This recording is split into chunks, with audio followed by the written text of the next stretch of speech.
What's good, chat? Today we are back with another Fortnite live stream. Today we are going to be watching the finals of FNCS Summit, and sadly, Clicks didn't qual, so we're going to have to watch without a Clicks qual. So that's really sad.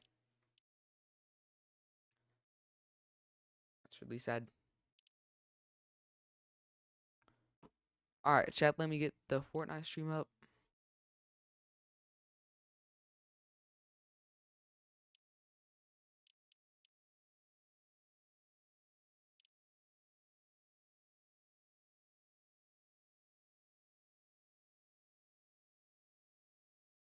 Oh, window capture.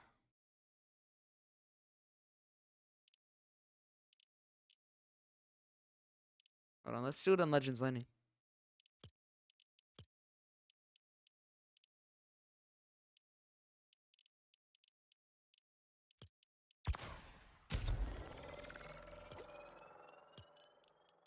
My gosh.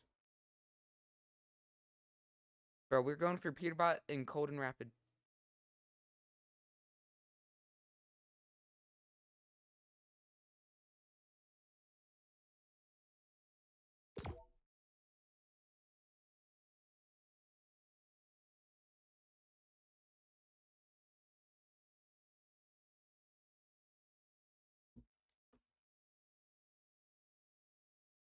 All right, guys. Let's go.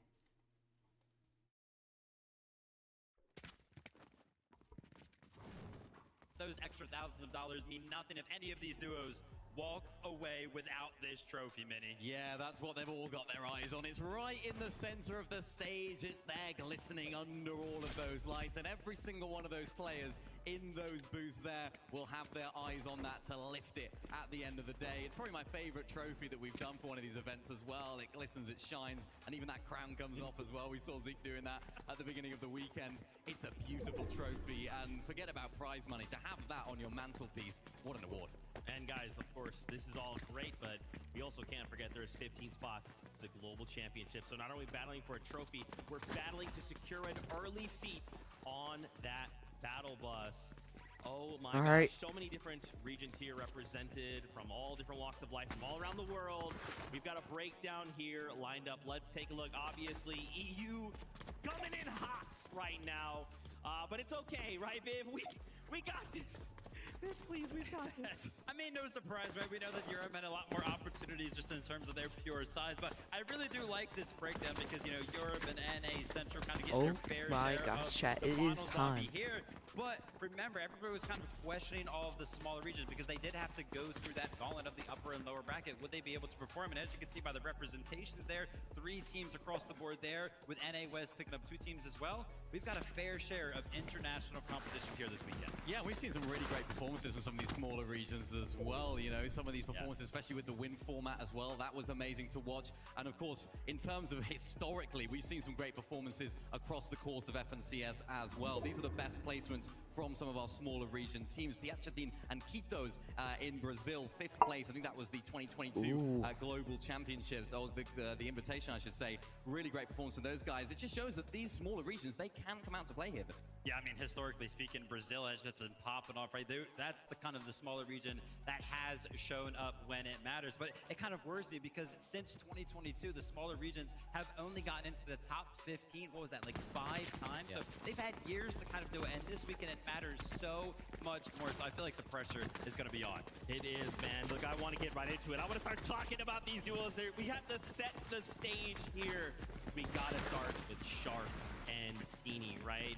Over this last weekend, we've seen them kind of find themselves in a situation where we might be uncontested.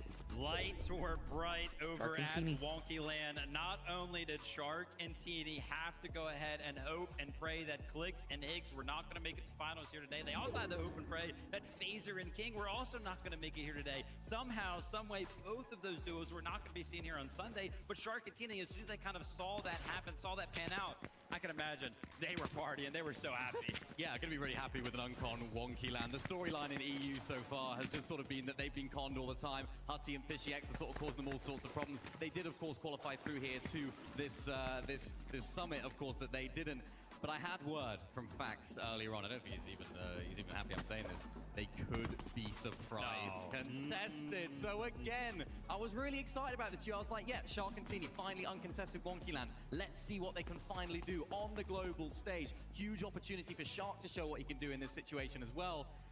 Could it now all start crumbling? The good news, though, is that they have performed when they are contested as well. So lots of All right, question guys, marks are y'all now over ready? this duo. Yeah, exactly. I was For just going to go ahead and FNCS mention that. Summit, me you and, know, me and, in the bracket, they did fairly well up against Clicks and Higgs Kaylee's when they dad, were contested 91 over are there, so I wouldn't be chilly. too worried. I really do hope that they are going to be uncontested, because when they did go ahead and beat Clicks and Higgs off spawn, it was a 5th, a 6th, and a 11th placements in terms of how well they did in terms of games in the upper bracket, right? So whenever they do make it off spawn, they make it to the end game, they do very well.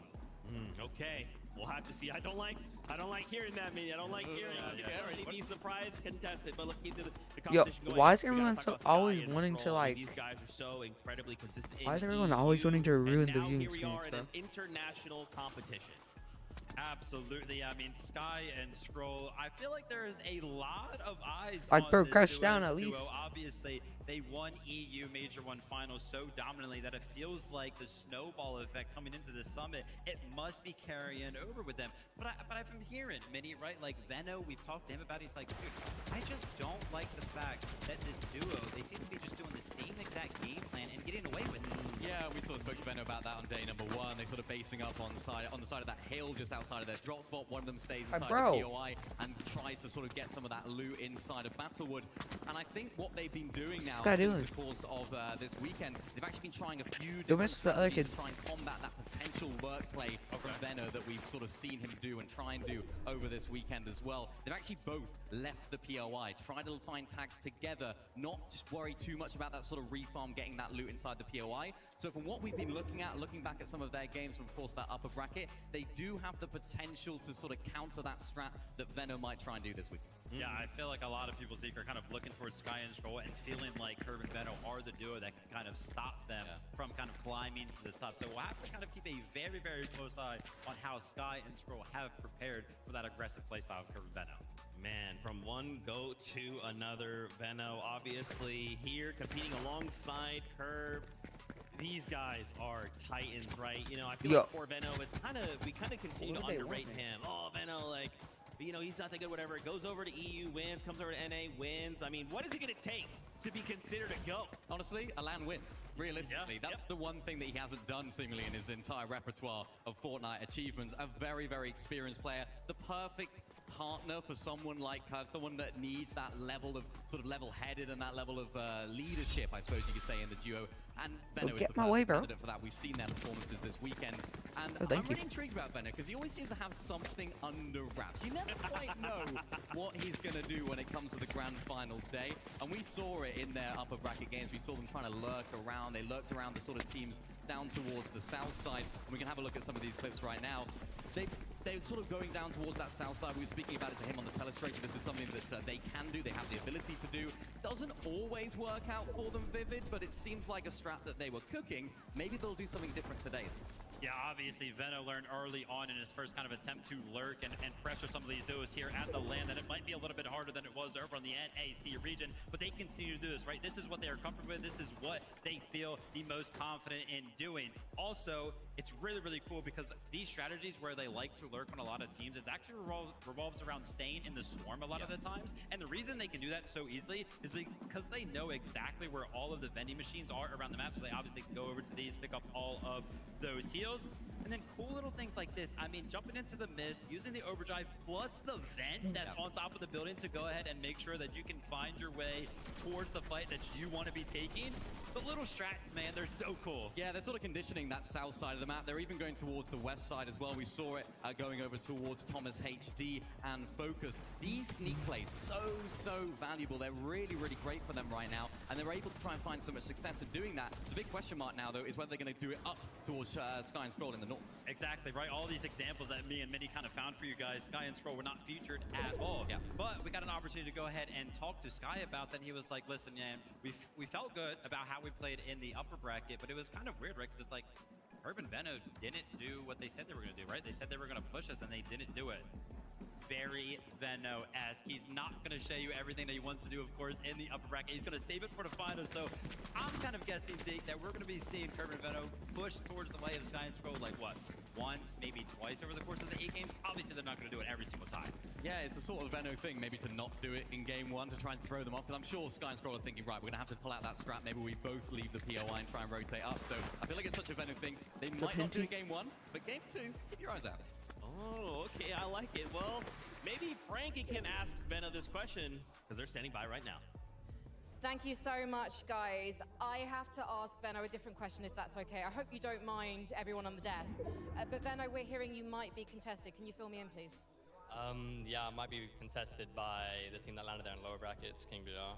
I don't really know what's going to happen, but I'll try and do my best. Is that something that makes you nervous, knowing that the game plan has to change on the day of the finals? The day, more like 15 minutes before. 15 minutes before, but you are so experienced, okay? You have wins in multiple regions, second, obviously, at the Invitational in 2022. You're one step away from being the GOAT if you win this, but you have that experience. So now, what do you do with that 15 minutes? Gone. Try and mentally get into it. It's There's more a like mental nobody thing on than right now. actually being able to do any prep. Mentally prepare, Main visualize top left it, corner. and when the odds are against me, I rise above. And we know you do. How would you prepare Kerr for a situation like this? Because it seems to me like he's taking to land like a Bro, Dr. all the Who. names He's are calling weird, his bro. farm right now. My It does Kitten, take to do Uwu, well. I'm not Soul sure how Eater Korean 5, League news will affect him, but the odds are in our favor. And all he B4 needs to do is baby, listen to yeah, yeah. That's all he got there. All he's got to do. Venno, what would it mean to you to win today in Düsseldorf? On a dub baby, yeah, I mean, yeah. everything. I'd be completing my career. Nothing left to fight for. You'd have What everything the to heck? fight for, and you're going to fight for it today as well. Thank you so much, Venno. Good luck today. Let's head back to the desk. You know, that's a very familiar Venno. That's a very Bro, locked why do they in, got names I like know that, what bro? I'm here What to the do heck? today. That's a, you know what, invitational last game? Why don't we take a risk here, Venno? I like to see that. Obviously, A the good duo bro, are I'm a rapper ready. for Curve, 100. player on the rise. Thanks. I like seeing Venno locked in. I kind of wonder where Curve's at. I gotta tell you, it's so funny because when we talk about an event like this, we talk about the month-long preparation that kind of leads into an event like this. But realistically, whenever we talk to these players, sometimes it sounds like it just boils down to the literal last 15 minutes to go ahead and finally prepare you, right? Because that's when all the pressure starts to hit. And also, that's when some of the big changes start coming in. We spoke about it with Shark and Teeny earlier on. They probably woke up this morning, yeah, uncontested, Wonkyland thinking, looking good. Then a team comes in, maybe potentially contesting them. It's like, you have to think on your feet in this game, both in-game and outside of the game. So these sort of last 15 minutes for these teams, especially those with experience, are going to be super, super vital. I believe in Venno right now, and I believe in Curve. We saw them perform well, and I'm sure if everything goes according to plan, Mama Papa Curve, Will over there, they're gonna have a great time. They just yell. That's great. Let's talk about another duo, obviously. Can't not talk about Peterbot and Pollo appearing here in the finals. We have 8 games ahead of us. So what do we think, boys? Why are these guys so feared? Do we think they can maybe kind of instill that fear into the lobby Polo today? Well, Peter, they're going to be Polo feared Peter. for sure because somehow, some way, Mini, they've ended up uncontested. I mean, all of the drama kind of coming into the weekend. Clicks and Higgs are going to be landing on them. Mr. Savage and Velo, they look good to kind of making it towards the finals. But no, Peterbot and Pollo is seemingly as if they are going to be uncontested over towards Squibbly. Listen, we know Peterbot and Pollo, why Polo they are so blowed up. feared. It's because of You mean Peterbot for Polo? Yeah, Looks their the run exact was same. absolutely unreal, wasn't it? Together when they were playing in duos, they had a solid run separately in trios then as well. But as of late, it just hasn't been that level of performance. Last Global Championship, not a great performance from them. This major, 7th place, I think it was, not an amazing performance for them when you consider what they've done. This is Peterbot and Pollo we're talking about. So I think there's a lot of question marks, weirdly enough, about this duo going into today. Because it's like, what Polo, he version of looks Peterbot older. and Pollo are we going to get? Are we going to get the feared, the scared, the conditioning Peterbot and Polo Pollo, the looks teams the that run exact away? same. Or are we going to get Peter, the though, Peterbot and he Pollo had where got- you're kind of unsure what they're going to do when they go into a fight? I suppose the good news for them this weekend and now today is that they do have a lot of contestation around them. So they will be able to make those aggressive plays. They'll be able to third party. And I think that's really going to play into their favor. Let's go ahead and talk about those performances from Peterbot and Pollo that kind of really haven't been Peterbot and Pollo as 7th in Major 1 finals. Even though they got 7, right, we kind of expect them to win. They didn't win, so we're kind of like disappointed. 7th is still very, very good, but Pete, he still had the most damage done, still had the best damage ratio. So individually speaking, like both of these guys are still performing very, very well. Peter. Obviously, that was back in major number 1. Kind of talking about this weekend though, Minnie, you know, looking towards the upper bracket, I feel like they started out pretty slow. And, you know, kind of coming into Sunday, I was like, yeah, man, we didn't really get to see much. So I went back, I looked at their matches, and I was like, wait a minute. They had a 12 elim second, and I didn't even remember it, man. Like where does this stuff come from? This is why you can never count them out. It doesn't look like they're gonna be doing good this weekend, but the duo just has so much potential. That players like are about to walk out. like you mentioned, it's just a big question mark of what version of the duo we're gonna get. It's just so uncharacteristic for them, because especially us on the desk, the whole buzz around the arena, it's all like P-Bot Poyo, especially going to the last couple of global championships. They've kind of flown under the radar a lot, and I think that's why they sort of ended up uncontested. They haven't really been talked about enough, I suppose, in these competitions, because Are as y'all we see in ready? these individual moments, they are still that P-Bot Poyo. Oh man, I like to hear that. We'll have to see. And guess what? Frankie said goodbye with the duo right now. Let's hear from him. Thank you so much, guys. That was an interesting thought from Mini Miner. Mini Miner was just saying he's not sure if people aren't contesting you today, because not because they're scared of you, but because they've just potentially underestimated you, Pete. Do you feel a bit forgotten? Nah, I definitely don't feel forgotten. We are uncontested for a reason today, and we're gonna win. So what happens if someone does come and visit you at Squibbly today, Poyo? I mean, we prepared to be contested either way at this tournament, so I think we'll be fine. And do you like the fact that there's so much infighting going on around you? You've got a lot of contested duos surrounding you. Is the plan to literally go and spoil all of their days? I mean, I don't want to say too much, but I guess we'll see.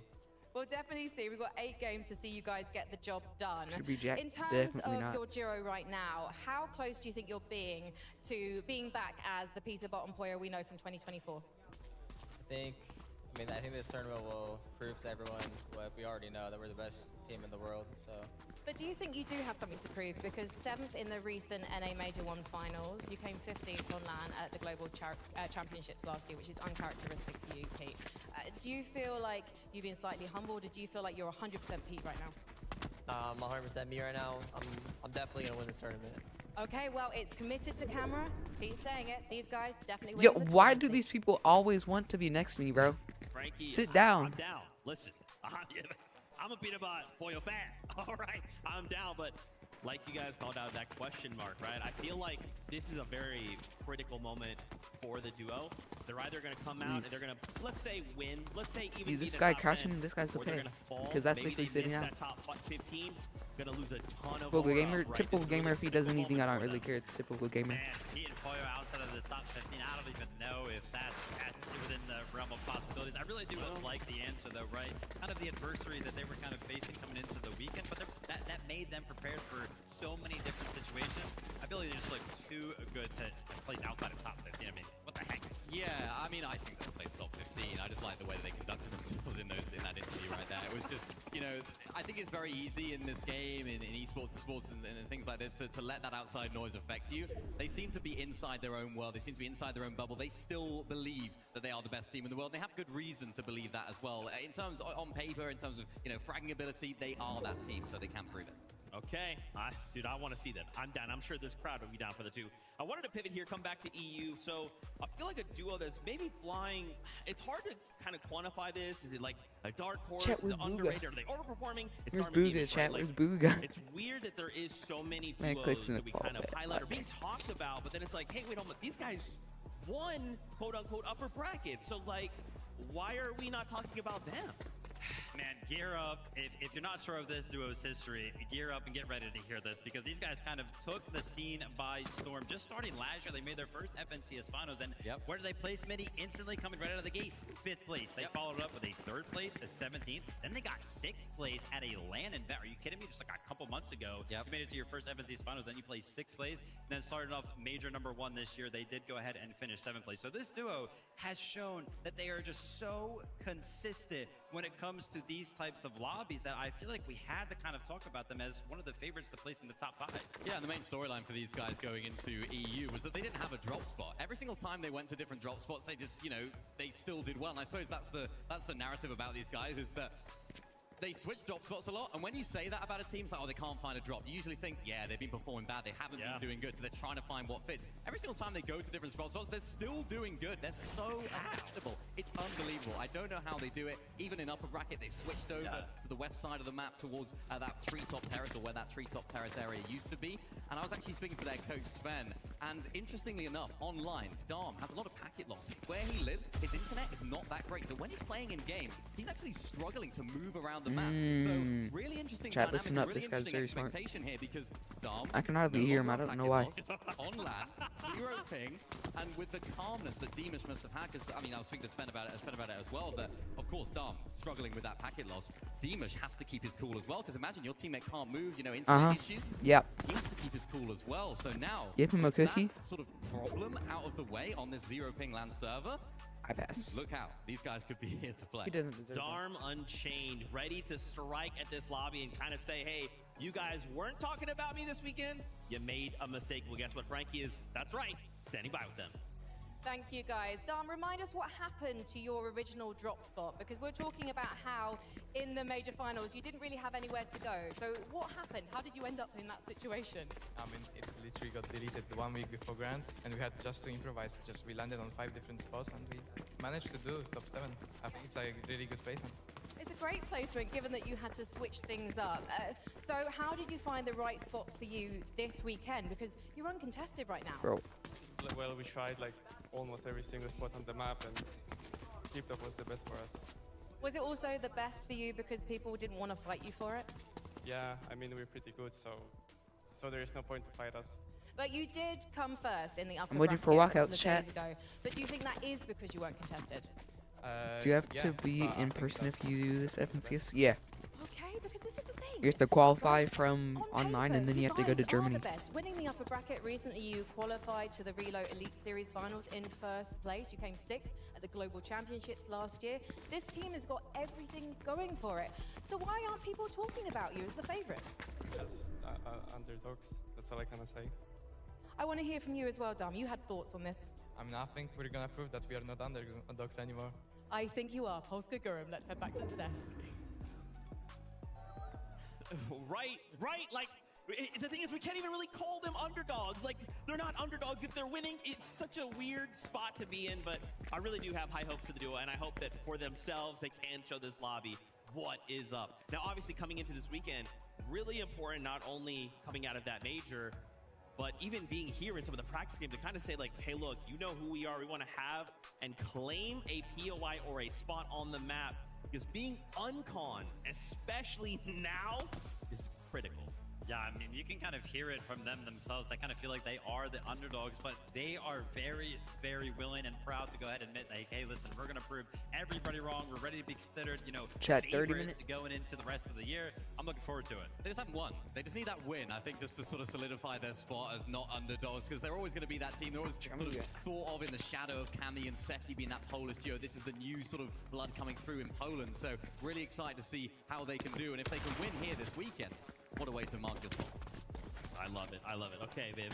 We got to do it. We got to let the Fortnite fam know. You've been cooking up in the lab. Okay, you've been looking at the map. You've been seeing some things. Talk us through it. It's nothing too crazy, but I want to go ahead and coin this conversation, the cons and the uncons of a format that we have here at Summit, because one of the biggest conversations coming into the weekend was how NA on NA it kind of felt when we were talking about all of the drop spots. It was like, dude, like, oh my gosh, man, NA has no hope at this event.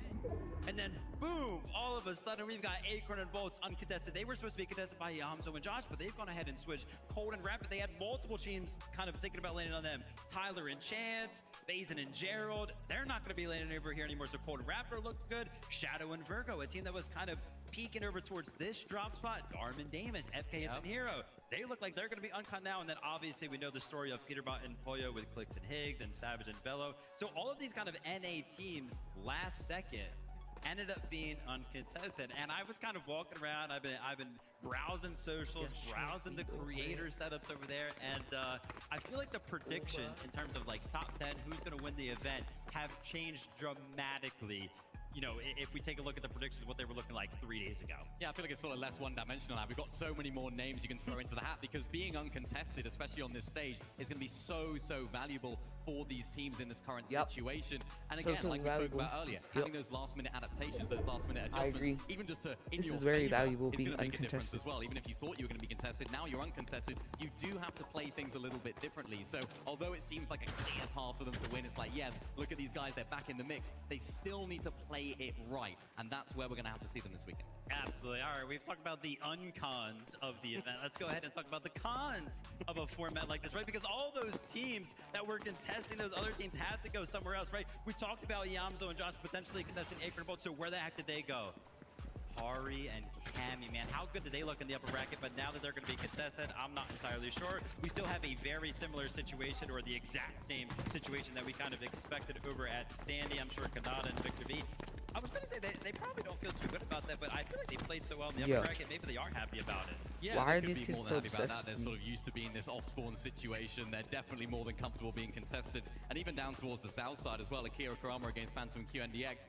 I'm not sure that's going to keep going like that throughout the entire 8 games. We saw Akira and Kurama landing up towards that south side of Frigid. Decent one. I think if things don't go so well for them down there against Phantom QNDX, I think they might go back up. So go back to that uncontested map, Shadow Virgo. They might have that surprise contest station as well. That could play into the favor of Phantom and QNDX as well, especially if Curve and Veno start lurking around in that south side. You never know what's going to happen. This guy's always trying to stir the pot, man. You know, my favorite Shadow and Virgo. I love those guys. You're like, whoa, maybe they could be landed on, man. Who knows what's going to happen? 8 games for us to kind of find out. I'm excited. I'm excited, Viv, because it's that time. We got to start bringing the players in, having them board up on that battle bus. So, Frankie, over to you. Thank you, Zeke. There are just 8 games remaining before we find out who will be lifting the trophy in the center of the stage. The first ever FNCS Major Summit champions. Everyone wants it to be them. The player lounge is full of nervous players. They're starting to make their way down and queue up to meet their fate on the stage behind me. In the end, there can be only one team that tops the summit. So Düsseldorf, please give these players your everything. Make some noise!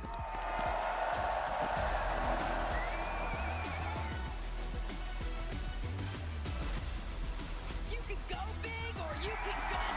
But we all know that Vico and Malafuka are ready to take on the world.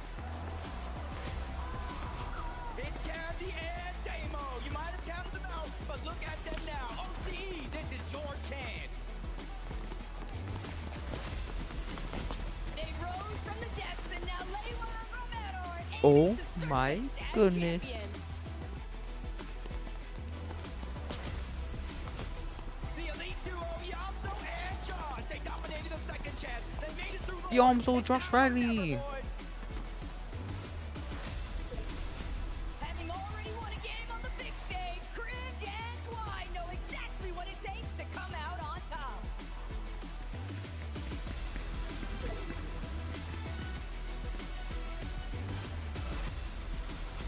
It's the NA West chance. Victor V and Kanata. Triple contested day 1 wasn't a problem. Now we run it back with everything on the line. Kanata. The Polish powerhouse Dorm and Demish. Nobody is safe with these two in the lobby. They want to win it all. One of EU's finest, Yamko and Panther. They make contested looking easy. With everything on the line today, can they make history? Coming through from the upper bracket, Resigns and Tinka. Way to put OCE on the map. They have the crowd on their side today. It's Champ and Flixie. With 1 day left, they have to make it count.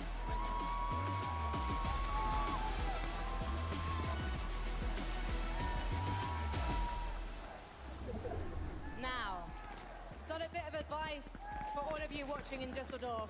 Never keep a lady waiting, but you know what? It's going to be worth the wait because I'm standing by Tinker and Resign's booth. I'm just waiting for them to join me on stage. Come on, boys. I thought we'd made arrangements to meet. Come, Tinker, Resigns. Congratulations on making it to Championship Sunday.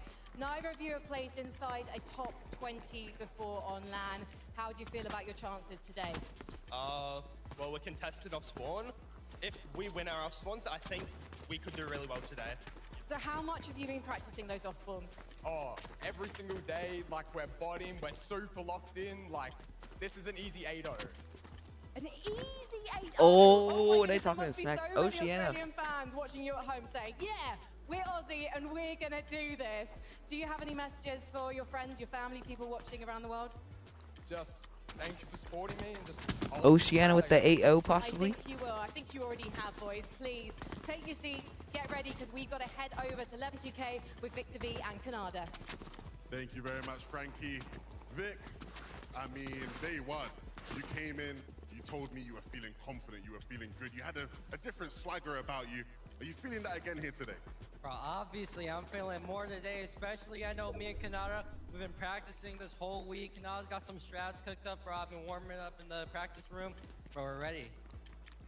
Nada. Ooh. A lot of people had questions going into day one. It looked like a messy situation. You guys made it look clean, simple, easy. What's the key to replicating that today? I mean, the problem with me is that I get things done, you know what I'm saying? So even if I'm triple con, if I'm getting grief, I'm gonna make the best out of the situation and try to do my best to win. Are you walking away with a trophy today, though? That's the question. We're gonna have to find out sooner or later. I believe in you. I believe in you, Vic. I spoke to your dad, and he said even he was surprised by the confidence you had as far as, you know, you being able to big up yourself today. What do you have to say to the fans, everybody that wants to see you have, you know, a big performance today? Just wait, you know, if you wanted to see that, you've come to the right place. Short but sweet, short but sweet. Ooh, aura. Thank you so much, guys. Representing Argentina, we have Lua and Romero. And Lua, what an incredible performance here at your first LAN. You're making it look easy, is it? Yeah, I think. Like, we played not that good, but one game, just enough. I mean, you played so well, though. You're uncontested today. Chaff and Flixie, they don't want to go up against you. I don't know why. Maybe they lose. Oh, maybe they lose. Maybe they've learned from experience. And Romero, thank you so much for joining us here in Düsseldorf. I hope you're having a great time. And I hope you could tell your friends at home, watching, everyone supporting you, how you're feeling about today. Muchísimas gracias por estar aquí y que o si tienes algún mensaje para tus fans aquí en el estadio y también pues en Argentina. Bueno, más que nada agradecerle a todos los que vinieron acá, que hay gente que vino a bancarnos nosotros, así que eso. A la gente de Gorilón, Didi, todo lo que se están encargando del stream, que nos están haciendo la banca y nada. Quiero decirle que vinimos preparados y que vamos a dar pelea. First, to all the fans here in the arena, thank you. It means so much to have your support. To Gorilón, Didi over there in the co-streamer area, also it just means a lot to have them cheering, and just super, super thankful for all the fans supporting us. Well, thank you so much, guys. Good luck today. Let's bring on the next teams.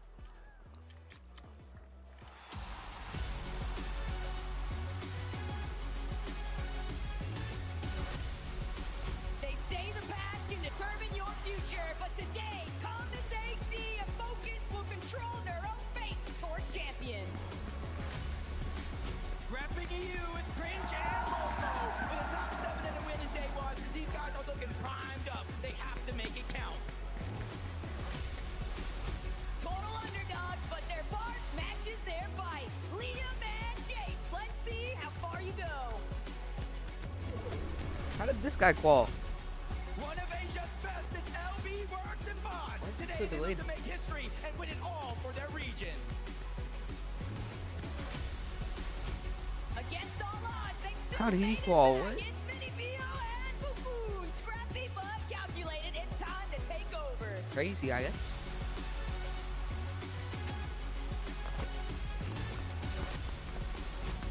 A new day, it's Acorn and Bolt. A twisted mind paired with a young star. These guys are looking to shine bright at the end of the day.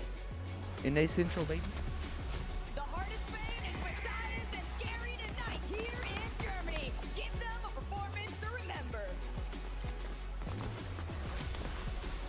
It's Nutty and Garantella. Winning a game to qualify to Sunday must feel good. Time to repeat that here on the big stage.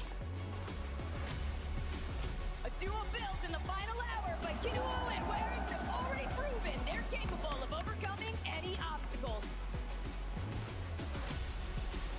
No practice, no problem. Swizzy and Pixie will always find a way to show exactly why they're at the top.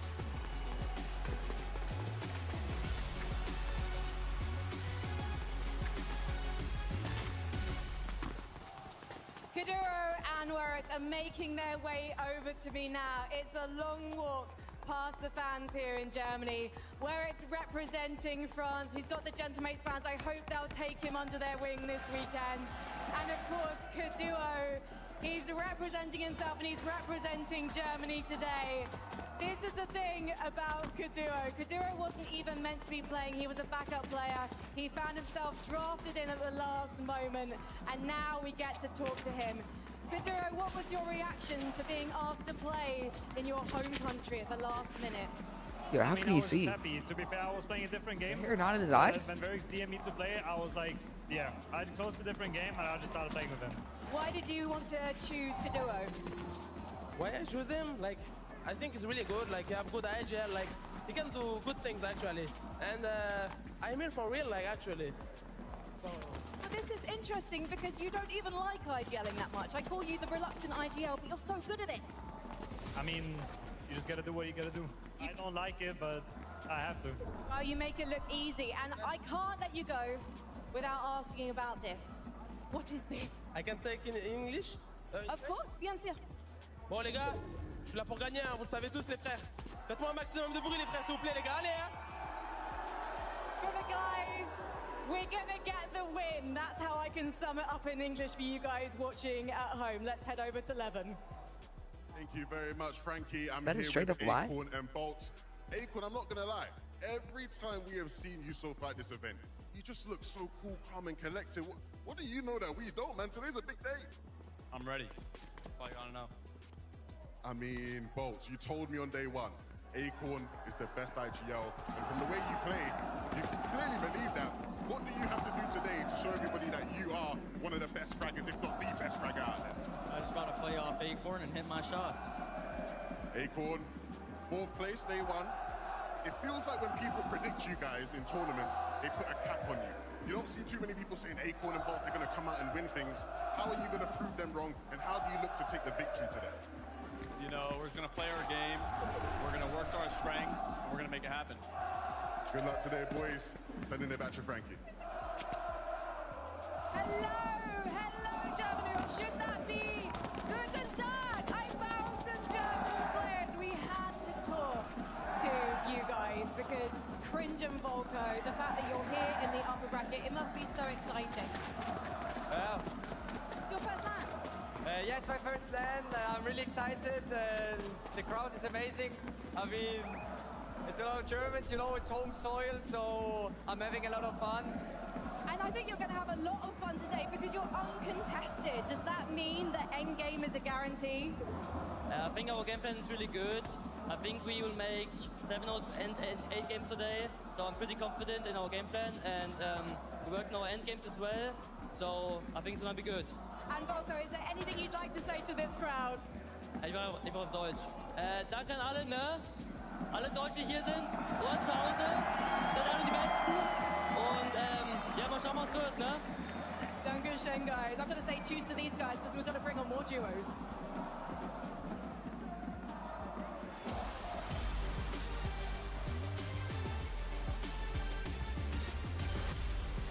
Polskaguram, Cammy and Hottie. Today's your chance to win it all, so make sure that you take it. Two of NA's best, Agers and Ritual. Night and day Agers and Ritual. and hoist that trophy. They already shared they want to win it all, and with the way Tiggs and Danikush are playing, they might just make it. From Brazil, Teus and King Bjorn. Through the fire and flames after this weekend, there can only be one true king. A total dark horse of the lobby, Minardi and Darkos are paving their own way to the trophy. Yo, get on my way by kitten. Ooh. Thank you. Appreciate it. The NA champs, Benno and Bird. Speed, no. Because guys are looking to dominate the global stage. Welcome back, Rainy and Nalu. Today's forecast sunny and bright. Let's see what you've got.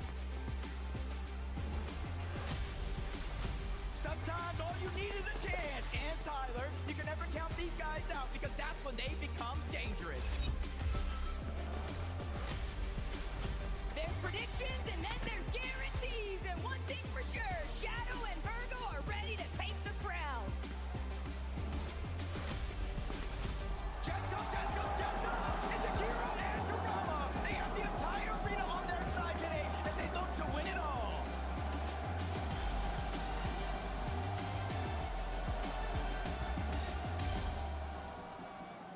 I'm over here with Tiggs and Danica. For me, you are the revelation of this entire event. How did it feel to play on 0 ping yesterday? It was really good, it was good, we played good, I'm happy. You played more than good. Second in consistency, constantly going for that high ground. Did you expect to take to this so easily? I mean, we didn't thought it will be easy, but going to 0 ping really showed us what we are capable of. We were just flying out there, doing everything we want, in the way we want it, and that gave us the confidence we needed for today. The thing is, though, Hey, you did were the- uncontested yesterday, but now you're going to be contested by Reason and Noah. It's going to be a lot harder Chat to get just off turned to board be and play Sandy. the game What you the heck? want. Are you prepared for a fight? Of course we are, we practiced it a lot.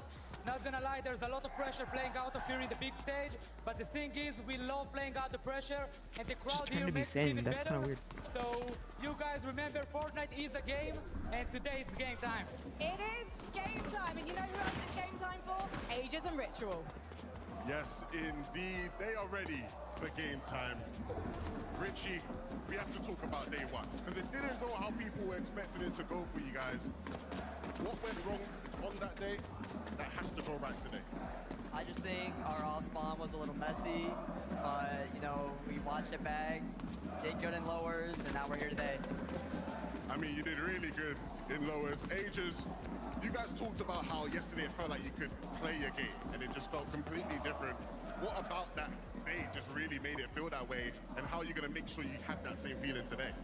Yeah, I think we were just trying to get back in the flow of playing again with the contested, and me not feeling the best on the first day. It kind of messed with us a bit, so now we're back to playing and how we normally do. Richie, you guys know better than anyone on this stage what it takes to compete for championships. What about you two together is the difference maker that will help you lift that trophy? I just think our chemistry is very good, and our vibes are always at the top, and that's all you need to win. Hey, said simply, back to you, Frankie. Thank you so much, guys. I had to grab a new French duo to land. We've got Dark Horse and Minori. Dark Horse, do you feel like you had to play things safe to qualify for today? We're gonna do our best, and we're gonna try to qualify. But what you did was good enough to make it here. What's the plan today? We're gonna Guys, play our game plan like this and, guy, try our this best. team's You're not going to winning. try your best. Do you think you need to be more aggressive, fight more to make it to the top? No, I don't think so. I think we just have to play with our game and that's it. Are you enjoying LAN? Is it fun here? Yes. Of course, bien sûr. Yeah, absolutely, it's fun. We're having the best time, and you know what? We need some more duos to join the party.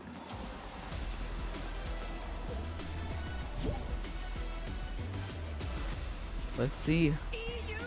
Shark and Teeny. It's been wonky, but will they rise to the top for Champions View of Summit? Repping NA, Cole and Madden. These guys continue to prove everyone wrong. Destiny just might be on their side.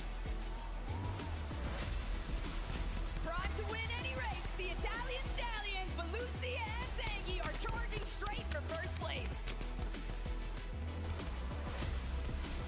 Get down for Reed and Cooper. They battled through a Reed contested and fight Cooper. once. Now with everything on the line, can they do it again? Everyone counted them out, but they forced their way in. It's Oceana's Alex and Reckless.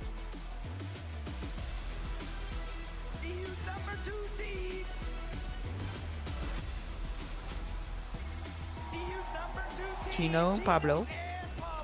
With global spots on the line today, they don't look to slow down anytime soon. Brimming with confidence, Tingling and craze. your future looks bright after yesterday's win in Game 3. They showed up to play. It's Izzy and no Civ. Top 4 yesterday earned their spots in finals. Today, they can earn a legacy with a win. Full steam ahead for QNDX and Phantom. Finals is here, and now it's time to truly show out.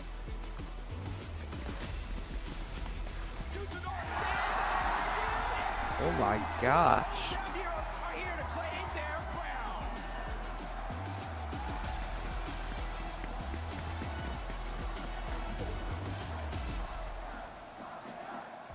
QNDX and Phantom are on their way to meet me at their booth. And this is a duo who are literally running to meet me. Phantom, it's okay, conserve your energy because let's face it, you need it for the win today, right? I do need the energy.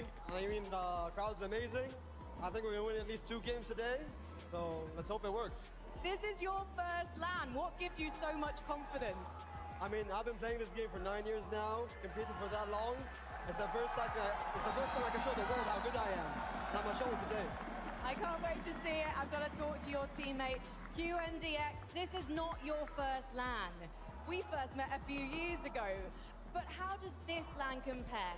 I think they're both really, really good. So much exciting to compete in front of all of the fans. Let's go! Do you feel like you're a stronger player than when we saw you in 2023? Definitely, way better. They are not ready for this performance. I'm so ready to see the Middle East team standing up this time round, but we've got to head back to North America with Rita Cooper. Thank you, Frankie. I'm standing here with Reet and Cooper. Reet, we have seen a lot of back and forth between you and Aegis about your off-spawn situation today. Is it fair to say it's gotten personal? No, I wouldn't say we got that far yet, but we're definitely on the verge. But I think for now, we talked it out. You know, I think things have calmed down a little bit. I think we're thinking with our heads clear. So I think we're both going to do our best and see how it goes. And maybe depending on how the first few games go, things might change. But for now, I think things are good. Sounds like you're ready if things ain't going to plan to heat up the off-spawn a bit more. Maybe. Cooper, again, you know what it feels like to lift up a trophy on a stage like this one. Coming into this day, do you feel similar to how you felt back in 2023 when you lifted the trophy with Miro? Honestly, a little bit. You know, I'm going to this tournament with no expectations, no pressure. I'm just out here to have fun, you know, being contested. It's a lot of a different game, but, you know, I'm looking forward to it. Good luck, boys, off spawn. I really need to hear from Vidil and Judo, Frankie. The crowd was going crazy for them. They are. Düsseldorf, say hello to Vidil and Jude. Oh my god. Jude, you tweeted last night. You nearly gave up on this game. Things were not going your way. But now here you are, on LAN, in Championship Sunday, with a crowd chanting your name. What does this moment mean to you? I mean, I can't describe it in one word. It's been amazing to watch. Dankeschön an alle Deutschen, die hier sind und supporten. Ihr seid die Besten. Dankeschön. And do you think that what you've experienced is a lesson for others to never give up on their dreams? Yeah, that's what I've been told. Like, don't give up on your dreams. You can make it. Like, I was no one. Now I'm playing with Vidil on the main stage. I mean, life is amazing. Life must be amazing when you're playing with this man. Vidil, what would you like to say to your fans? Ihr seid die Besten, ich liebe euch. Guckt euch mal an, ihr seid die Besten, ich schwöre. You're lost for words, aren't you? How unbelievable is it to know that so many people want the best for you and they want you to lift that trophy? Bro, I don't know. I'm about to cry. I can't believe this. It's unbelievable. Like, I don't know. Like, take a moment. Here. Thank you for being here. No cap. Like, take a moment, guys. Get ready. You know you have the crowd on your side, and right now, let's meet our final duos.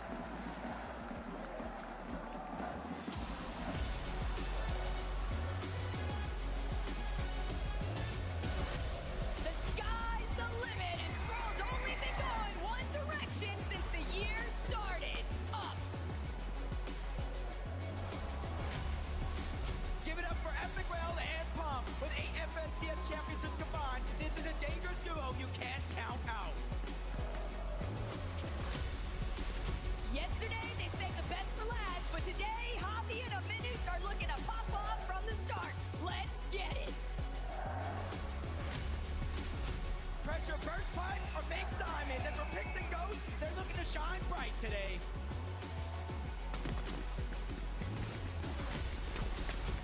Middle East FNCS champions, they rose to the challenge of qualing in day one. Pakistan Hero Finals is yours to crush.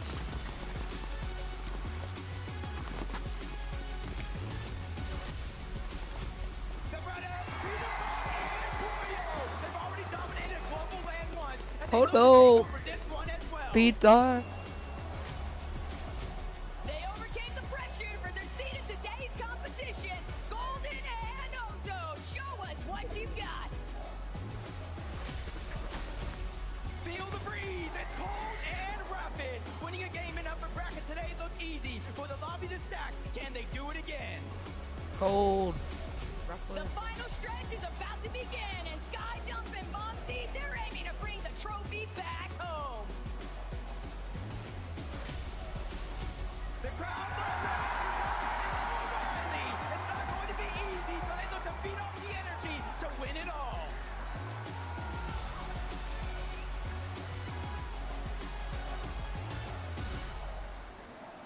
Scroll, the numbers are saying that this is yours to take.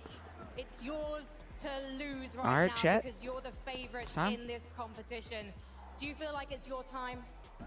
Hopefully, we practiced the whole week, and I think it's gonna be maybe the time. Benno was saying in an interview earlier this week that no one seems to have tried to counter you in Europe online. Do you feel like that could change today? Yeah, I mean, we prepared for it in Grand, so with no one doing it, we're going to be even more prepared for it today. So that means that we haven't seen everything from you yet. Not at all. Well, we've got 8 games to see it. Let's head to 11. Thank you very much, Frankie. I'm here with Rapid and Cold. You guys have quickly emerged as favorites coming out of NA. Rapid, I was talking to you backstage, and I could see you talking to Pete. It sounded like he was trying to get in your head a little bit, trying to rattle you, throw you off your game. How do you stay cool, calm, and collected? Not gonna lie, I just ignore him. Nothing he can say can get to you? No. Cold, earlier this year, when you and Rapid first formed, it wasn't instant, great results. I remember him saying he didn't feel like the chemistry was quite there yet. Here on the stage today, is your chemistry where it needs to be to lift that trophy? Oh, 100%. You guys saw we won the last Div Cup, and we're going to win this one right here. Every time you step on the stage, everybody's expecting a legendary performance. How are you feeling going into the competition? Do you feel like anybody on this stage can mess with you at all? Nah, nobody can mess with me. I hope you all know that. Hey, whenever Cold speaks, you gotta listen. But I want to hear from the fan favorites. Frankie, take over. Thank you so much, Levin. Reason.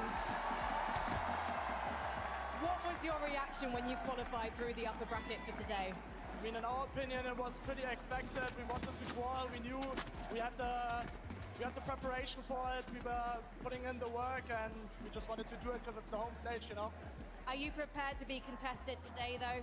Yeah, we already practiced a lot, but it is what it is. We'll do what we can, and yeah. And I know that the crowd are going to be on your side. Noah, what's it like to have these guys in your corner? Hey, vielen Dank an alle, die hier sind. Mach mal Lärm! Reason, it feels fitting that we leave the last words with you. All around this arena, people have been chanting your name, playing your map, wearing your t-shirts, and getting so excited for you. But what do you want to say to them? I'm going to say it in German. Ich danke an alle. Ihr seid alle die Besten, egal wen ihr von uns supportet, egal ob es an der oder nicht. Ich liebe euch alle. And I want to say a special shout out as well to Fact City and especially Savage, to the Savage community. I'm really doing this all for him and my viewers at home and here. I love you all. Ich liebe euch alle. Best of luck, guys. Please, one more time, as we head back to the desk, give it up for Noah and Reason!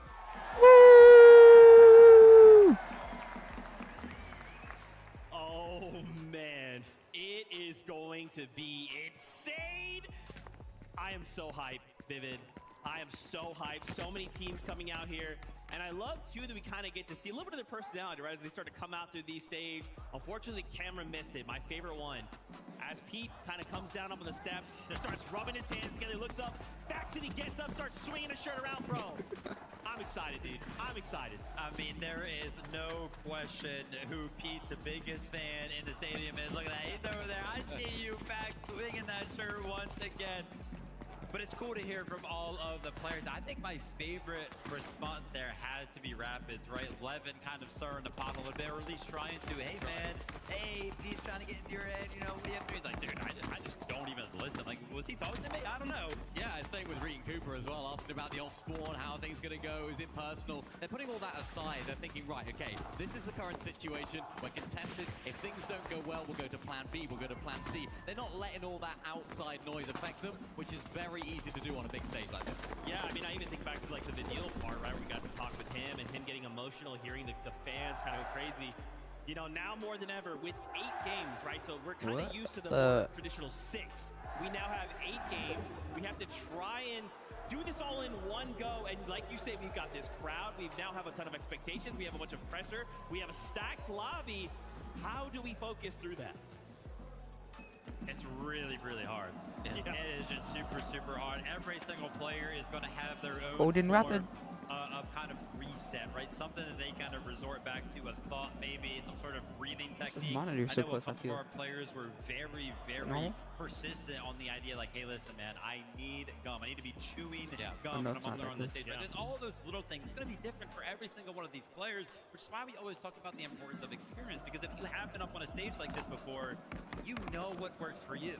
Yeah, and I suppose coming into this, right, everything is new for these players. A lot of players will have the first-time experience. It's a different environment to what you're used to. You're on a different desk. You're in front of a massive crowd. You're on a stage. You've got lights. You've got cameras. All that stuff is brand new. You're not used to that. But as soon as they sit in that seat and their eyes lock in that monitor, it's back to normal. It's just Fortnite. They've got to try and lock into that and try and drown out everything else. I've never been on a stage like that. Vivid, you've had the pleasure of doing it. It must be really, really difficult to do that, but they have to do it. Just go back to what you know, stick to the plans, and don't let anything else affect you. Yeah, I had a moment not too long ago to hop on a Cypher PK stream, and that's something we talk about, right, is when you come back to a LAN environment, it can be difficult, right? It really can. I think from an outside looking in, you know, you can think, well, why aren't these players performing like I watch them at home? Well, dude, it really is that comfort zone, right? There is so many of these tiny little factors, and it could just be one thing, right? That mouse being just a little too slow, that bounce pad not being quite long enough.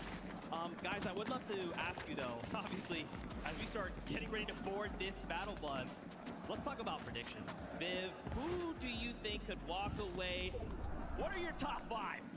I can't believe you've done this to me, Zeke. First of all, only limited me to 5 teams. I'm sorry! Brother, I could have picked like 10 different duos that I think could possibly come first this weekend. It is seriously impossible, but I had to make a choice. Zeke forced me. So my top 5 for this weekend, who I think is going to place where top 5. Now where's Pete and Polo, bro? We're cheering for Pete and Polo since Clicks and Incident Qual. We want Pete and Polo and Golden Rapid to win. Both the duos are gonna win. NA Central on top, boy. We have some backup plans ready. Vico and Malabuka again. NA Central on top. Here's the thing that scares me about Vico and Malabuka, is that we had this giant conversation around Vico being nervous, right? He woke up, he was like, dude, I'm a little bit nervous. Yeah. Thank. He still played incredibly well day of. If we have Vico, who is an experienced person kind of coming into an environment like this, who is able to fully reset and still play well, I think they have to be a shoe-in for top 5, and then obviously I'm kind of rounding out my predictions with some NA teams, Golden Rapid, now that they're uncontested. Way too good of a team to kind of place outside of the top 5 for me personally. Apron and Bolt, also best ideal in the world as he's heard, and then I rounded my list out there with Curve and Venom, who a lot of people are kind of discounting. They're like, their strategy's not going to work on a stage like this. But I think Venno, he's always got something planned. You never know what it's going to look like, right? And you're absolutely right. There was so many really difficult actually to pick these top 5s that we came up with. And, speaking of Vico, right there, being nervous coming into it, we saw it on the cameras just a minute ago. What were they doing? They were like dancing. What they were doing, they're still doing it right now. Of course, I spoke to Vico yesterday. He likes to sing a little bit going into it, likes to calm his nerves, try and just get on the same wavelength as his team. But I want to talk about my top 5. A team that didn't Why? feature Because in we're yours watching was Shark and FNCS, Sini. bud. I did do this before. Before I heard that they might be surprise contested by Epic World Pump, but I still think they can still do it. They proved that they can perform off spawn. Vico, Malabuka, too good of a team to not top 3, especially since their situation hasn't really changed too much in terms of contestation. And Sky and Scroll, you have to put them in there. They're going to be in that top 3 for me. You just lost and a viewer. Acorn Bolts as well, of course. Right, I don't. Very, very similar list, I suppose you could say, in that regard, because you can't ever count out Acorn. And Acorn in that upper bracket, then you have 2 bad games. They had some pretty unfortunate zones as well. A lot of those zones were pulling down to that south. So it just seemed like they got better throughout the day at actually dealing with those south zones. So as an EU fan, if I put my EU bias hat on, I'm kind of scared of Acorn and Bolts. They could be lifting that trophy at the end because they are just that good. And Acorn is just that good at leading. Guys, I'm so hyped. I just heard the call. The games are ready to go. Let's get ready, Fortnite fam. This is the first game of the finals. Jacob PR, the best taco, and Levin 2K. Over to you. This is it, the moment you guys have been waiting all weekend for. Championship Sunday. One team will be crowned the best in the world for this moment. 15 global championship spots and over $1 million in prize money. Yeah, I mean, we're making eye contact right now, but Levin, all of these teams, they're aiming to go straight to the top with you, big fella. And I mean, it's exciting to think about the fact that they've had a couple of days now to prepare, but for some of these duos, the ones coming out of that lower bracket, they are going to have a little bit less time to adjust, but they still got to make it happen. Absolutely, but I think when you look at the way the games played out yesterday, so much to learn. I think there's so many duos who, I think coming into the competition, we might not have even really been expecting much out of them, but they have showed up yesterday. It's about doing it today, though. Yeah, and honestly, coming to this 3-day format, day 1, nobody gets eliminated. It kind of leaves you thinking, where's the entertainment going to be? It was entertaining as can be. Any other event we've seen so far. Day 2, where 25 teams were sent home. Heartbreaking moment, but again, it was cinema. And now we're here, 8 games instead of 6. And what does that do? What do you think that does to some of these players? I mean, it's a long haul. I think the big difference is we've seen so many tournaments over the years where day 1, you get the opportunity to reset, you get to watch some games back, jump into the next day, it's a completely different meta tournament feeling. You only get the halftime break today, Jacob Tackle. I mean, it is not much time to play with. Yeah, and that's part of the difficulties behind it, right? Because typically you'd anticipate having that little bit of extra time for review, maybe a fill-in slot, you know, even some of the other pros willing to help assist. But now you have to question, was it worth me actually helping out some of these other teams? Because what if they decide, hey, my off spawn isn't going well, but I know what makes yours better, so why not challenge it? Yeah, and that kind of makes me wonder, you know, we've seen superstar teams take over games and begin to run away with it. And now with 2 extra games, there's kind of that comeback potential. It's almost that mental stamina a lot of these teams and individual players are going to be forced to really deal with at the end of the day. But I got to maybe ask you guys, we saw some predictions on the desk. I knew it was coming. Got any predictions for us here? I mean, I feel like there's so many amazing teams who their off-spawn situation looks favorable. They look like they could make great runs. I'm going to pick one from each region I'm really looking forward to. The first one from EU, I think Vico and Malabuka are looking good. Sneakily looking good in a way that I think a lot of people now are starting to look and say, that day 1 performance, Vico said he was nervous, they played with so much ease, and it was so impressive. And then on the NA side of things, Taco, I'm liking Cold and Rapid, man. Cold and Rapid. There's something about the aura about them that just inspires you. It's something about the way they've been playing through 4 fields also. And when you think about a lot of the off-spawn contention that's taking place around them, they're one of the few teams on the outskirts of the map, but they still have an easier path inwards in comparison to those other duos surrounding them. Their surge opportunities are looking much more favorable. I'm right there with you. Cold and Rapid, 100% highlight for me. And now I'm just going to sound like a copycat because Vico Malabuka would have been the sly underdog team that I'm kind of looking at too for EU, because so many people, I think, just have that dependency on the Peterbot Boyo storyline, them potentially being uncontested now at Squibbly. It's hard to ignore Shark and Teeny and everything they've been able to accomplish through the years so far. But Jacob, ultimately, it's hard to really dictate what happens throughout the journey of 8 games. And we just know that all of these duos are expecting something different. Yeah, honestly, coming into this one, you guys probably saw on Fortnite competitive, I was honestly instantly answered cold and rapid right out of the gates, and now watching all the action through the last 2 days, it almost had me scratching my head because you mentioned Vico, Malibuca, Shark, and Teeny. They made it here through a contested wonky land, and now they're being able to play like themselves, a little bit more freedom. And then you even have Acorn and Bolts. I've never seen Acorn look so calm, cool, collected in my entire life. Bolts looking confident as well. This one's gonna be hard to predict.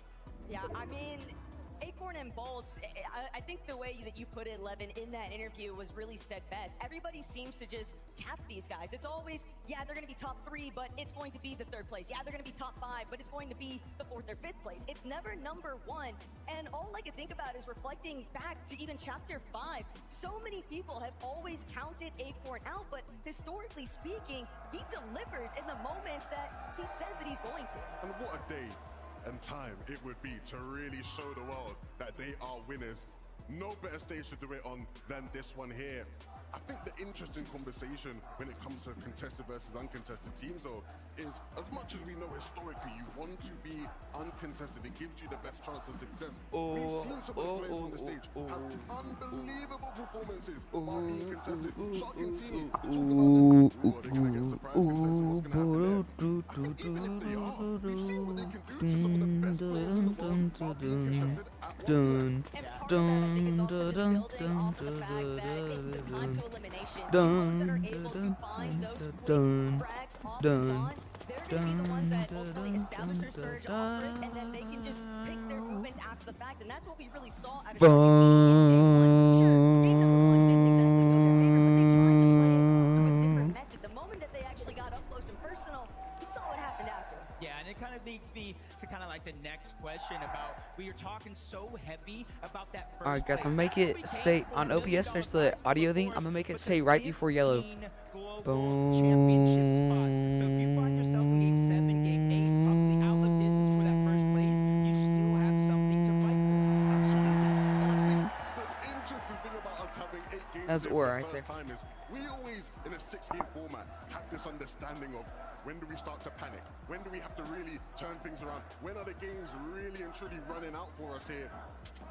At this point, you're going to just have to get a feel for it, right? You might be at game 4, things aren't going well. You still have 4 more games. That's a lot of games to start to come back and get some points on the board. And so it's a learning experience for us. It's a learning experience for these players. But the best of the best will rise to the top as always.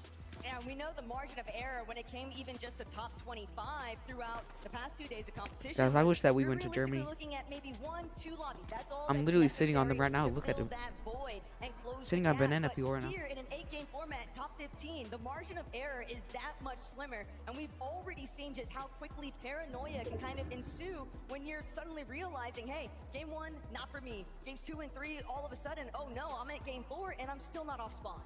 Yeah, and this is going to be kind of one of those things like game 1, you guys are talking about game 2. You know, Chino and Pablo, for example, a triple contested Sandy strip. They didn't necessarily play well in day 1. They fell to the lower bracket, right? Triple contested again at Sandy strip. But they had the 2 bad games in the beginning of the tournament and it didn't necessarily go there well, but they were able to pick up the pace. I think as soon as these duos, these players are able to kind of play like themselves, comfortable, almost as if they're at home, that's when they're really going to find the success. And that's why I look at some of our veteran teams, the players that not only have been around Fortnite competitive for so long, but playing in person, playing at these lands, the Invitational, the Global Championship, even the Pro-Am kind of gets you that experience that you need to play on the big stage. Absolutely, and I mean, we always talk about what's happening on the map, in the game.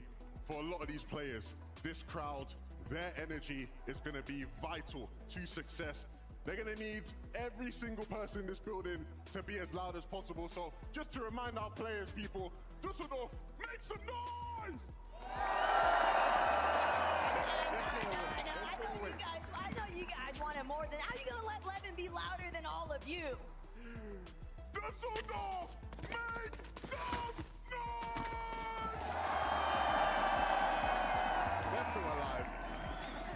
Bro, Peter Pan has sound issues, so they can't start. And honestly, I see why. You know, they got so many hometown heroes, players coming literally straight from Germany, playing on that big stage. And I've seen it throughout my many years watching Fortnite. When we go to these regions in person, their fandom is out of this world. I know everybody remembers the Global Championship, and this event here is going to be one to remember as well.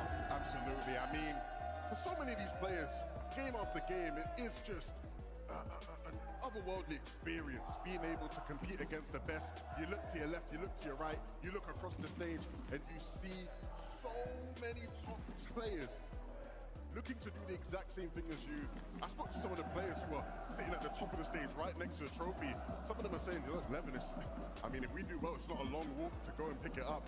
You don't want to watch another duo walk past you to lift that trophy up. You want to be the ones to look everybody in their eyes as you rise that trophy and put that crown on your head.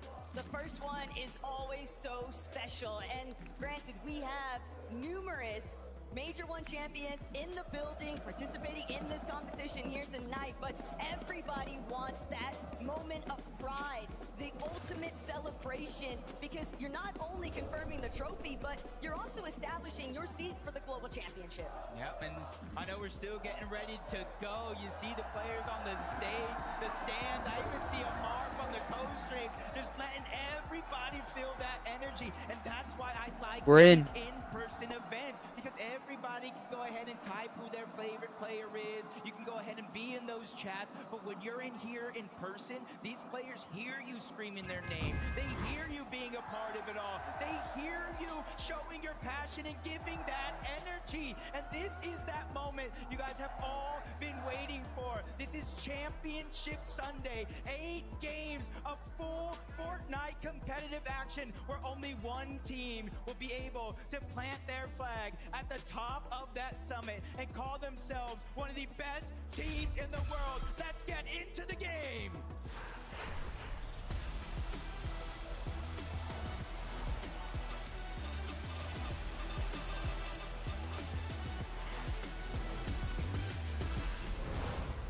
You've had your introductions. These players have now had all weekend, and they're finally ready to show us exactly how they plan to get the party started.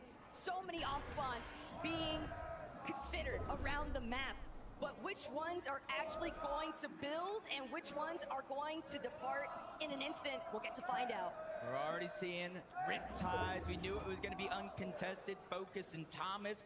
That is going to remain true, but one we know, triple contested. Oh my gosh. Back-to-back days, Sandy Strip. You see that right there? They marked somewhere else on that drop map. Already surprises coming out with Yamzo and Josh. Yamzo and Josh, we know just how key these guys are going to be as far as impacting some of the top players in this lobby. Reason and Noah, looks like they're going to swerve. They don't want the smoke off spawn. They want to give themselves a better chance of having a good first game. And this is part of just trying to win the mental battles. You don't want to be immediately eliminated. If you recognize we got beat to the punch, we're better off just trying to establish ourselves elsewhere. But it's going to be tough working with sticks and stones. We'll see how they come back. Chap Flixie, another team in a heavily contested area of the map. This south section over by New Sanctuary has been very busy all weekend. Yep, we're already seeing a couple eliminations right off of the board, and it looks like Flixie was able to get that 4 spawn. Resigns is the first one that goes down. Flixie already starting off hot here, and he's looking to go back-to-back and wipe him off spawn completely. And a perfect start to the tournament. Quick rivals to get the momentum going. Not going to be an easy team to go up against, but that is how you play things out of spawn. Why is an Asian team landing at Latte? Immediately get that third-party opportunity, but Ritual Agers, disaster has struck here in Game 1 at Latte Landing, and the issue right now, Ritual has nowhere to go. Reed, Cooper, obviously trying to hunt him down, but you also have to deal with the likes of Rainy and Nalu very close by, and so the opportunities to actually escape this north side position, they're just not there. And this was already a POI where we didn't really need more Spanish thrown into the works. It was already a messy situation at times. They seem to come to a cool, but things are heating up. Not just at Latte, here at Battlewood as well. It's up to the young Curve to try and keep his duo alive. alive in this first game. He has to try to clutch up big with no shield already. He lands one shot, but it's not enough. In game one, the NA Central champions have just gone down. This is not what they planned for. It's not what they prepared for. We spoke to Benno and he said we just need to, you know, prepare ourselves mentally as best as possible. But no amount of mental preparation can prepare you for a shot like that, Taco. King just came ready here today. Clearly riding off a little bit of momentum even from those matches yesterday. You get that victory royale, and what could feel better for the confidence? But Nalu, that's also going to be a big strike here. Ritual's out of this.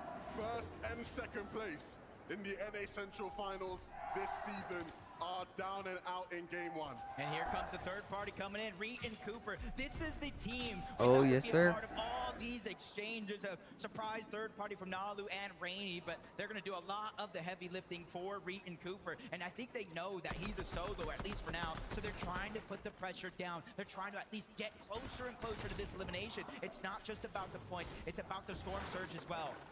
Reed's definitely looking to chase this one down, but for Cooper, that's who I really got in the back of my mind. 2023, everyone wants to kind of rule that Grand Championship out from him, but the fact of the matter is, Cooper's here to prove there's a reason why he won back then, and he's still got what it takes. Yeah, and they're going to continue to hunt. We're seeing the effects of Latte landing. Nalu, even when you think you're worrying about the players in the POI who you're trying to fight, there's always potential for someone sitting up on them cliff tops to take shots inside. Thomas and Focus, they're in a scrap here south of Riptides. Yeah, this one's going to be tough. Even if you start off Pretty crazy. uncontested, doesn't mean it's going to remain that way. Akira and Karama are trying to come over and crash the party, but Focus and Thomas, they got some early game shots. That's going to help their early game surge, give them a little bit of freedom, but you can see that they instantly disengage off. They don't want to fight this unless they absolutely have to. For Thomas, for Focus, it's about the little victories that they're looking to stretch into a mile. For Thomas and Focus, too, they just know how this one tends to play out. Triple contested is just not worth it. Somebody else is always going to come into the mix. So Sky scrambling around. Battlewood Boulevard has just not gone favorably at all for any of our major champions for EU and NA. And it looks like it was Yomzo. Oh my gosh. That played spoiler. Scroll and Yomzo with the Sky, kill? They have played their game so consistently. Kanata. There's so much footage you can go and watch to anti-scrap them, and it looks like that's exactly Kanata what and they're doing.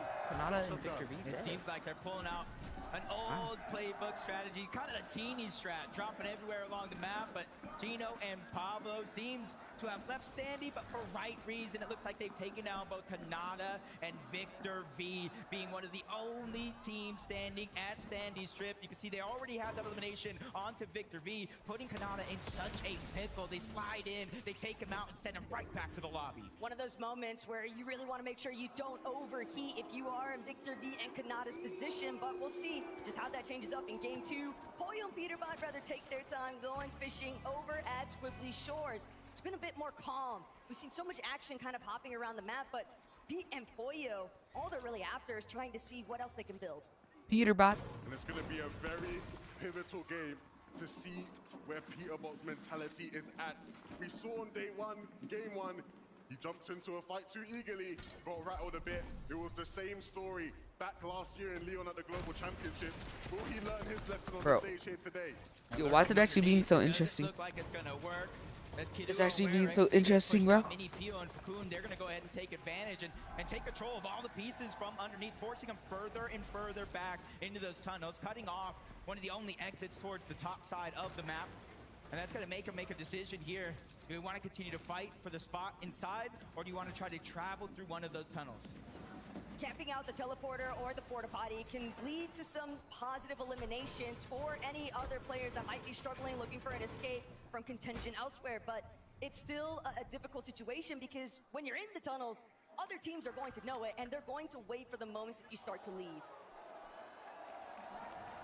Here at Frigid Fortress, you hear the crowd getting wild. Taco said it herself, go big or go home. And honestly, coming into this one, you know, I was like, they could win. I'm not sure if they're my top team to win, but after Vico said it on day one, I was a little nervous. You saw how he played on day one? That didn't look like he was nervous. Now they're here on Championship Sunday, uncontested. Let's see what they can do.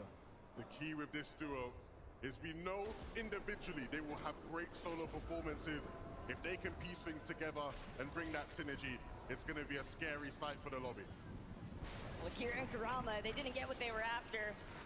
Trying to see if they get some elims onto Focus and Thomas over by Riptide, so they ventured back towards Battlewood Boulevard. And remember, Sky Scroll, that was a duo that helped out Akira and Karama making it here in the first place. So it comes as no surprise that maybe some of those strategies might work against them here today. Absolutely. That is Teeny always the risk. lurking on When you're Darman successful Demas. at Sky and I hope Scroll. they don't. I hope they Teeny looking for success of his own here. Just kind of looking at the mini-map, wondering where He doesn't is make it. Shark even at? It's almost like that Peter Box-esque situation where he's lurking by himself. Maybe he's just trying to get damage here. Not a full elimination, but he's going to get an opportunity here as he turns the corner. One shot onto Demas, and that's what you call a little success. You get the damage and you just keep it moving. Finally, we see where Shark was at, on top of the wonky land wheel. No surprise. You absolutely take that exchange. For Demas and Dom, some pesky little fly on the wall situation. Shark will be more than chuffed with that 45 tag. I think it was a great way that Shark and Teeny split the responsibility of approach. You let Teeny do all the sneaking around, and you got the bird's eye view off that Surge Tower, so you know that you don't have to worry about actually being challenged right away from a third party. Minori and Darkos, though, outskirts of the map. Liam and Jace, they had ample opportunity to showcase exactly what kind of fighting capabilities they were able to pull it out in yesterday's competition, but these are some big teams coming into play here on the global stage. And these are two teams that we're going to be seeing interact with each other quite a bit Oh, today. it's over there. That's right. That's all right. Destiny's potentially tied hand in hand. Why is there 50 teams Liam over there? and Jace in particular, this is going to be the toughest lobby he has ever played in. Hasn't played in a major final over in NA, but there is nothing more major than this summit. I know we haven't seen the full map yet, but I don't like where that one's going. Up towards Wonky Land, up towards the mountain on the north, and this is where, if you're a team, Taco, I would imagine you're gonna have to start preparing for the end game and what's to come. You think so, but for Yapko and Panzer, they're trying to see if they can shut out Nalu and Rainy from even making that approach. They want to see if they can try and utilize some of this early Storm tank, but if they can get the damage done, Rainy will be dropped the moment that he tries to go for the escape, so that's going to be the first elimination confirmed here. And for poor Nalu, despite having 2 elims himself, things just got too scrappy, and now he's just trying to see if he can outlast where Yapko and Panzer are. And this is clearly a big part of Yapko and Panzer's strategy for today. You saw Panzer was playing aggressive towards Nalu earlier when he was in Latte Landing. This is more of the same from this duo, and I would not be surprised if this becomes a repetitive story between these two duos today. I do like this decision from Yapko and Panzer to disengage. Zone is moving all the way towards the west. You can just stay in front of a lot of the teams. You can turn around and do exactly that, what he's doing. Backtracking, getting surge, and just keeping it going in a progressive manner over towards the zone. But you got to be careful, because it's not only Nolly that you have to worry about, it's Cold and Rapid as well towards Painted Palms. Problem there for Yapko and Panzer, I don't think they realized that Cold and Rapid were actually sneaking about, coming all the way down from 4 fields. Paradise Palms might be eaten up here shortly, but for Thomas, that early delay from Akira and Karama over by Riptides has clearly impacted the way that they wanted to actually move around the map, and they are being held yet again by the same gentle mates. Akira and Karama realize focus is out. This is a solo. If we can get the additional points, all the better. 222 below the damage threshold. Exactly what I was thinking. You're going to need some damage to close that gap.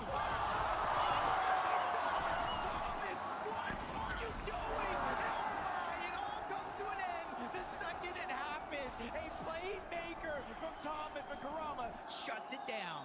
A big wake-up moment for Akira there. Very fortunate. Karama did not lose his cool. You just have to think that those initial shots from Thomas, they weren't warning shots. He was letting you know he meant business. The way that things have started to develop over towards Sandy Strip.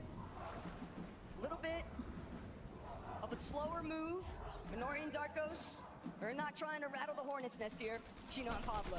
That's how we're starting today's highlight reel. It's going to be a fun 8 games, people. Sky Sky and Scroll looking to begin that journey to recovery.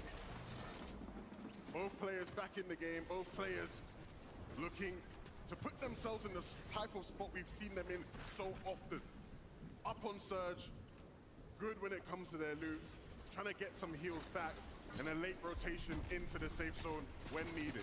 Yeah, that's got to be a good heads-up play by Sky, not only to get his teammate back, but he able to get eliminations, but they're getting jumped on right now. 400 above, Scroll's trying to answer the call. Underneath, he's going ahead and taking a little bit of height advantage, not trying to give up any advantages in a fight like this. They're the only two teams this far out of zone. You see the Fizz miss, they're going to use it to disengage, but Sky turns back, gets one knock, gets the elimination as well. That Siphon is going to keep him alive. I mean, you said they got jumped on. They were the ones doing the jumping.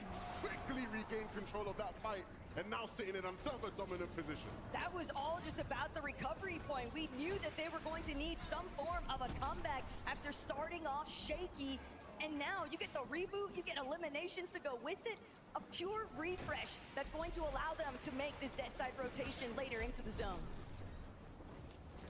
Fizz missed with the shockwave. They realize, hey, we've already stayed a ton of time in the zone, rightfully so. Scry had to get Scroll back into the game. So even though they're above the damage threshold, they want to try to minimize the amount of storm damage they're taking so it doesn't become a factor later on. Jude showing big time here between himself and Badil. Everybody's been seeing it out of Badil, that's for sure. So many solo clutches, but Jude, you gotta remember, he's willing to throw some shots too. Chino and Pablo.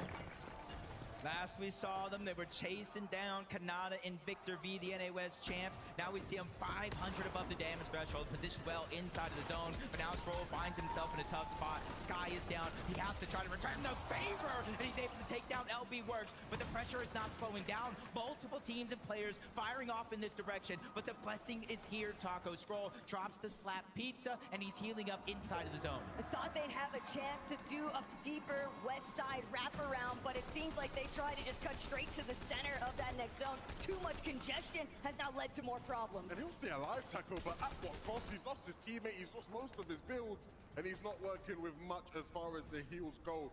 Scroll is going to have to bring out a solo masterclass if he has any chance of getting serious points on the board here. Cold and Rapid underneath. 96 above the damage threshold. We saw how messy it was at Four Fields not too long ago. They have to rotate in from the eastern side. W Rapid and Cold. Yapko and Panzer. They're immediately answering that Storm Surge question. Problem now, though, is will Yapko and Panzer be able to even answer back, or will they just get lobbied? It's not just Rapid and Cold. It is the entire teams, all of them located on the south side of the map. And Yapko Panzer, they are down and out for the count. Free elimination there for Cold, and he's got to be feeling real nice about it. But now poor Liam, you hear the audio cue of these bodies being eliminated right in front of you, and yet you have to make that same rotate. Fortunate enough that Cold and Rapid, they set their sights on that next zone. A long rotation they will have to make, but one that will be possible, especially if they can find the right timing. These guys ain't gonna worry about that though. Wow. Sitting in a pretty position to just take shots at whoever they please. Get to see the other side of the coin though for what was happening. Yapko Panzer dealing with Vico Malabuka on top of Cold and Rapid. I mean, the ending was practically inevitable. Great shots from Vico Malabuka, and I know that he claimed nerves, but he also said to all of us when we happened to bump into him, 1 hour, I play best when 27 I'm minutes. nervous. Uh-oh, as we tune in to the Kings of NA, Peterbot is down, 87. Pollo's alive, and I'm not sure he's in a position he could even work for the revive. This zone is just eating Dang, Chad got in here like as soon as he has the shockwave out now. the server started or something. No placements in this game have been given, and he's barely above the damage threshold. Pollo spotted out by multiple players towards the backside of zone. He has the farthest journey to go. Can he make it? Pollo is no stranger to making magic happen on this stage. But here in game one, there is still so much top competition standing in between him and a good placement. And Skrull is going to be one of those competitors, even representing as a solo. Reed, Cooper, will he be able to make it to their body loot? No, Pick's going to shut that one down. Unfortunately for Skrull, we'll have to close off the wall, and we get to even see where Reason and O'Reilly are trying to find some of their success. Cringe getting dropped, not realizing that that layer was already occupied. The Germans are getting comfortable already in game one, and they're not going to stop. You see them moving towards the front side of things. They might even want to try and play hype this game if they really, really are feeling it. Bro, Rezon, bro, like, Reason and Noah here to play in this oh my gosh. Wow, Skrull in the feed gets Bro, I love watching Rezon. on the O-Zone. This is one great solo run from game one to start to kind of build that confidence. Tiggs at the top of the mountain, Saya, Scary's there as well. Poyo finds himself elevated but taking damage. Everybody's gonna have a rough time traveling through this zone. Drew and Video 84 below. They're feeling the pressure as well. Shockwave's coming out, but Storm Surge is active. They need 127 damage, and they need it now. They can only take about 3 or more Tiggs, and it's gonna be Ju who makes the play, gets the shot, and gets him above. They can also hope that just one more player goes down, because even at the just above threshold point, they still just don't have enough.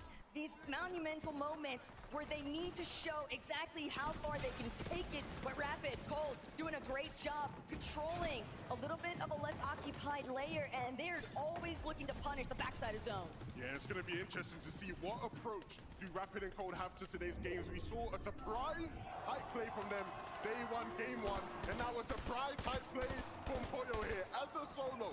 Looking to just use this position to potentially find a refresh, someone whose box he can jump into and get a refresh. Reason has gone down and Noah will quickly follow. The lobby is really starting to shake up here. Through the fire and the flames, we carry on, because only one can be left standing at the end of the day. Vico, Malibuca, they're climbing up towards high ground as well. As soon as somebody realized that Poyo is a solo, they're going to get the green light to go. Ju finds the elimination on the mini Pio, but instantly it's taken down. Not able to really utilize the siphon. They're all trying to make it up, but there's a new king on high ground. Pump has made his way above. But Skrull just sitting inside his own box. He's not had too many instances of catching that breath of relief. He'll utilize a lot of his heals, but now Cold and Rapid, a duo as strong as ever. They've been hanging out on that secondary height for a while here, but from the front side position, TD and Shark have decided height is theirs for the taking. Looking back now, they've already overcome. Uncontested has never felt so good for Shark and Teeny. We know what they can do if somebody lands at their drop spot. Let's see what they can unleash here. They already have the high ground. Teeny, 4 eliminations, and immediately putting pressure down onto Gino and Pablo. That second high team, Acorns, being forced down. Everybody's being squished closer and closer together. And you can see on the lower side of the table, Dom and Demus, they're trying to establish something that will give Shark and Teeny a run for their money in this game. It's about these two duos and everybody in between who will drop down or fall into this trap. Cold and Rapid, they need to be careful now. The pressure is being applied and they can't handle this player right now. They need to get off of it, and Cold will do just that.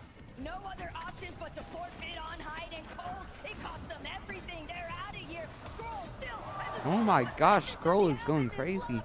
3 eliminations and so many placement points. He is racking up the count. We are witnessing probably one of the greatest solo clutches of all time, but can it last? Shark and Teeny are finally dropping down. They know this game is so close to being finished, and they want to be the last one standing. Pressure on the Shadow and Virgo. Kurama and Akira, they find Skrull, they take him down, they end the legendary run. They have been menaces since the start of this game, and they will look to continue that streak now. Demus and Dom, they have control, but then they lost it, and now they regained it again. Shadow and Virgo sent back to the lobby, and Akira will fall as well. Darman Demus is here to remind everyone who's actually in control when it comes to the low ground front side. Chino looking back. Chino takes out Dark just like that. Chino might be able to bring this one home, but still, as a solo, what's left?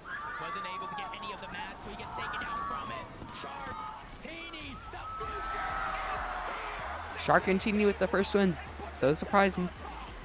Everything that everyone has been waiting for, and the fact they came to deliver on the first game of finals. That's exactly what you'd hope for. Everybody wondered if the young Shark would step up on the stage, and he absolutely will. What does he have to say about it all, Frankie? Shark, your first VR in a grand final. How does it feel? Normal. It just feels like a normal day for you. Teeny, I know you've experienced this before, but what's it like doing it with Shark? It's amazing. It's easy. It's amazing, it's easy. You got the timing exactly right as to when to take height. Was there a point you thought it maybe looked too messy? No, it looked perfectly clean. The game was full on easy mode. We pulled every zone and yeah, it was okay. Did you get lucky though when the zone pulled down the mountain? Yeah, we did. We got lucky with zones. Do you need to get lucky again though in order to win more? No. Okay then, Shark, I'll just ask you one more thing. Is there anything you'd like to say to this crowd here in Düsseldorf? We will win this. You'll win this, okay. I think Düsseldorf heard you loud and clear. We're gonna head to a break. When we come back, game 2.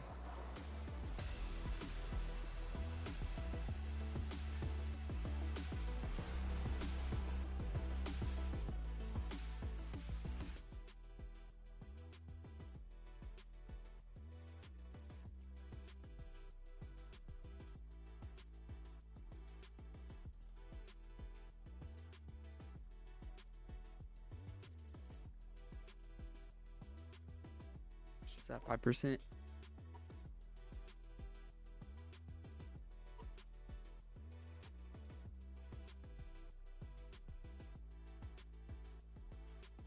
Two minutes? Try to go look for some breakfast or something. Be back in a second.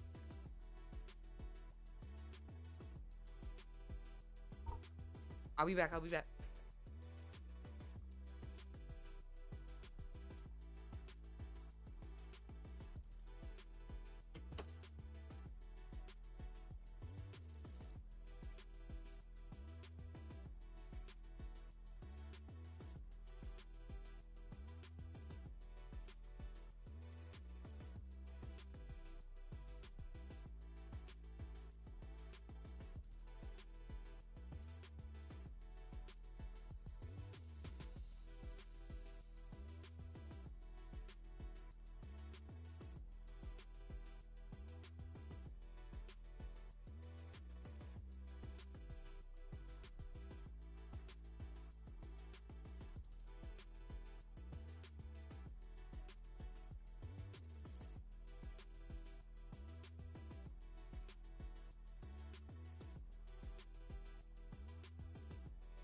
Fortnite fam, welcome back to the FNCS Summit.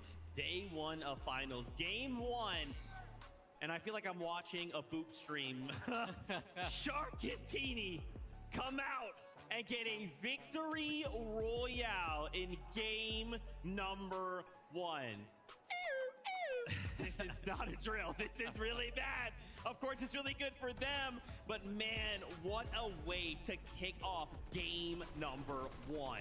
Saw Skyas and Scary going up on high. The Spanish fans are going crazy, but look who was lurking in the backside, Teeny and Shark. This was a really important game for them to get right, because not only were they uncontested, we hinted at it earlier, potentially that surprise contestation, but they also got that zone at the end of the game. Huge performance from them when it mattered most. And I was on Bootstream earlier. I said, watch out, game 1, Shark and Teeny, they're going to win it. And look what's happened. So see if they can continue. I hope they can. Man, sometimes it looks so hard to play competitive Fortnite. Like we saw a dude that was kind of just chilling up on the higher ground. Shark and DNA are seemingly like nowhere near in a position to go ahead and contest the higher ground. But the mist comes in, the overdrive comes in, and all of a sudden they got like 20 layers and they're contesting the higher ground. Just a super sick play for them. Happy to see the guys doing well. So many duos, like so many duos. Just had little things here, pop off performances. I want to let you on a secret, though. Of course, Shark and TD got themselves a Victory Royale, but they are not currently in first place. Crazy. That's actually going over to Darm and Deemish. This is why we had to talk about them at the start of the show. Again, there's like, it's like, again, I don't want to use the word dark horse because that's not what this team is. This is a tier 1, up in front, in your face, triple digits after game number 1 team. I mean, a 10+ elimination game felt like something we hardly saw in the upper and the lower bracket. And technically speaking, right, those lobbies should have been a little bit easier than the finals that we have here today. First game, the guys who were kind of calling themselves underdogs, the guys that kind of entered the scene just last year, are in first place, 11 eliminations, controlling, running the low ground. Crazy stuff. Yeah, I just spoke about it for Shark and Teeny. They needed to make the most of this game as well, but for slightly different reasons. Yes, we know they land towards that northwest side of the map, but in a different way they needed to make the most of this game. The reason why these guys needed to make the most of this game was that Sky and Scroll were just down to an individual Scroll. These guys are so good on the low ground, and typically on low ground, it's Sky and Scroll running the show. These guys have to play a couple of layers above, but because that low ground was free for them, they could then show what they could do. So for a different reason, they really needed to make that game count, and what a way to do it. These guys are going to be fantastic on low ground, and if Sky and Scroll also again continue to fail to make the end game as a duo, they'll be running the show. I got to see those standings one more time, man. So many different things. That was just game number 1. Teeny Shark, remember they got that VR second place, but look right behind him, Chino, Pablo, Wingo. Chino kind of put in a situation there just to be by himself for just a moment, but you know, man, Viv, I'm looking at this, and you said a name. You mentioned a name, Anymatter. We were both going crazy, Sky and Scroll. So let's think back to the start of this game, right? Gets lurked on by Zoe, suddenly has to reboot, and then Scroll goes on the run of his life, Viv. What a roller coaster of emotions for all of the Sky and Scroll fans out there. Yeah, the reboot was absolutely clutch, right? We know Sky was kind of left to his demises as a solo, but potentially the most MVP move of the game was him going ahead and rebooting Scroll, because like you mentioned, Zeke, after he was left as a solo, it just didn't stop it. This is an incredible performance. I was kind of mentioning after the reboot came in and these guys were a duo, I was like, man, if they do well this game after how bad the early game has gone, just go ahead and wrap it up, because it feels like these guys are just going to win the competition, because this by no means should have been a good game for them. I think the way to sum up that is, you know the meme where it's like, it's so over, we're so back, it's so over, we're so back. That was like the way that game was going down off spawn. We're so, it's over. Okay, it's all right, we got the reboot. Oh no, one of them goes down, it's so over. Oh no, Scroll is solo clutching, down to 1 HP, down to 1 build. Oh no, it's so over. Oh no, he's found a refresh. It's like he just had the answers to every single problem throughout that game. And that's why this team are one of the favorites to win this competition, because although we know how fantastic they are as a duo, a common theme when it came to them winning FNCS in Major 1 for EU was their solo clutching ability. And look out for that from both sides as well. Both of them are so good individually that you could put either of those guys in Scroll's shoes right there and they would make the same plays happen. What I love about that point, Minnie, is the fact that, like you say, on EU, now we've taken a step farther, the farthest step we can, international competition, and they are still showing us why they are favorites in EU. Viv, I gotta come to you really fast though. Cold and rapid. Move it in that last game. Game number 1. Strong start, of course. Still needs some work to be done, but still, I love seeing them. I love seeing how confident Cold was as well. I love the way this duo plays, right? Because a lot of the times, some of our favorites, they're high ground teams, they're low ground teams, but no, these guys know how to get into the mix and some of those mid-ground layers, and it's just on the back foot of being able to find so many eliminations, right? Obviously, this is going to be a low elimination game. I can almost guarantee you we're going to see them kind of have one of those pop-off games where Cold picks up like 7, Rapid picks up 7, but this was a good, solid first game. Remember, they land all the way on the east side of the map. They had to kind of travel all the way over to the west side, but a little bit of a tough pull for them, but still great to kind of find them in the top 10. Yeah, ultimately you saw right there, they had no builds in that final situation. Both of them had to make those solo plays. It was someone I spoke to on the Telestrator yesterday with Vico about how important those solo plays are when you don't have builds. Running around in those end games, there's so much fizz miss, there's so many of those overdrive grenades flying about. It can just be a case of, can you find a refresh in the right moment? And for them in that game, they couldn't. But if they can, we can expect to see these guys in that top 5, I'm sure. Guys, I want to continue to pick apart these standings. Let me have them again. I'd love to just continue to talk more and more about. It's crazy how much was packed up into that just game number 1. As we continue down the leaderboard, Shadow, Virgo, Epic, Whale, and Pump just above Cold and Rapid.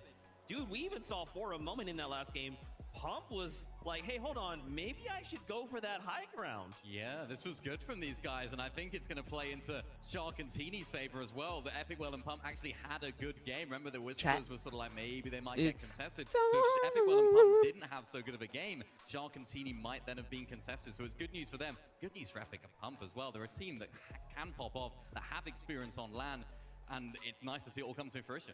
I can't lie, though, the list of names that we have talked about so far that were kind of touching or holding that high ground for a moment during that game kind of scares me a little bit for any of the teams that are kind of be looking to play for that. I mean, at one point we had Pollo, who was looking to hold it as a solo. I don't know how the heck he's doing that. Nico and Malabuka, they look kind of poised to take it at one point. We talked about Epic, Well, and Pump. We saw Scary up there. We know Sharkantini kind of went for it.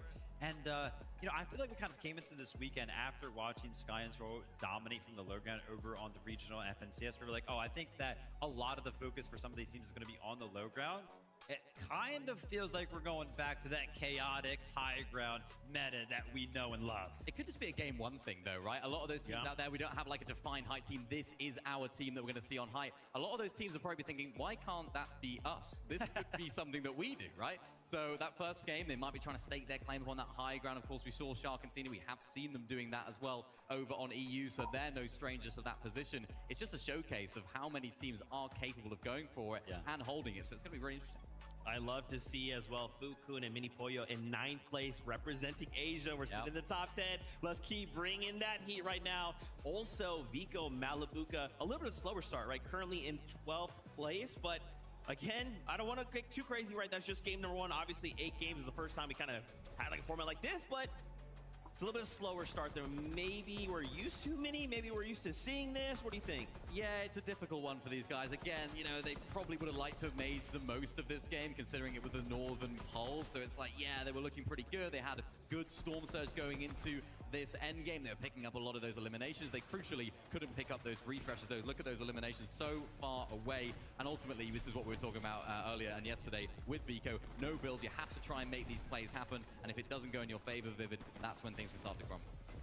Fortnite's so hard, man, because like we turned into these guys POV-wise. What was it like in 9th zone? It looked like they were like playing like second height. It looked like they were kind of poised to once again, you know, win that game. But you tune into them just a zone later, and they have run out of resources right there.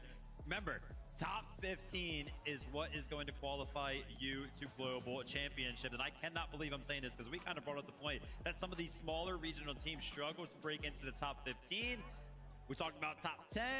Looking down here at 11th place, we got Alex and Reckless also kind of joining us in the mix. So happy to see these guys there. Of course, they just about got through in that lower bracket. They were that 19th team that qualified on through. And I was speaking to Alex yesterday night in the hotel, and I was saying, you just about made it through. How are you feeling about tomorrow? You've done it so much. And he was like, yeah, we got some strats cooking. We got some things under wraps. We haven't shown all of our cards yet. And he, being the face of OCE, like he likes to talk about, he needs to make these plays happen. And of course, looks like they're working out so far. Yeah, man, that's a strong start. Even in 14th place, right? We saw a little bit of Scary as well as Sayaz. They were kind of starting to compete for the high ground. Didn't quite go their way, but again, that's just game number 1. Even got a little couple moments there with Akira and Karama. Almost 300,000 watching Fortnite. So many names packed up into a single lobby. After game number 1, how are we feeling? Feeling good. I mean, what kind of flies under the radar for this duo specifically a lot of the times, double controller. Kind of rare in Fortnite nowadays, right? It's kind of been difficult, or at least, you know, not so common for controller players to kind of find themselves any success in Fortnite competitive, but we always see those breakthrough performances. Karam and Akira picking up a top 4 that game. Obviously, they're going to be feeling kind of good about that, and I feel good about it too. Remember, they're kind of expecting to land all the way to the south side of the map with that zone pulling all the way to the north side. You got to imagine that we can see them do much better than that as well if the zone pulls a little bit easier for them. Also expected to be contested, so we'll have to keep an eye on whether or not they're actually going to be able to play all 8 of these games out. Yeah, French favorites, these guys. I mean, a lot of the French fans, you can see them on the screen, you can hear them most certainly as well in the crowd. They are a team that a lot of French fans are having their eyes on, and it's going to be interesting to see if they can continue that. Like you mentioned, Vivid, they are looking to be contested. Not quite sure what happened in that off-spawn contest in game 1, but now they're up in the leaderboards. I'm sure we'll have a look at that. And it's good news as well for Shadow and Virgo, who I mentioned at the beginning of the show. If these guys of Akira Karama don't do so well down there at the south, we have seen them landing to that South Frigid Fortress as well. So for Shadow and Virgo, opportunity on that stage as well. And I love that rounding out the top 10. Acorn and Volt, we interviewed him at the start of the show. Confidence like crazy to be in the top 10 after game number 1 is very impressive. Obviously, we still got 7 games to go. Don't get crazy, but there's still a lot of job or work to be done, rather, but I like seeing them in that top 10. Yeah, I would imagine Acorn right now is probably kicking himself because, again, we kind of talked about all of the teams that land up north. They should be loving a zone like that. We know Acorn land just north of Wonky Lane, so it should have been a pretty similar game to kind of like Shark and Team's performance right there for them, because they didn't necessarily have to move far at all. So 10th place, again, probably kicking himself for that, but we know Acorn always got something ready.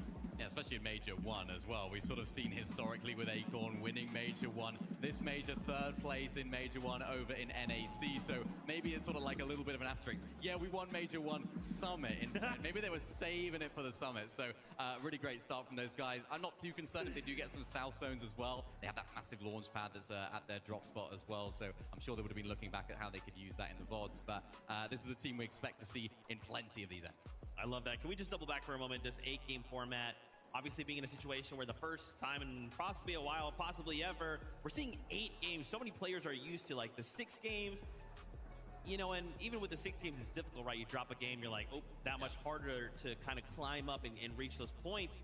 How do these 2, which just sounds so small, just 2 extra games impact the lobby? I actually think it's going to be a time thing more than an actual like quantity of game thing, because there are tournaments that are on all the time. You know, when you're kind of like in an open stage, you are allotted to actually play like 10, 11, 12 games, whatever it may be for that specific tournament. So they know how to kind of play numerous amounts of games. However, those types of tournaments are usually restricted to like 3 hours. And if you think about 6 games over the course of the LAN environment as well, it's usually kind of about 3 hours.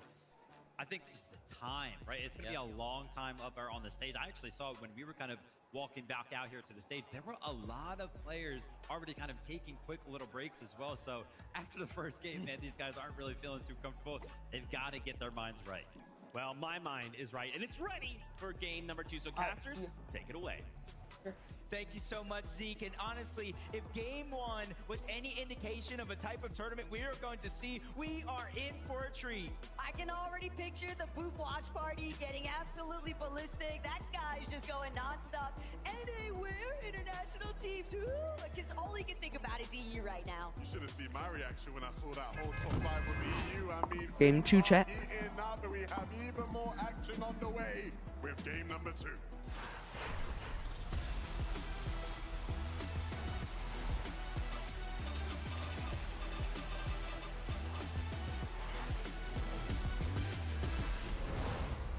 Insane solo clutches, huge elimination games like Garmin Deem has just had. We've had a cinematic first game already, and I'm definitely in it for more. In that last game, we Cold kind of and saw rapid. Cold and Rapid, not necessarily contested, but a good portion of the lobby already rotated on over. They made it evident, though. Their intentions are for hype, but we'll have to worry about that at a later moment, because right now, Chad Flixie, they're about to get the party started here at New Sanctuary. Already Flixie getting the first drop spot ready, and he gets that first knock. Down goes goes Tinka. Now it's a 2v1 situation here. Chap and Flixie, instead of getting full aggressive, trying to find where that last elimination is, they're trying to work together. Get some materials, get some heals, because they know the solo is not too far behind as Resign goes down. And for a team who have had plenty of slow starts to tournaments this year, this is a great first 2 games for them as far as the off-spawn situation goes. Quick wipe twice in a row.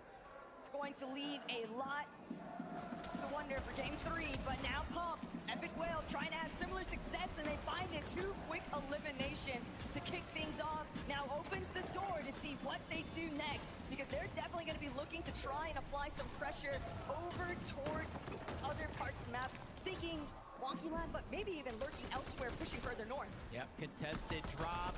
That's how Epic Whale got the first elimination onto Hero. Sees focus across, and they now kind of use their numbers to go ahead and get that elimination. And Epic Whale and Pump have been on a journey from Wonky Land to Riptides to now this split drop here.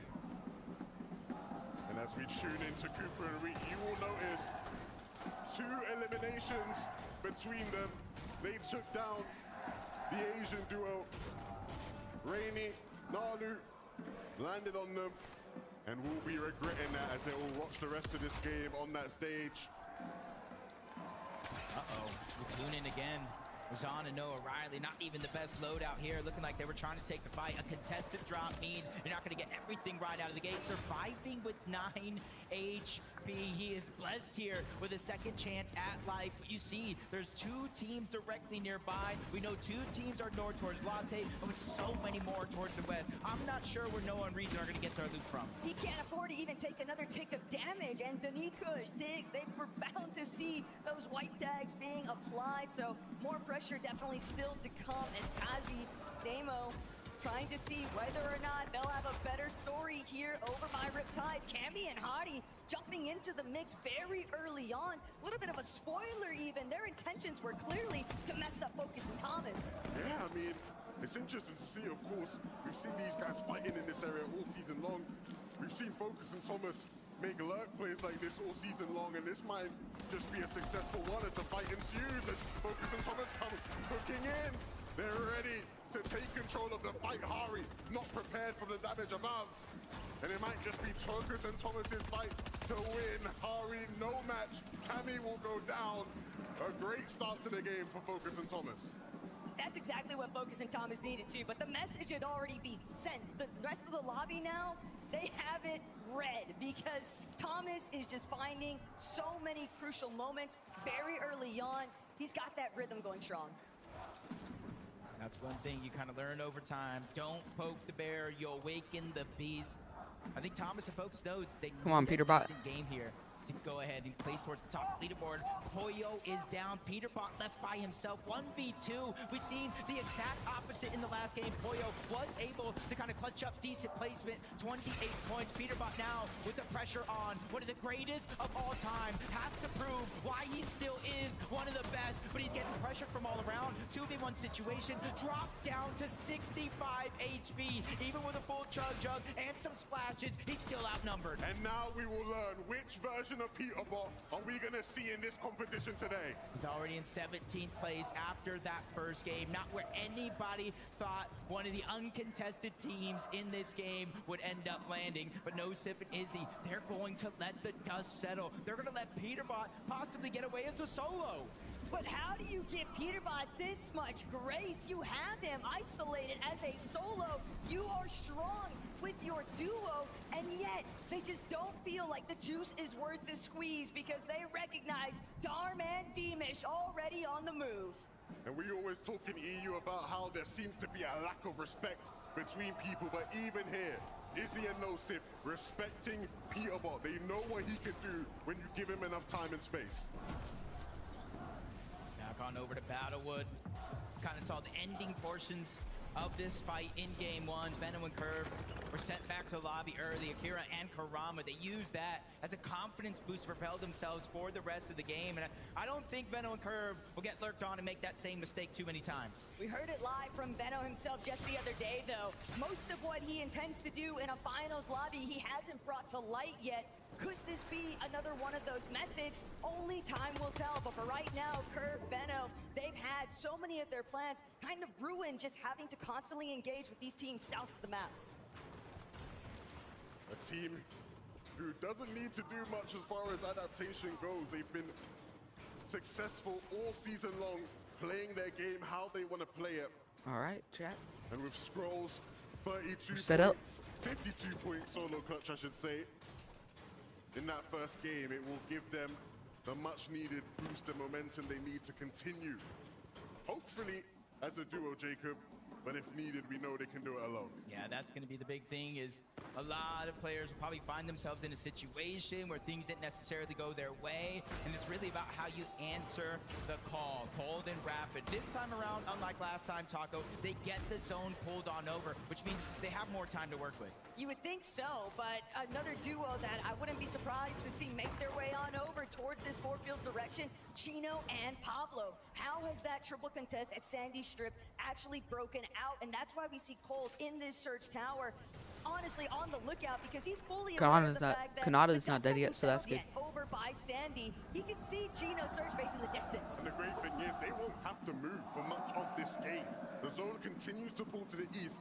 They are prime position to continue and have another great Bro, game. me and we are I think everybody's kind of feeling the pressure of that game number one. Storm Surge really dictated how teams were able to play. If you were below that damage threshold, you almost had to be a magnet to a fridge and push yourself against the first team that you saw. And so now, with one game already under their belt, you're seeing teams kind of play a little bit more passive. 85 alive here in Zone 3. That means it's going to be dangerous when it comes to Surge. And you see Swizzy and Pixie, a duo who many will be hoping to hear plenty from today. Just a moment ago, it looked like they were trying to set up a little lurk play. But this is a team who understands how to play within the congestion. We've seen them do it all throughout the season. Look who's back fighting. A bit of a rematch between Focus, Thomas, Kurama, and Kira potentially. Focus, Thomas, though, they'll be happy with how their game started. Not desperate for damage in the same way Kira and Kurama might be. Not in the slightest, but they're more than happy to still pay Kurama and Akira a visit just because of the fact that we saw Thomas not happy with the fact that their early rotates in game one, a little bit spoiled by the fact that they were challenged and held over at Riptide. So now Akira, Kurama, ball's in your court, but now they're knowing that Thomas is in front of them. They still have to play catch-up. This is a tough situation to be for this guys. Not only do you have to catch up when it comes to damage and surge, you're gonna have to figure out how to get yourself back up to cap mats. They are far off the pathway to having a successful game right now, with Zone continuing to fall far from them. It's an uphill climb. This is a battle I didn't expect to see this early. First and second place, respectively. Shark and Tini going against Storm and Demas. They're taking the fight towards the north side of the map. See damage, shield being taken off, HP. The longer you stay in the zone, the more likely you are to just get one shot knocked. And I think they realize that. Teeny making sure to grab the splashes, 12 overall. They just need to get in the same box, and health won't necessarily be a worry. Meanwhile, Shark is still putting down pressure. He's trying not to let Darman Demas do the same thing. He doesn't want to get them healthy enough to fight back, and I think Teeny knows it as well. That's why he's putting pressure on both of those walls, trying to break in, and finally getting that elimination on the Darm. It's exactly what they've been trying to stall out for, but we'll even get a chance to review here, see how exactly Darm was even in that position to begin with, and Demas just fully caught off guard. Teeny lurking around the rock. He is notorious for these types of plays. He frequently finds those opportunities amongst other teams' loop paths to cut them off and find them when they're in a moment of slippage. And last time we saw these boys here, though, Peterbot and Koyo, it was in a bit of a pickle. Peterbot stuck by himself, further out from where he is now. Koyo was down, but it's good to see that Koyo is back in the game, fresh off with a reboot. And because they are uncontested at Squiggly, there's a lot of time for them to get the loot and the loadout that they need for the rest of the game. Time. It's not something Akira and Kurama have much of right now. Venno seemingly realizing that and looking to pull away, not give these guys what they want, and that is a fight. Venno and Curve need to make good of this game. We saw just how quickly things can turn for you when you are potentially fighting people off spawn. You have to make every second count. And Veno's always been one known for liking to play through the storm into later zones. The only thing that Chat, might I hope that Peter Bot does good. To QNDX and Phantom is storm sickness itself. Can make things a little bit more complicated later on, but scenic views elsewhere. Chap, Flixie, very content right now, postured on a hill over by Builders Barracks, and they'll be the cutoff point for so many of those teams trying to make an entrance through the west. Yeah, for Flixie and Chap, honestly, their journey to get here. They were going towards the new Sanctuary uncontested throughout the course of the tournament. They won, Romero started to contest them. And not only that, kind of beat them off the spawn, forced them out of the POI. But Chap and Flixie, they went ahead and made the proper adjustments in order to qualify here for Sunday. Yeah, they started off the game super aggressively. After winning their off-spawn fight, they ran straight over towards Werex and Kuduro, and they took Werex down. We'll see if that aggression continues throughout the day. It's a tough spot right now, though, for Reason and Noah Riley. It is never Reason when you're having to depend on these forms of mobility, but still, even entering a little bit after the fact, the main thing is just going to be trying to avoid Chino's line of sight, and that's already been scouted out. Reason trying to hug this cliff face as closely as possible, but Noah Riley, he'll be here trying to stop some face. He's first up, gets an opening shot, but it's just not enough. There's still 3 below on Surge. At least it's a start, but that one is going to set them back. Just Reason. Hobby going ahead. You're below, bro. Back, letting them know you will Go ahead and lock in. or at least not safely. They're trying to continue to move in, but it's getting rougher and rougher. Sandy Strip, this part of the zone is so stacked that it's going to be hard, even if you get the eliminations to stay alive, but they're being persistent. They know they don't have the heals if Storm Surge activates, but Noah Riley goes down. 2v1 situation, and Reason will follow him back to the lobby.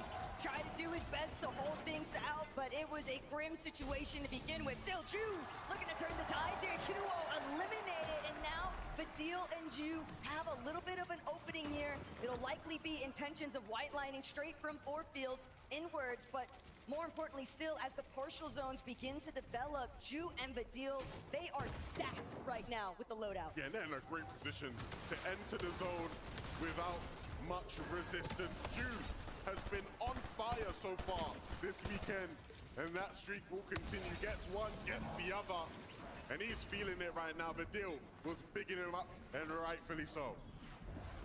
Sometimes you just gotta believe in yourself, believe in your duo. Chino, Pablo taking that rotation away from Sandy Strip, but leaves them overly exposed. Even though they're almost 300 above the damage threshold, they now become Bobby sprayed, focused out. Chino taking a little bit more damage, but they're able to breathe here in this moment. Still 256 above.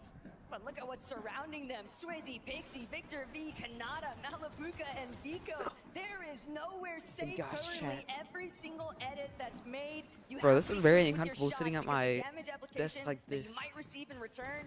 It could just be your demise. Yeah, they had to invest 6 metal boxes just to make sure they didn't get lobby sprayed there. So a tough position to be in, but one that they will survive. Mumsy won't be surviving this though. Too much to deal with here in game number 2. No. Sometimes being below that damage threshold Oh, can be so daunting. You really have no answer, especially if you don't have heals to keep it going. 47 above though for Acorn and Bolts. Not necessarily a strange position to see him in, especially where the zone has been going. But they need to be careful. we're halfway there. The threshold. That means anybody can get it at this point in time because they need an elimination. Still not enough damage to where one tag wouldn't make Oh, that's the best part. halfway How aggressive do they there. want to take it? How confident are they feeling in their fighting right now to overcome? I mean, we know these two can turn it to 100. Oh, let's clutch up Polo. Oh, Polo and Peter. Peter bought Polo. I believe in you. Two qualifying to globals. A. I believe in you. I believe in you. Peter bought and Polo. moves fine. I mean, Peter Bottom Polo, I believe in you to fall. It's not looking good. Peter Bottom Polo, Peter Bottom Polo, Peter Bottom Because Polo. all it takes is one moment of weakness to cost you everything. It's just the repercussions of that first engagement. They tried to exchange big blows, but they ended up losing a good chunk of their surge along the way. And when you find yourself net even, it makes every single moment matter even more so because you're just constantly teeter-tottering between the two, above and below. Yeah, look, they're opting to try and out-heal just to keep themselves in the game longer, to maybe extend that window of opportunity for a refresh. And you're seeing Peterbox activating right now. It's bolts he has his eyes set on, but they won't give it up too easy. You see now the desperation has kicked in, Jacob. They want to get in and fast. Yeah, they realize we can't continue to out-heal this. We'll have nothing left over. Storm Surge hits. Peterbox goes down. Polio trying to stay alive. He strikes bolts down. Still below the damage threshold, though. Active Surge. He finds himself above by cleaning up that elimination. Miracles do exist. We told you he only needs one. And they found it, and now he's got plenty more to work with, but as a solo, it's going to be all the more complicated. Still, you know Acorn can't possibly be happy about that. It looked like they were going to get out scot-free. Instead, it cost them so much along the way. Back-to-back games right now where Pollo's going to have to play this game out as a solo. He played it phenomenally in that last one, but he needs a repeat performance, which might not last too long. Sharkantini waiting in the waters to strike, but he escapes with certainty. But how much distance can he create himself from one of the most dangerous teams in the lobby? This might be one of the worst case scenarios though for Pollo, but his saving grace here is that Sharkantini, they're prioritizing the positioning. They don't need to waste their time on someone who's clearly just way too tattered to actually do something back. Vico Malabuca though, this could be a great opportunity for them to strike first as Victor B left by his lonesome 349 below. He might just be delaying the inevitable here if he doesn't find a pop-off in an instant. Victor B looking to try and be our next young star to make a pop at this stage. He'll have to wait till game 3 though. Too much pressure from the lobby.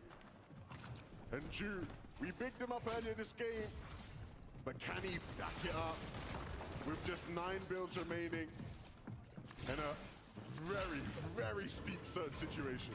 One of the problems that Ju and Badil have encountered along with other teams that are struggling with Surge is that these rotates, you're so much more exposed. There's not much to hide behind from the territory just surrounding Sandy Strip. And with that in mind, teams, they're forced to expend almost all of their materials. They're trying to make these tunnels to find those clear paths, but everyone is just on the lookout, constantly trying to find an opportunity here. And Ju making the approach now, it could be Cold next.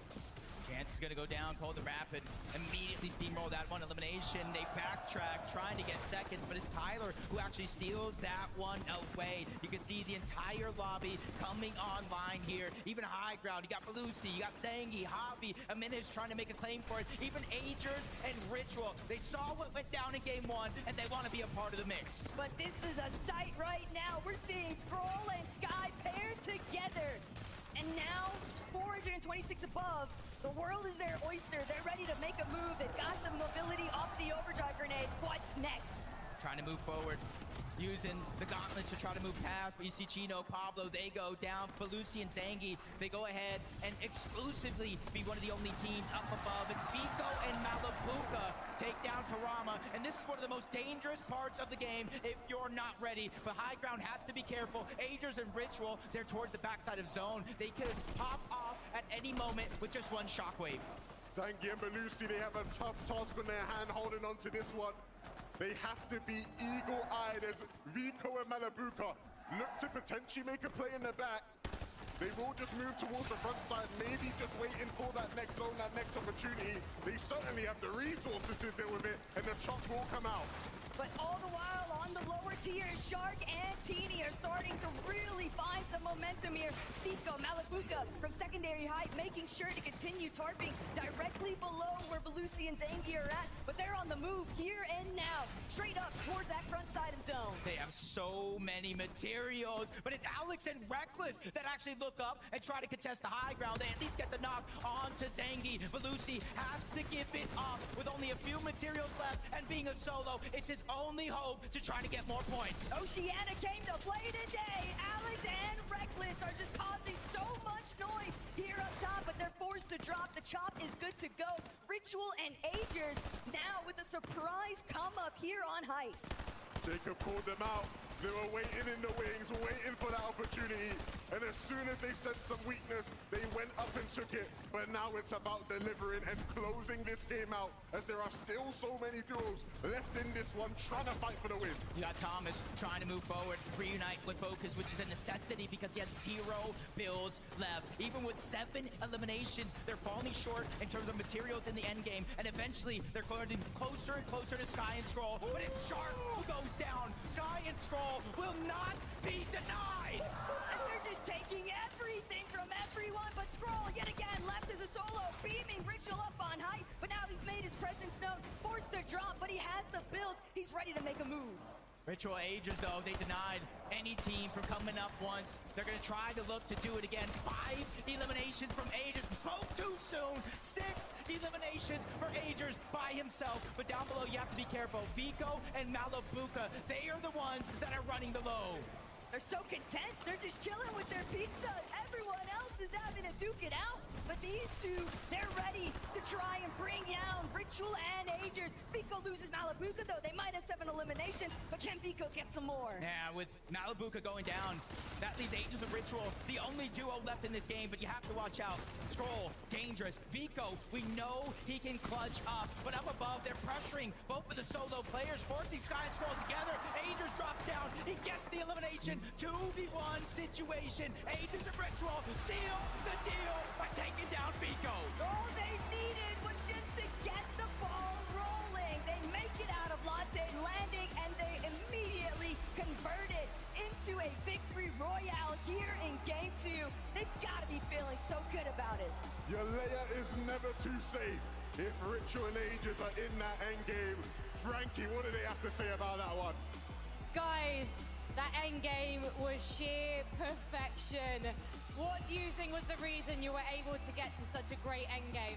I just think we're the best duo, and we were triple con the first game and the second one. So it's the first game we got to play.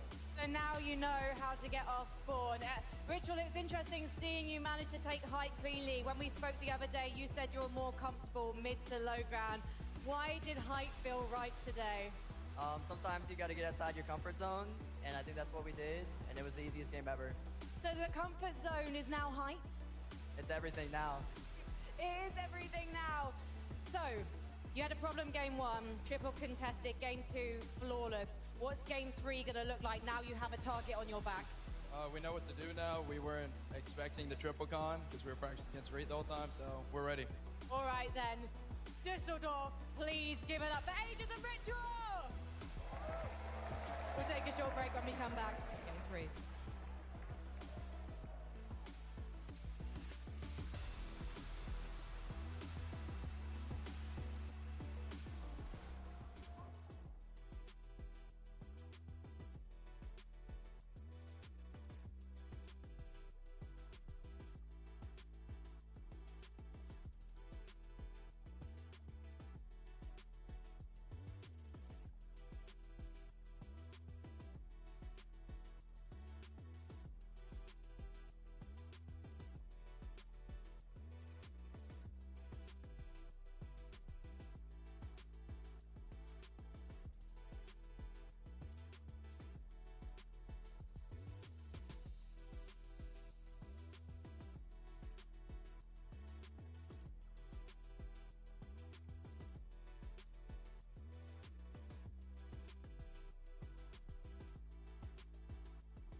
Chat, I'm gonna go look for some breakfast. I haven't eaten at all today, chat. No, bro, why are they shooting good thing at Muzz? Bro, Muzz didn't qual, bro. L. Alright, see y'all in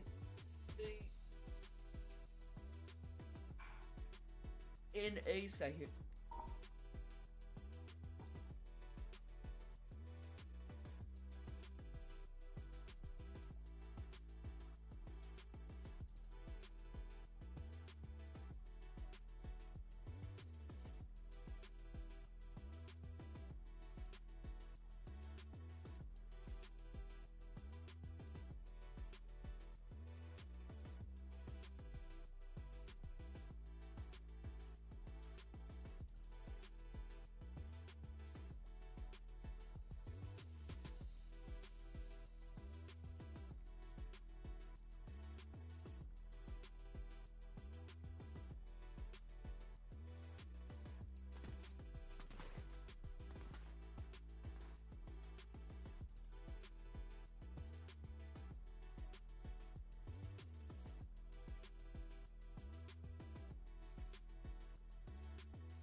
Fortnite fam, welcome back to the FNCS Summit. Putting my NA favoritism mask on for just a moment. What's up? NA on top of game number 2, that's right. Ah! Okay, took it off there. Unbiased Zeke back. I come back. Crazy stuff. Wait for one back on. Ages and yes! Ages and Ritual get up here. Okay, back off. Anyway, sorry about that. Sorry you had to see that. Congratulations to the duo showing up when it matters, right? Finding that momentum, finding what was crazy too, the high ground of all things. And I love hearing from Richie himself, like, hey, it is now. High ground is right now. Zeke, I don't need a mask. I feel like the slightest increase in how big my smile is after an NA team wins a game should be telling enough. I mean, incredible game from the boys here, and we were kind of watching this one fizzle out, and it's like, you know, we kind of tune into them. They're on the high ground, they're chilling. Agers, man, ends the game. What was it? 8 eliminations? Ritual over there with 0 as well. Obviously, we know Ritual is good at making those IGL calls. That's what he's known for. Yeah. But Agers having a performance like this, man, incredible to see. Really, really nice to see these guys clutching up, claiming that high ground as well. The way they took height was absolutely perfect. Took it at the right time as well. Something we've sort of spoken about throughout this weekend is the time that you take height is super important. If you take it too early, like we saw with teams like Alex and Reckless, took it a little bit too early, had it taken off of them. But there's a point in these end games where if you have it at the right time, you can ride it out to the end. And especially if you're a team as good as those guys, they are capable of doing it. Triple contested off spawn as well. Like I mentioned in that interview, by Nalu and Rainy was the sort of surprise con from the East. Really, really great job from those guys. Yeah, that's not what you would want to hear, right? On LAN, oh, we're triple contested. Apparently, Agents Ritual, they do not care. We have a listen in from that last game. Let's check it out. Good. I got blasted. Coming over. I'm good. Yeah. I'm med bombing. Yeah, watch this back wall, it's weak. I'm holding it, but... Be awareness for me. I'm grabbing slices. I'm just holding walls. Give me some hearts. Yeah, take those. I'm 5-0-1. I'm good mats, I'm good mats. Yeah, hold. holding. You hold. Hold. Got it. Dead. 150. Holding. Hold. Can't get it. Second. Wait, I pizza box. You wanna play all height? You wanna go height now? I'm down. Yeah, throw it. Throw this. Right. Jumping in, it's right. It's right second height. Yeah, it's right. Break. Zone. Med bomb. Look at it. Yeah, I'm staring. He's going up. I'm in. Dead. Come on. Baby. Come on. That's what I like to see. What's really interesting too, of course they had the high ground, but then in that like kind of pivotal moment, they're like, let's just drop low ground. They're expecting us up there. Let's just take the fight to them, catch them off guard, blindside them, ends in a victory royale. Yeah, incredible stuff there. Love to kind of tune into the listen-ins, because something that we can't really pick up when we're just watching them heads up is like, what are all the things that these teams are aware of? You kind of heard that he was calling out head missed in zone. They could, overdrive up with that. So they were fully aware of that. With that game right there, after a rough game, number 1, Agers and Rituals find themselves flying up the leaderboard, 30 spots to join the top 5. We needed an NA team up there, but yeah, they're going to be 4th place after that one, 105 points. Yeah, really, really great performances, guys. I'm looking at first place right now. The new first place on the leaderboard, Teeny and Sharp. We got to bring it back to EU, all right? That's what I'm here. That's right, that's right. These guys started the game really interestingly. They actually lurked on Dharma Dimash, our ex-first place team, and took them out of spawn. Really bold play at the beginning of this tournament. They've only just had one game prior to that, so it's like we are playing for the win already. We are trying to take this by force, and that is what they then continue to do for the rest of this endgame. Exciting stuff. You know, we're only 2 games in, but it starts to feel scary when Miniminer kind of makes the point, hey, listen, you know, Shark and Teeny game number 1. You guys got to make the most out of that. They did. It comes over to Wonky Land. They have a great game. This was nowhere near Wonky Land, man, right? They had to rotate across the map, but they still did very, very well. And that's when it starts to get scary for me, when I start to take a look at how good some of these teams just are at playing Fortnite. And not to mention this change in strategy as well, like you mentioned, early in the game. So they look prepared. I wasn't prepared to see this many teams up in that leaderboard as dominant as EU. We got our one up there, right? But so many high-profile duos as well. Vico and Malabuka themselves. We saw Aegis Ritual climb to 30, but Vico and Malabuka climbing 11 spots. Remember, we kind of talked about their first game, maybe a little bit slower. They said, second game, let's kick it into high gear. Yeah, there's a few really nice things they did in this end game. They were shaping up to take height at one point in that game. They were looking for it later on in this end game, and they were thinking, right, do we go for it, do we not? And there was a moment where they decided, okay, let's not. Let's play out our materials. Malabuka, Vico picking up a lot of those refreshes, and it was around this sort of moment where they thought, yeah, let's just play out the mid-ground, play out the low-ground layers as well, and it was right here. Vico decided, yeah, let's just try and play out as much as I possibly can, going back into the storm. And then, of course, when Aegis and Ritual came down, they took out Scroll. So he managed to clutch up that second place. And something that I just noticed about Vico, right? A lot of players, when they're walking off for that break, we actually walk by them when we get to the desk. They're very chill, very, very calm. Vico's a lot of fans, of course, chanting his name. He was fired up. He was feeling good, and I hope he carries that into the next game. All right, well, you know what? I'm actually getting word the next game is ready. So, casters, let's kick it back over to you. Already 2 games down, 6 more to go. This is looking a little bit more like a marathon. Game 3. Let's go. You would think so, but with the way that Shark and Teeny are playing, they're looking to eliminate anybody that's coming close. Dharma Dimash targeted intentionally. They were in that first place position, but an early departure now means Shark and Teeny might look to take over here in game 3.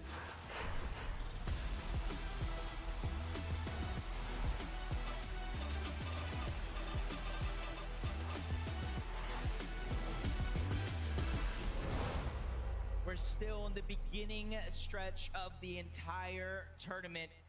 And where you are now on the leaderboard isn't too impactful. There's 6 more games left to pick up those points, eliminations, victory royales, and close the gap. We're looking at who is the best in the world as of now and top 15 for the Global Championship. And we're already seeing one more of these hotly contested off-spawn battles. And it's up to Hero now to try and make sure some of the mistakes of previous games are not repeated. Epic, Well, and Pump did not come to muck about at all. They are ready to win this fight. Focus and Hero down below. It's a little bit of a mismatch, but they're going to still take the fight to Epic Well. Drops him down to just a little bit of HP. Pump finishes that elimination, and they go back to back. They each get their own, and they hold their ground yet again off spawn. Thought we were watching a zero builds competition for a moment there. No one had any materials to work with. They were both just so quick to the jump. They knew that they had to try and find those eliminations as fast as possible. All right, next on our off-spawn tally, Tinker and Resigns versus Chap and Flixie. They don't want that smoke this time around. They want to get the chance to actually play their game. And this might have been the best possible decision they could have made. Big early damage done onto Chap and Flixie, and they have no answers. They landed way further towards the east. But it would have felt so much better if they'd actually been able to connect and find at least one knock. That gives you the opportunity to actually push and pressure, because now you're dealing with 2 duos that don't have a lot to work with, and Leo and Romero were still around. Let's see what that OC duo can do in this game. For Reet and Cooper, they started last game with a fight up against the Asian duo of Nalu and Rainy. This time around, Ritual has gone down after winning that previous game. And so things here at Lalte still haven't been figured out as far as what the dynamic of the day is going to be. it is still a messy situation, Taco. For Reed and Cooper, it's just anything you can do, I can do better. They have a point to prove up against the likes of Rituals and Agers. And I know you guys might have seen things getting a little heated on socials, but here in the lobby is the best chance to come out on top. Every single time Noah, Riley, and Razan just kind of pop up on the screen, I just hear the arena erupt. I've never seen so much energy outside of last year's Global Championship, really kind of giving it their all to their favorite teams. It's something that you love to see. And for Noah and Razan, they're just doing a good job here, not necessarily putting it all into just one contested fight. They're saying, hey, we might not get the best loot off spawn, but this is something we can gather as the game goes on. And already in game 3, major off-spawn switch-ups, Rainy and Nalu, the Asian team who had had their struggles landing in the northeast of the map, trying to take fights in Latte that just weren't working, have now decided to land at Riptides. And I'm not sure if Focus and Thomas are quite aware of just exactly where they are. But at the same time, they didn't exactly have anything great to work with. They have to be so precise with when they pounce if they want to net any kind of eliminations here. Momsy, Skyjump, they've had so much difficulty just trying to find their footing in these first 3 games, and it's looking like things might go from bad to worse here if Momsy isn't careful. Yeah, this is a tight situation because they're fighting a 2v2, but then you got Shark and Teeny, or at least one of the two, over from Wonky Land, disrupting this fight, third parting, causing a little bit of a distraction, landing some of those shots on a Skyjump and Momsy. And if they didn't get tagged up, that would have been a huge green light to go. And I understand the aggression from Skyjump and Mumsy. They really struggled with Surge in that last game, but you have to pick your fights wisely. You don't want to put yourself in an even worse situation as the games continue. And traditionally, Skyjump and Momsy have been the team that just actually gets a third-party profit whenever they're challenging others on the map, but those opportunities just not presenting themselves here today. Other teams kind of fluctuating with their rotational paths, and another one that's been impacted from the start because of that early split. Tinka resigns. Chap, Flixie, they still have to figure out who's going to actually come out from this position. Yeah, and because they split that drop, you kind of saw it in a moment. One of them is out of medium ammo. That's going to be Flixie. He's no longer going to be able to put pressure from up above. He does have the Chaos Reloader shotgun, so he can fight back, but that go ahead and controls, or at least changes a little bit of what they're able to do here. They can no longer continue to fight safely, so they have to disengage and find a little bit of more resource. King and Tails surprised the world yesterday with their qualification into this final with a big win. Started off the day ruining the party for the NA Central champions Venno and Curve, and now looking to make waves here again in game 3. Oh dear, what do we have here? Vidil and Ju. Ju taking Reason out. Friendly fire going on. It's like in those moments, you can just tell the crowd's not really sure whether to be happy or sad, but ultimately, only one can survive at the end of it all. And for Deal and Ju, they've managed to come out on top, but will it be short-lived? Because Kanata, Victor V, creeping around the corner, checking to see whether or not they can get into a better position to find the opening tags. And for a team from NA West, where they typically stayed at Sandy Strip, in order to get a lot of their Storm Surge on that region, they were uncontested. So a huge difference maker coming into the weekend, having 2 other teams land there. Games 1, Games 2 didn't go their way, and now they're forced to flip the script, trying to get alert play. They probably heard the noise in the distance, and they're trying to go. Not only that, but Kanata and Victor V, they are so exposed. If any other teams just happen to get a little bit of leverage, a little bit of height, they'd have the chance to see that these two are out in the open right now because they don't want to make any sound. They can't really afford to toss out a build. They want to ensure that Ju and Vidil are completely caught off guard. Vidil and Ju, though, from the way they're playing, seems like there's some sort of inkling something is being cooked up here. And I hope they persistently stay on top of it, and they will. The jig is up. Kanata and Victor V will look to dip as they realize there is no free opportunities here. Curve and Venno, game 1, didn't necessarily expect to get lurked on the south side of Battlewood Boulevard. Ever since then, I feel like they've been put on notice, Taco. A lot of their tactics have definitely revolved around their fighting potential. Both of these players are able to deliver some big blows and some big clutches, but at the same time, you can't factor out the competition, and it's scaling up with every single match that goes by because everyone's looking for the perfect adaptation. Lurk after lurk here. Thomas HD and Focus trying to do the same things. LB Works and Bot, they're the ones up above on the mountain, but the Bush just hiding their exact location. So Thomas and Focus, they're gonna have to take what little information they currently have here and try to figure out how they're gonna run away with it in this play. Kind of moving from the bottom up. There's a huge height advantage, natural terrain so they can see it. But they might have spotted out Bot, just kind of run off to the side. This could be a chance for them to try to take a 2v1. Yeah, they've got to know that there's a solo in the bush now. But he's also aware of the potential of someone to come. If they can find the right timing, this will be a great 2v1 opportunity. They might also just patiently wait for Bot to return. No, they'll jump into the bush. They want that damage. They want that fight.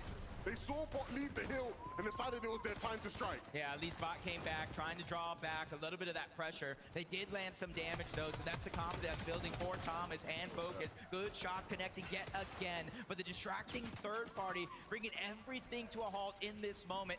Thomas, Focus, they immediately box up on top, realizing we're in the zone. You still got to come to us, and now they have a moment here where there's a little bit of an advantage here in terms of positioning. Their prey just barely managed to escape. Thomas was trying to find that full box in, but it just didn't net itself in his favor. And now, because of the shots ringing through from Battlewood Boulevard, it's just going to be another delay, another slow down. And they've had a rather solid start when they've made it out of Riptides, but it's evident that they are on the hunt for some very aggressive plays. This was my fear. With New Sanctuary, if Resigns and Chap couldn't figure things out between themselves, would things start to get messy deep into the storm? And that is what we're seeing take place here. They can't close it out. He's able to escape, but he will continue to hunt.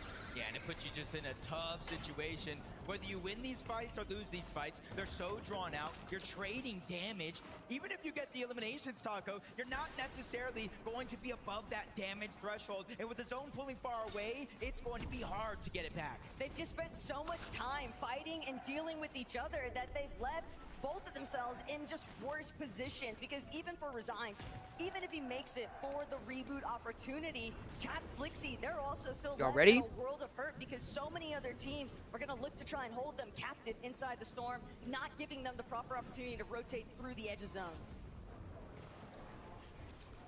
Last time we see Curve and Veno kind of lurked in a different situation, trying to play safe. But as we tune in now, empty item slot, but they're going okay. On the other side, though, may not be necessarily the same. Malibuka dropped down to just a sliver of HP. Vico, though, able to save the day, pick up that knock, get the elimination, and is now giving Malibuka valuable time to heal up before they have to make their journey to zone. Hey, go Vico, go after all, and this is exactly what the young superstar needs to be doing. Malibuka on the ropes, and just like that, Vico able to turn it around. I mean, if these guys are going to come out fighting and Malibuka is going to come out swinging, it takes the pressure for Vico to deliver. But when he has to, he'll hit shots just like that. Acting like I'm not here, bro. Demish, Like, a second chance in this lobby. They started the day on top. I wonder if I could end up being the last person in this lobby, or if me and we are serious. 1326 will end up staying together for the holding. Just pulling it back to where things actually ended up here for Chap and Flixie, and Tyler just caught lacking, had no idea that there's still a team sitting around New Sanctuary. Yeah, Chase is already down, though. Minut's going to be able to certainly clean up that elimination. Siphon going to allow him to survive just a little bit longer inside of the zone before he has to pop any HP, and I like what Hobby's doing here. Instead of fighting a 1v1, giving him a chance to possibly win, he just converges back onto a Minish. They get into the same box and realize, hey, there's a huge strength in numbers. We're up on the Storm Surge. We didn't take much damage. Let's just take this moment as a win. Practically 5-5-5-2 on their next entrance for that rotate, so we'll see what happens next. But Peterbot Boyo quiet start, a different strategy. It's very foreign to see these two not with a whole slew of eliminations already built up in their counter, but they have clearly devised a plan and a strategy that revolves very heavily around playing inside of the Storm.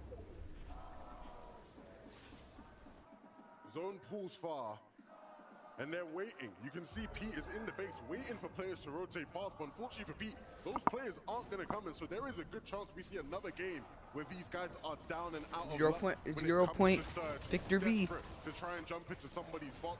Canada DPV. and Victor V. We saw 0 their point, desperation Victor earlier V. when they were trying to make plays happen. Now the situation has worsened. They have to make something happen right now. This is the only decision they can make. It's going to be one they're going to regret. Canada goes down. Matt and Nicole were able to get that elimination. And these guys have been the unsung heroes. They qualify out of NA. They make some big plays. They make it from the upper bracket. And now they're shining here in game 3. First elimination. Sometimes that's going to be the hardest. But Victor V finds him so down in the depths when it comes to damage. Almost 400 overall. That's almost 2 full eliminations worth of damage. And that's where it gets tough. Because even if you're able to take down Cole, you're at a disadvantage. 2v1. And this one's going to be tough. Victor V can't even afford to stall. The Surge is just going to start ticking away at his HP. And for Matt and Cole, they've already gotten exactly what they were after. Sure, Vic's able to pick up the splashes, but what else could he do with it? They need to be careful on Victor V's side and on the other Good side. job, Vino. Lurking in the zone behind them. Veno and Curve. What do they have for Resign and Tinker? A great little lurk play. We've seen Veno do that many times over the years. In your head, in your head, in your head, in your Stalled out engagement over by New Sanctuary. Blixie Chap trying to see if they can change their fate, though. Opening starts. Seems like it begins with Liam. Yeah, 35 below the damage threshold. Looked like Liam was going for the reboot. He gets denied. But you notice they went from barely below the damage threshold, getting that elimination, to barely above. So for Chap and Flixie, when it comes to Storm Surge, they're not safe just yet. Even Agers now winning that game, going and kind of trying to ride that momentum. It gets cut short, 151, and it's active Surge. Just ever since the start, when you're not able to fully survive that off-spawn contention, you're going to be left trying to play for the leftovers. And for Agers and Ritual, it's very obvious that this zone pool has not done them any favors either. They've had to go cross-country, but Agers looking to get fraggy with it. Won't get the shots to connect, though. Cringe and Twy instead come out on top. It was always going to be a difficult game with how things started off for them, even after that impressive win they got. But this duo is not out of it just yet. We will be hearing more from them over the course of this day. But for now, they'll leave it to the rest of the lobby to cook up for us. For Deal and Drew looking to do just that. Drew already started the game with one elim onto Reason, and they will look to quickly improve on their standings. Just 30 points so far, but plenty more to grab in this one. Yeah, almost 400 in above your the damage head, thresholds. in They are looking good. in No your- necessity in to be your- perfect. Venom, in- same thing. in- 5 elims, 900 plus damage. in your Gets cut short a little bit as they kind of break through the build. You see in Venom Curve persistence here. They see a pile of loot, but instead of just running in, getting greedy, they're playing very, very calculated. This might be where they fare best, though. They want to be in the thick of it because that's where they'll get the best opportunities to shine. Catching players off guard, trying to work their way through those lower layers undetected by the teams that are already boxed up a little bit higher up on height. And speaking of which, Sharktini already trying to get that little bit of leverage because they need to find a solution to being underneath the Surge threshold. You know how this one goes. 130, 153. Storm Surge begins to activate. Every 7 seconds, Teeny and Shark will be stricken with 25 damage, shield, or HP. And it does not turn off until there's 40 or less people in the game. Right now, their strategy looks to be to out-heal it. But now Shark is out of heals. Now he's put on a timer that will not last forever. But look who's avoided almost everything along the way. Acorn and Bolts. Teeny has fallen, though. No opportunities to bring this one back. His body being carried away there by Jew and Badil. Shark looking to see if he could try to scramble, pick up the pieces, but as a solo with no HP, what more can he really do? He doesn't look like he has the answers to that question, Taco. with just 1 HP remaining, Shark and Teeny will leave their first place spot up for grabs. So many of our Titans go down early. You're kind of seeing how Teeny was able to go down, but Deal and Ju just caught him lacking, edit the wall, and get that elimination. Even during all that chaos, we saw Cold and Rapid went down as well. Veno's gonna get knocked. Curve trying to be a hero. One knock's already there, trying to get the second onto Sky, but he gets denied that opportunity. Rightfully so. He goes right back into the box, trying to get the revive onto Veno, with his own pushing him in. He can't be the hero he needs, but there's still a knock right in front. Curve trying to save the Siphon for the last moment. Curve needs it to kick in now or never, but he can't afford to see if he can find another shot. Eventually, though, he might be saved just in the nick of time, but when you've got 2 Titans of the lobby, 2 major champions going head-to-head, now's the time to see who's really on top. And Curve might not have been able to save his teammate, but Sky certainly could. Scroll back in the game, and back with a chance to make things happen. Curve with just 17 HP needs to tiptoe his way around, and he will be caught out. And so it's up to him now to get things done. On the front side of the zone, Shadow and Virgo positioning. Pixie looking to do the same. Malabuka, Vico. We've seen how strong they've been so far today. Will this be their opportunity to take first place?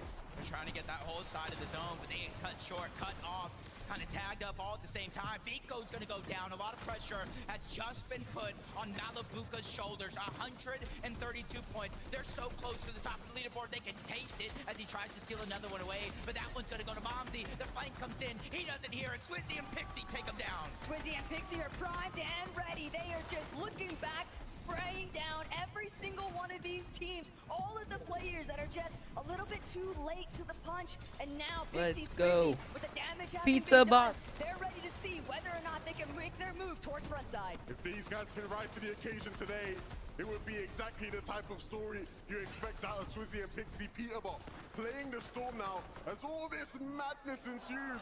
Ju and Vidil, they are looking to take this game for their own. They don't care who's in this lobby. They want the high ground, and they will keep it for now. But that is just for now. They have to continue to hold it and apply the pressure below. They're feeling like they're on cloud 9 right now. The entire arena cheering them on, but they draw their attention to Shadow and Virgo, that second height team. Anybody in that position could use a shockwave and disrupt everything they have going on. You can tell though from the way they're playing it, they don't have the materials, and so the chop will come through. It's Cammy, it's Hari. We've seen them do that so many times before, and so it'll be up to Vidil now to clutch up. But this is a spot that Vidil's been in so many times already, and now here today, Vidil trying to see if he can strike through, but his shields are so low, he's fully cracked. The movement is crazy, but he's left tumbling down the hill, trying to see if he can get out of sight. Pablo is falling, kindling right next to him, but Vidil, he's not gonna be able to get the shots. He wants to try and make it through, but all of these pre-existing builds just forcing him to make the effort. Still, Vidil moving forward. But he doesn't see it, and Vidil brings him down. How does he keep finding a way? He keeps on doing it. Vidil, this is ridiculous.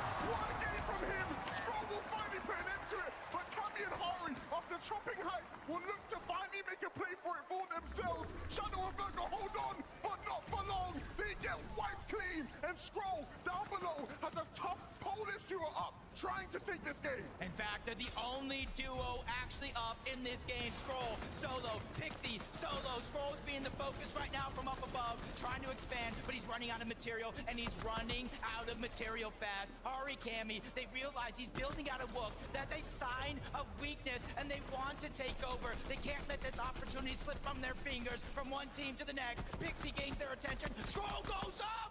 But Scroll finds nothing. He realizes Cammy's in a metal box, and then there's Pixie all alone on the ground. Scroll with the siphon just in the nick of time. But Scroll, he's still got to keep going forward. Hari never gets a chance to see it coming, but it doesn't matter because Cammy had his back. They are one of the most dangerous teams coming into this event. Contested, uncontested, that is not a problem from them. When it comes to big moments, when it comes to big events, Cammy is one for certain that shows up when it matters most. Cammy, Hari, stand up. Düsseldorf, please give it up for Cammy and Hari. What an intense final moment, but you were in it together.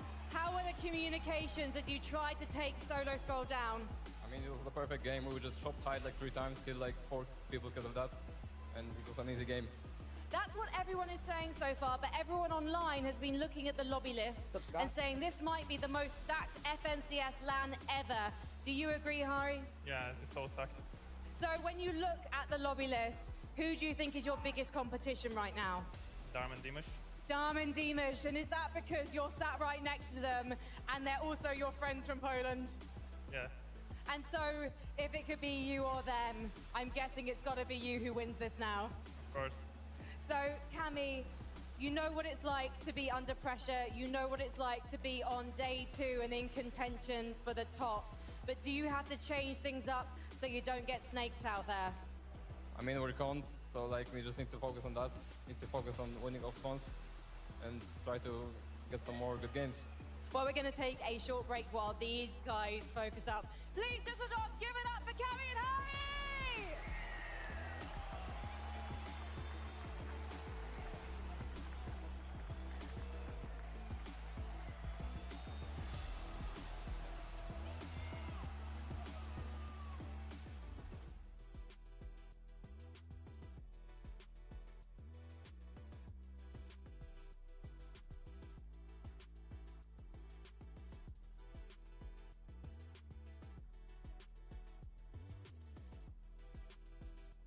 Might get on. Well, you're not going to be playing. We're watching FNCS.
Fortnite fam, welcome back to the summit once again.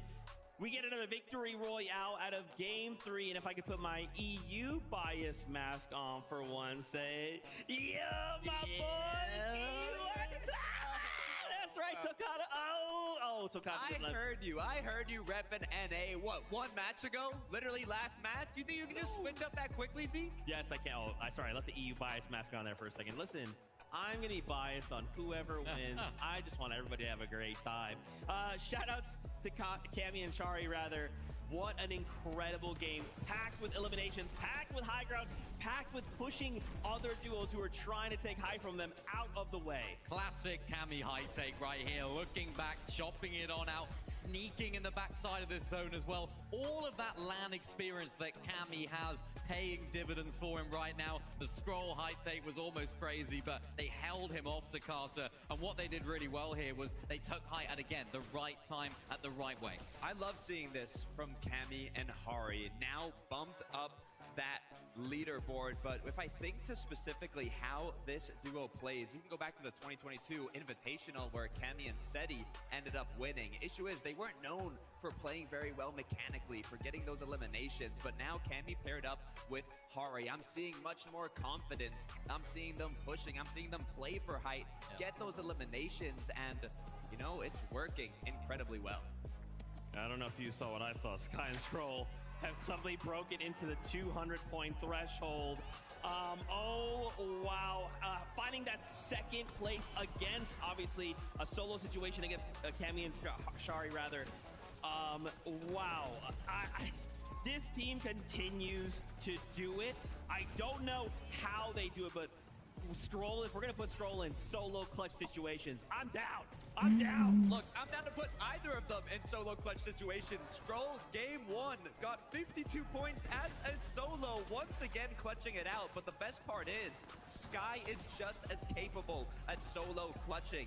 In the EU Major Finals, he had the 3rd most solo clutch points. They can play together as a duo. They can play as solos. They were the most consistent team on EU going into those finals. Sky and Scroll have everything to take home this competition. What a shot that was, though.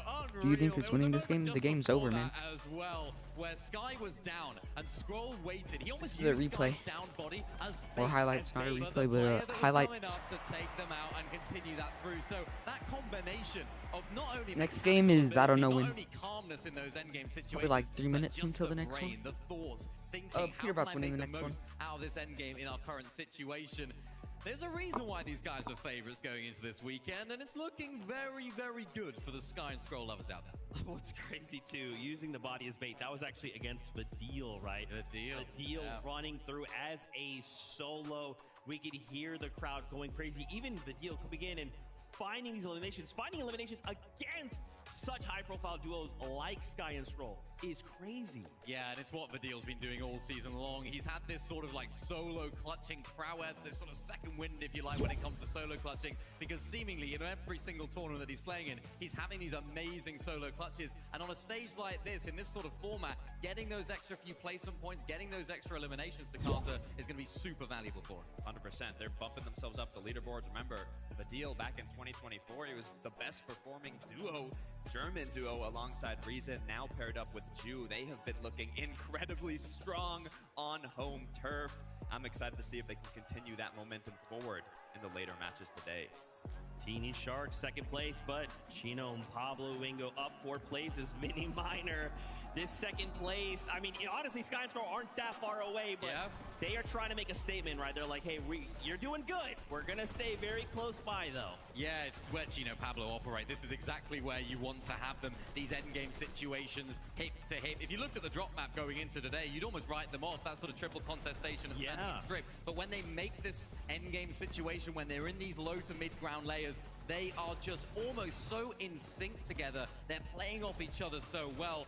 And this is something that we spoke about to them in an interview. They were sort of saying, yeah, if we make these endgames, Sakata, we're going to have a lot of fun. And that is exactly what they're doing. What I find interesting about Pablo and Chino is if you looked at their expectations from 2024, which was duos going into 2025, they were low. They weren't making the major finals. They didn't make global championships. But then they were one of the best trios in 2025. So going into this year, their expectations have been significantly high, and they have not disappointed, performing at the top at the EU Major Finals, and now once again topping the charts on an international stage here at the Major Summit. They are meeting those expectations currently, but we still got more games to play out. I'd love to go back to the standings really quickly, right? I want to see that second page. So keep in mind, we know right now 98 points is where Acorn and Bolts sit, but just below, look at this.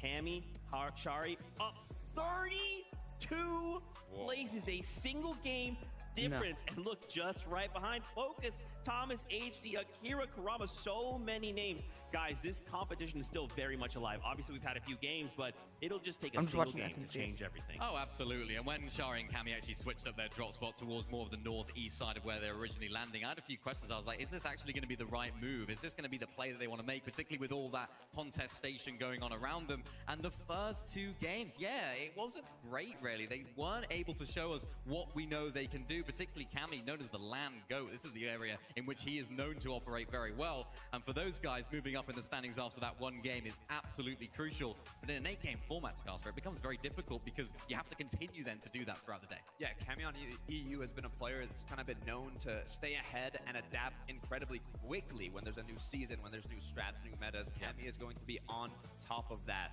I was also looking, Thomas HD and Focus close by. They were actually surprise contested in the last match. Now, they ended up having the upper hand. They came out on top there, but there have been a lot of last-minute switch-ups, so I'm definitely starting to feel that pressure. Absolutely, man, and I'd love to tip my hat to Shadow and Virgo. I'm sure Vivid, wherever you are, is probably making some noise. Currently our best performing NA team. They kind of showed up for a bit of that last game, and then Cammy and Shari said, get out.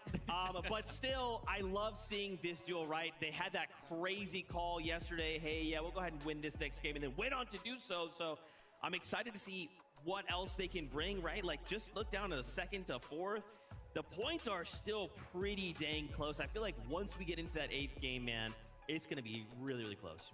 Yeah, I mean, looking at that, Shadow Burger, you mentioned it right there, Zeke, 4th place for these guys. It's so tight in and around that area, so it's going to be absolutely vital for them to actually continue to develop and have performances like they have been having. We saw it right here. I think it was Virgo that was up on top of High, actually got chopped on down and then took a lot of that fall damage. So this is where their game started to crumble. But it's something that I spoke about yesterday in the lower bracket. If you can just take High, ride it out for a good amount of time, you're still going to get some really nice placement points. And in an 8-game format, it's going to be absolutely vital to keep those games coming in, because if you can stay consistent, it's going to do you world of good. If anyone's going to take height, it's going to be Virgo and his Shadow. I mean, if we look back at the player lounge, Virgo was winning every single realistic creative match. I mean, mechanically, he has what it takes. But then you look at the predictions, you look at all the co-streamers, you ask online, and they're putting, you know, NA's somewhat last hope per se, Acorn Rituals, you got Cold Rapid. They don't have Shadow and Virgo up there at the top, so I love to see them currently in 4th place, showing what they're truly capable of.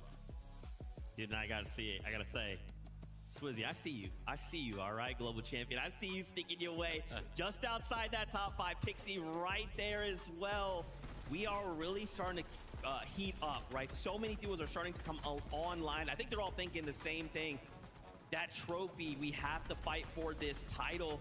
And also, Minnie, we can't forget as well, top 15 auto quals to global championships later on, but this is a global champion, right? He's trying to prove, hey, I won that for a reason. Yeah, and this is a team that have sort of played with their backs against the walls for a lot of this year and a lot of this season. And, you know, it's kind of surprising coming out of that global championship where Swizzy ended up winning and Pixie, of course, came second. So I think this kind of like one-day format actually hinders them a little bit, because this is a team that are really good at looking back at what they did wrong and then going ahead and improving based on what everyone else is doing. They'll have that halftime break to go ahead and do that, so expect big things from them in the second half as well, but a really solid start from them there in 6th. Yeah, I don't think anything can stop Swizzy. I mean, tragic end to 2024, came right back in 25, becoming a global champion. Got here a day before his tournament, no sleep, but was unable to make it through. And then in the first match of that lower bracket, all it took was one game. They took home the win, qualified themselves to today. And, you know, now hopefully Pixie, Swizzy, they're feeling more well-rested. They're more locked in, ready to go. And I mean, seeing them bumping themselves up this leaderboard, I'm excited to see if that continues. I think it's really funny, too, because, like, if you think about it, game number 1, or day number 1, rather, you're going to play 6 games and be the top 25. So he's like, okay, do I play 6 games and then top 25? Or do I just drop down in the lower bracket, win game 1, and then go back to sleep? Great story. I don't obviously know if that's true, but in my head canon, that's absolutely what happened. Badil as well in that last game, ultimately shut down by Sky and Scroll, right? Kind of being used as bait there, but by himself, I mean, dude, he looks so good right now, Mini Minor. Obviously, eventually kind of had to play this out as a solo, but He looks good. Early height take, the crowd went crazy. Yeah. Everyone was hyped. They saw them on height. They saw the stars They look aligning so to be for Ju popular. and Vidil. And this was the moment where it all came crumbling down. But Like, remember, I really don't Vidil understand here, how going Scott up against doesn't arguably the understand, best like, team that in we're the watching world, SPCS especially and that in he's this not playing. domain in the low ground situation. Only on 4 HP, absolutely cooking. And this is what I talked about earlier. Scroll, that thinking ahead, 200 IQ play, waiting for Vidil to go ahead and find that finish. I think he did get the points for it though, so that's a really nice solo clutch from him. Yeah, I mean, being on home turf, having the crowd cheering your name, roaring for your success, I'm sure it definitely plays a big part. But Vidil is one of those EU legends. He's been around for a very long time. He knows what it takes to compete both online and at international competitions. Paired up with Ju.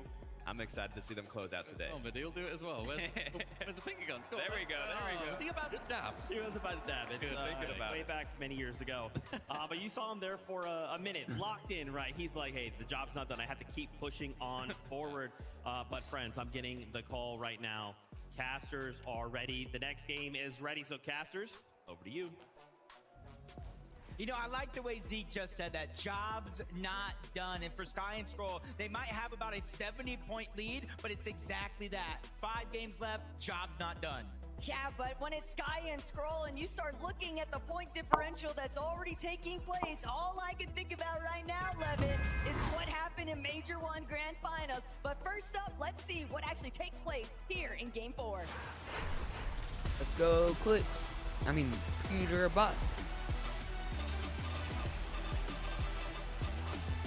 Dang. I'm the only one left, guys.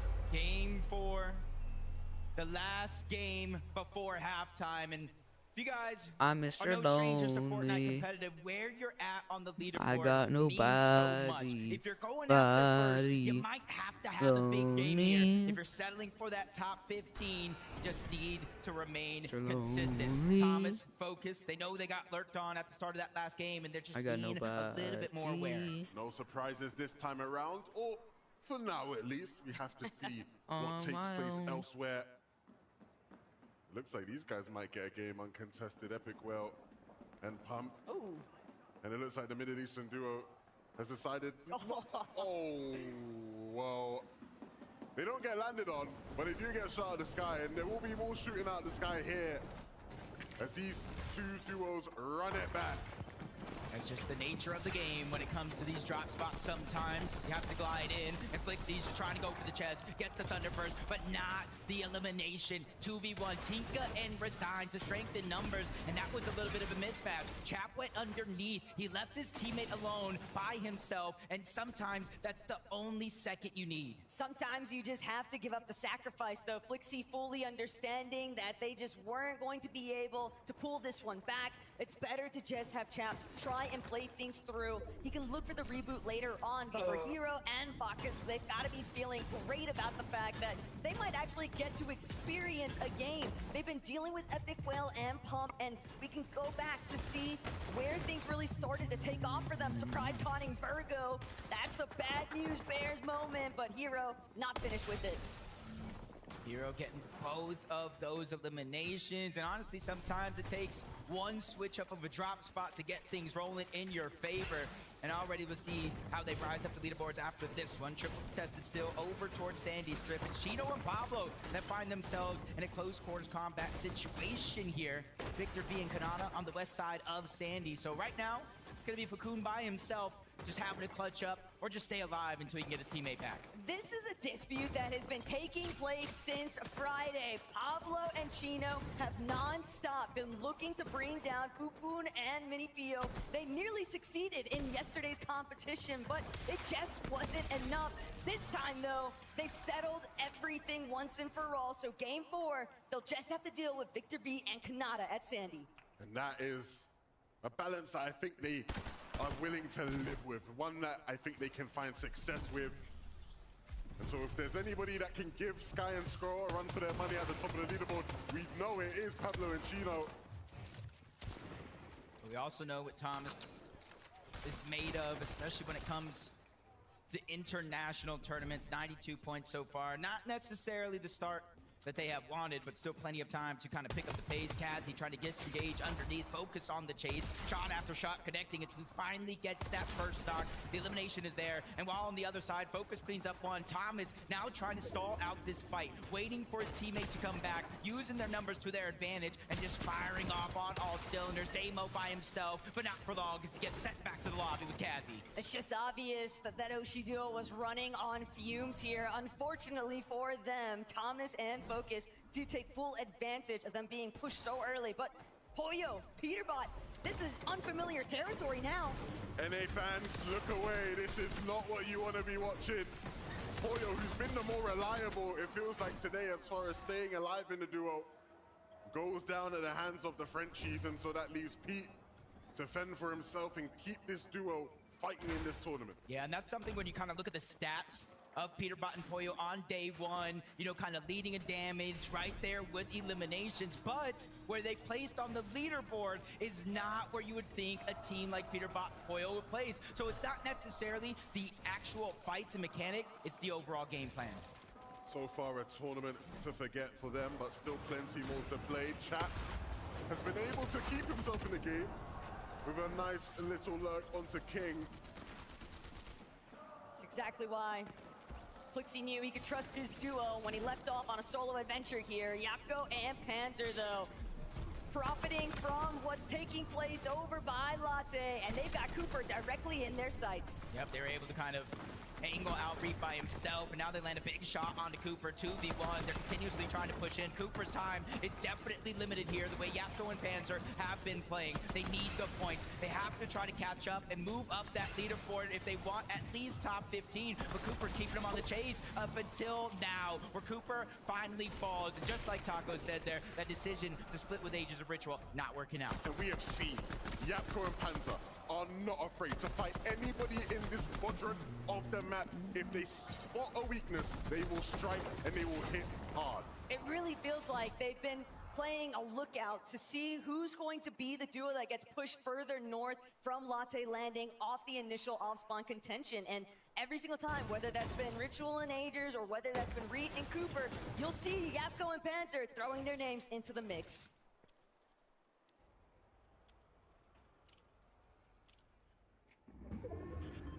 As the dust settles, Reason Come and on, Noah. chat. We've seen kind of two sides of this coin. Moments where they like to get aggressive, try to find eliminations.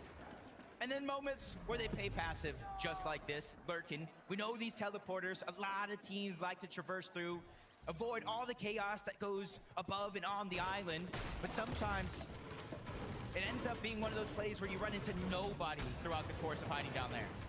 It looked more like they were set up, banking on someone actually taking that ascender directly down to them, obviously hoping that they could get the advantage off the right side peaks, but Cringe and Twy, they'll be the closest to it. Whether or not they actually take the bait, though, that's a story left to be settled. For Shark and Teamy, a game where they will have to prove to everybody watching that they are really here to play. We've seen them win, but after last game's surge disappointment, the question does become, when this team faces a challenge on this stage, can they rise to overcome it? But what really makes things so exciting is that we've seen EU challenge Sky and Scroll before. You can never count yourself as safe, even when the match looks promising, because so many teams like Swizzy and Pixie all just kind of nestling in to these tucked away positions, utilizing every bit of terrain to their advantage. And I think in the case of Swizzy and Pixie, they've almost been counted out by many, many people watching, and understandably when you look at how the year has gone, but that is too much talent to count out. Speaking of talent, Big Cold on the screen, picking Iomzo up, and 4 fields is not the spot you want to be fighting these two. This is their comfort zone. It's also the opposite side of the map from where we would have anticipated Iomzo and Josh to even be at. So clearly, a little bit of a mix-up already taking place. Yeah, and just unfortunate enough, you kind of saw the no knock. It was straight elimination. Josh probably out of the game already as we tune into Peterbot. Nalu and Rainy, just like Josh and Iomzo for that matter, just kind of landing where they want each and every game, trying to go ahead and lurk and catch a team off guard while they're going for their loop path. But Peterbot's been a solo for so long in this situation. There's been too many teams inside Squibbly and outside as well, so there's really been no chance for him to get that reboot. But part of the problem for Peterbot is that taking that aggressive fight, that early motion up against Skyjump and Mumsy, and it not netting anything for them, it just left Squibbly up for grabs.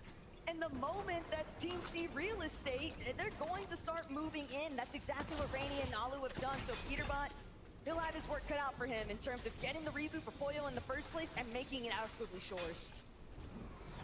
Aegis of Ritual, making their rotation on over. Typically, you kind of see them use the long launch pad towards the backside of Latte Landing, but Yapko and Panzer actually ended up using it. I'm not sure Aegis of Ritual know they're there, and I'm not sure Yapko and Panzer are even going to try to dive down on them. Both of these teams need to get into the zone before they're eaten alive and damage being taken. Far too far and away. It's the render distance that's just working to their advantage. They are gliding overhead. Aegis and Ritual, there's not really a whole lot they can do about it either. They know they just got to keep moving forward into the next zone. Uh-oh. Pump, don't see Epic Well anywhere in sight.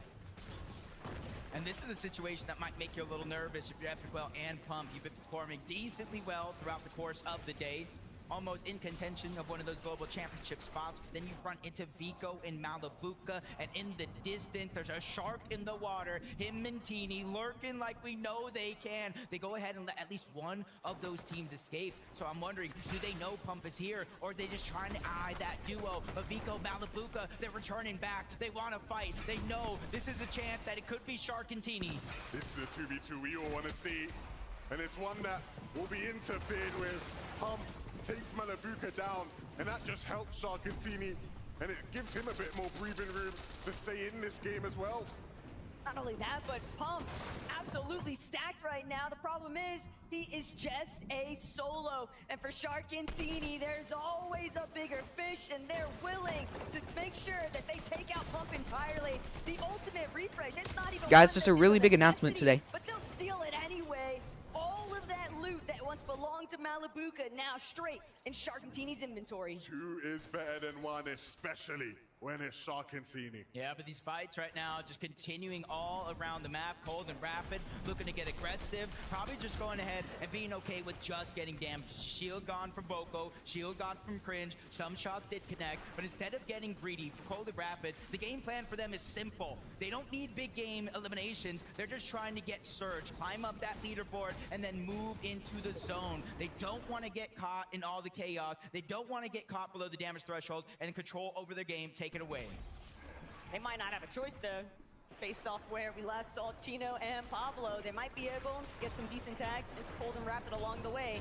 But Darm and Deemish, what had been a very promising start of the day, cut a little bit short because of losing some of that momentum off of early eliminations in Game 2. Sharkantini trying to do what they can to shut down some of their EU comrades, but Deemish and Darm never count these guys out. They'll take their time farming it up before they get involved.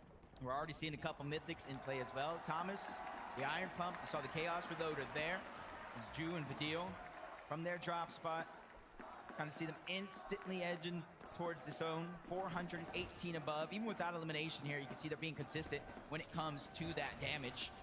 And everybody on the outskirts of the map, slowly but surely making their way in. And they have to be quick, because right now, it is going to be a 1 tick, is going to move into a 2 after this, and then a 5. So positioning has to be perfect. But there's so much else taking place. Peterbot with the comeback. This is exactly what he needed. A single opportunity. Everybody's better than Peterbot until it's time to be better than Peterbot. And QNDX, it looks like he might just find out. And this could be the moment right here, not just for the eliminations in the case of Peterbot, but if he can get Poyo back, they at least have some loot. But again, I said the 5th zone, it moves to a 2 tick. Peterbot can no longer stay over towards Humble Hills. He has to move down towards Riptides, closer and closer towards the zone. But this could be his golden opportunity, just like that one there. 2NDX gets caught off guard. Peterbot pounces and gets the elimination, but it wasn't easy. It does turn into a 2v1, and Phantom takes the sacrifice. This is the Peterbot we want to see, sniffing out opportunities to take advantage of players and striking hard. Can he get Poyo back in the game? If not, can he give us an all-timer Peterbot clutch? Humble Hills right now getting more and more traffic running through. Ari down below. Don't see Cammy anywhere. Nalu and Rainy, they have no choice but to play aggressive here. 147 below the damage threshold, but that first shot is going to slow him down. Demon's coming in, is going to make it that much harder, but Nalu hits a haymaker on one side, but another one breaks into the box. Now they're scrambling. Back to the lobby they go. Darm and Demas, a strength in numbers is real. You hit hard, we hit hard, and Darm and Demas cannot be toppled right now. The best part of it all, I don't even know if they realized that Ari was still there, but chat, Flixie, this is what they needed. They bind Poyo off of the reboot, and Peterbot might just go with it. Fortunately, Flixie's down yet again, but Chap has closed it just enough to revive his duo. Now they get an opportunity here. They are getting chunked out by the zone, but look at the extra heals they were able to get. A mending machine not too far by. That was a huge success for Chap and Flixie in this game, and this is literally what we saw yesterday. Slow start to the day, but slowly but surely ramping up. Doesn't matter though, everything that just took place for Darm and Demish has steadily fizzled away in moments. It seems so promising. You get the refresh, you get the abilities, but they're just so below on Surge. Just took too much damage in the exchange overall from Rainy and Nalu, and it's apparently left its mark. This is going to be a tough rotation to make. Max Pool, it's not going to be any easier for some of the teams in the zone. But for Darm now, as he makes his journey in, still plenty to do. Curve won't be able to stomach it. Darm might for now, and he does have a pathway to rotate in. What happened to Veno though? I mean, it's rare to see Curve all alone in situations like that. Oh, that's what happened. Panzer happened. You know, you probably wish we look away right there. I really do. Polo, I love you. Shockwaving to the front of the zone truly costs him everything, but sometimes you have no other option. But it doesn't matter how much damage, how many eliminations Darm has been able to get so far. He's still 246 below the damage threshold. Who was really going to be Polish's last standing figure, and it's Darm in the end of it. Hari said to Frankie, hey, it's going to be us that come out on top. Darm making him eat his words. Darm and Demish, their game continues, and it's all in the hands of Darm. You hear the crowd getting wild already in the feed. Vidil taking down Cold, Pablo, Chino just trying to move their way forward. Dropping a cup for the extra loot that they do have that they don't need to take with them. You can see their material kind of running low here. With 2 eliminations, 440 above the damage threshold. The main thing that is going to take their focus is just rotating from point A to point B, and it's just got so drastic. That is a max pull. But at the same time, it's one that Chino and Pablo, they're avoiding all of the attention with a nice wrap around the dead side. They know that there's a couple teams trailing just ahead of them, but at the same time, Vidil, Ju, looking to get active inside the congestion. The crowd is lighting up with Vidil and Ju on their screens. They want to see more Vidil magic. And with them being so comfortably above Surge, this is looking and shaping up to be another magical performance. I just can't believe that I'm watching Darm cut across the screen right now. How is he still alive? As a solo, he is doing everything in his power to fight back in this lobby and try to remain in contention for some serious placement points. Shark is weak, just ahead, but he doesn't have the opportunity to open up. And this is a chance right here. Scroll once again by himself, 131 below the damage threshold with the gap that they've been able to get in this tournament so far. The entirety of the lobby is looking at them, hoping they go down, but Scroll all obviously making plays already from 140 plus down to 87. He doesn't look like he's getting nervous too either. They're immediately getting focused, forced to back up. 171. He just needs to find this, and that's going to be step one. But it's more than one team. It's more than one player. They're all focusing in his direction. The entire lobby is staring him down, and he won't be able to Dang. withstand it. But Darm still going. 6 more points have just been collected, and Darm, even with the search ticking away at his lifeline here, he's still waiting to see if he can strike first and come out on top. If he finds a singular refresh, that would be everything, because only 3 more players need to go down for the surge to disappear. Yep, he has multiple med kits. Plenty of time because he didn't get that max pull, but 305, that's a daunting number to look at. So that's why he's just hoping, crossing his fingers, 3 people to go down. Maybe Vico, Malibuca could get one. Kurama moving across. Lucy's going to get dropped. Romero's going to get knocked as well. Plenty of eliminations need to be cleaned up here, but a flank comes in. Teeny surprise. Shark and him try to converge back into that same box, but they still have to rotate forward. But look at how much space they have. They claimed so much of the lower layers, and they're looking to continue building it out. But next, they want to take over the front side. Down to bare bones. With just 25 HP, he has to make some sort of play happen. If anybody can do it right now, it's got to be him. Shark now has lost Teeny, and we know he has his eyes set on any of these weakness. Darm goes down, and Shark now takes over as the solo we will watch, trying to make something happen. He has to show why he's kind of looked at as one of the best individual player in EU as of now, but if you look up, you see it in the clouds. It's Vico, it's Malibuca. We know what they could do on high ground, and it doesn't look like any team as of now is looking up. It's very often that you'll see them starting to really heat up as the lobbies continue to drag on, but for Scroll, as a solo, just trying to hide from underneath. But Focus is spotted out immediately. Thomas and Focus were trying to surprise contest on the high ground, but they'll be sniffed out immediately. Still, Focus and Thomas managed to make their way up, but they don't have the materials to hold this. Vico, all alone. We've seen him here before. He'll take one with him. He's leaving with something. But the lobby will continue. Thomas and Focus looking to announce themselves now to the world as they sit up on height. I love this play out of them. They want to catch up, but they don't want to wait until it's already over. Swizzy Pixie, same thing could be said for them. 108 points and counting. 2 eliminations. They have Tails, they have Slurp, they have everything that they need, but Scroll is still outlasting everyone into the top 14. If he can go a little bit further, he'll get half of the placement points. He is a major problem for the rest of the lobby. And how can he be stopped? Shark doing his best impression Oh, oh, oh, oh, oh, oh, oh, oh, oh, oh, oh. fall off of height, and that leaves Thomas now alone to deal with the damage. With just 1 build remaining, he has a mountain to climb here, Taco. And the new generation, they're trying to take over. Scroll still going underneath, a little bit out of sight, out of mind, but it's only a brief moment. Akira, Kurama, they're the ones that take over frontside low. Scroll, he has to connect. He needs to bring down this next player, but it's Resign's picked off by Pixie instead. And Scroll knows his moments are limited. He's trying to see if he can capitalize. Instead, Akira and Kurama finding the limbs. We're into the top 9, half of the placement points, top 8, another one's gonna go down. Bolts gets that elimination. Kurama and Akira, they're trying to dominate that layer, but Scroll is still scrambling around. He is the X factor, big shot on the Tyler, but unfortunately he goes down. It's the fact of the matter though, the damage has been done. If it's not me, it won't be you either. So Akira, Kurama, will you find your moment, or will Bolts and Acorn take it all away? Acorn up above, looking down, applying the pressure, giving Bolts the space to get involved if need be. They need to hold on.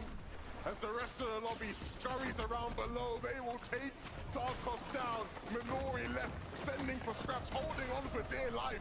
It looks like Acorn and Bolts want the dub here. He is striking them down, one by one.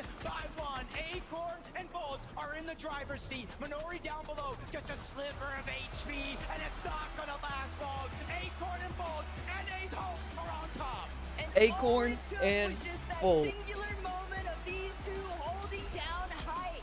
Everyone else just in absolute absolute shambles underneath. Two separate lines of fire, nowhere left to run. So of course the victory royale is all theirs. Guys, you just got a victory royale in game 4, but it feels like you're just chilling. It feels like you just played a practice game, Bolt, from that reaction. Nah, it wasn't like a practice game, but you know, we took height in the end and we were beaming a lot of people with our AR, so it felt like a really smooth game. Acorn, as IGL, what's going through your mind when you're looking up? You're seeing the chaos unfold. What are you saying to Bolts in that moment? How'd you get the timing right? It was actually him that made the height call. I was just waiting for him to look at it. You know, we were trying to chop it, and then he made the decision, trusted him, and we won the game. Is that a situation that happens a lot? Bolts, you say, you know what, I've got the instinct here, let me fly. I would say it's 50-50. Sometimes it's me, sometimes it's Acorn, but in the end, we got the win. Now, the two of you now on form, on fire, but this is a stacked lobby. Do you think consistency is something you can achieve? Of course, always got to be consistent. You know, it's a mental game. We're doing bad. We won the game. Now we're back in it to win it. The mentality is clearly strong and getting stronger with these two. We're going to take a short break. When we come back, we'll be talking about all the action so far. Congratulations, Acorn and Bolt! I'm back.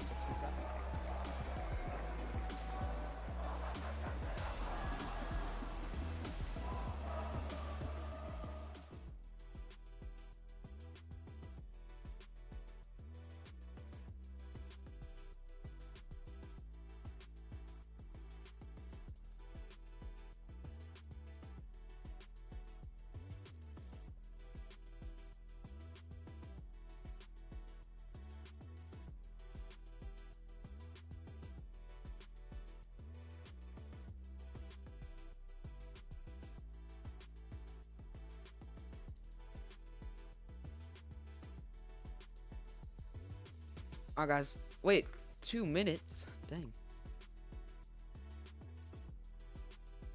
207 minutes? Yep. It's been going on a little bit shorter than my stream, so 3.5 hours basically.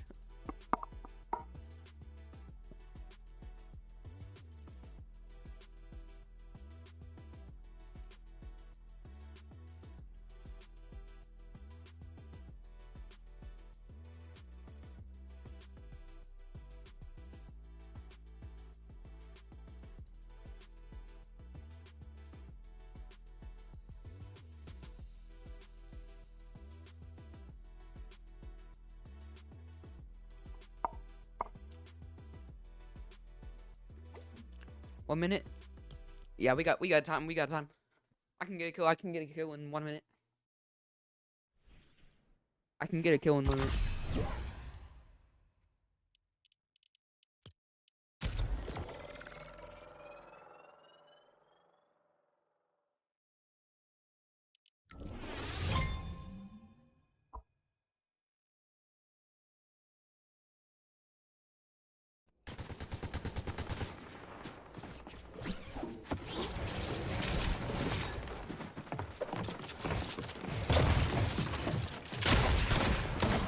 No!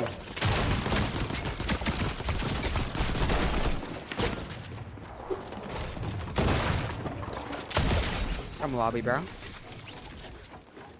Get out! Fortnite! Are you ready?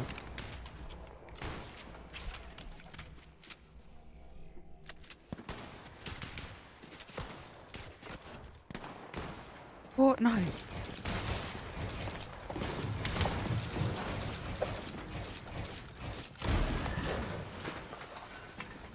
Oh, you ready?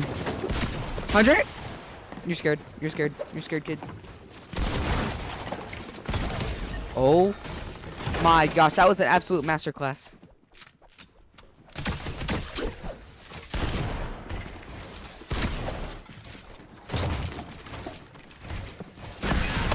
Oh my gosh! Absolute masterclass!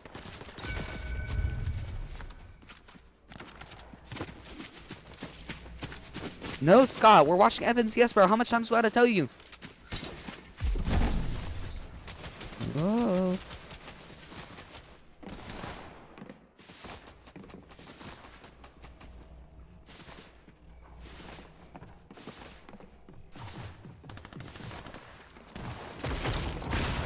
Or really that.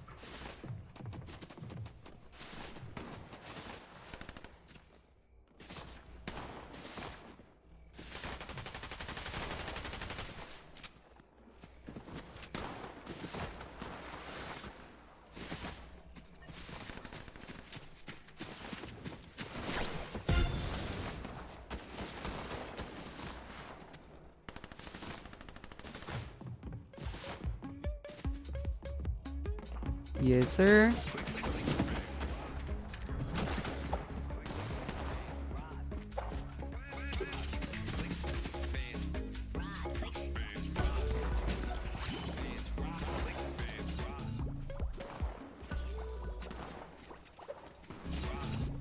Oh, yes, sir.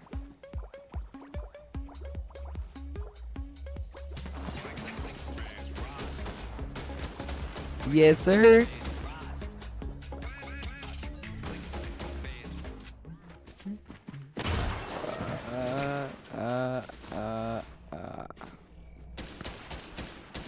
This guy's so mad, bro.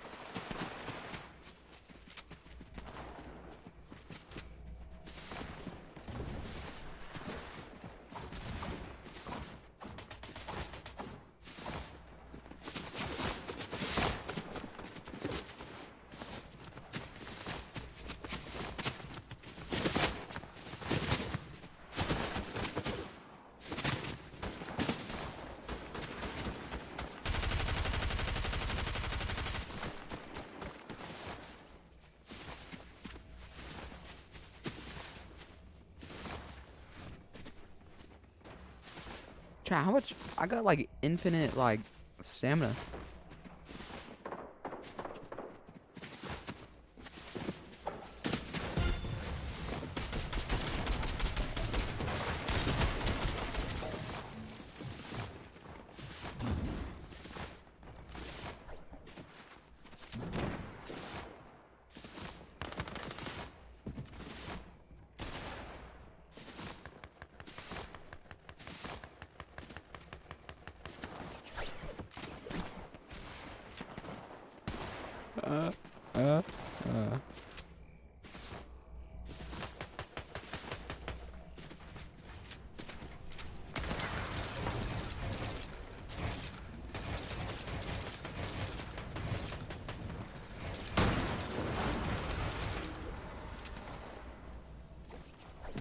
Oh guys, let me enter into a private lobby. Oh, a new lobby.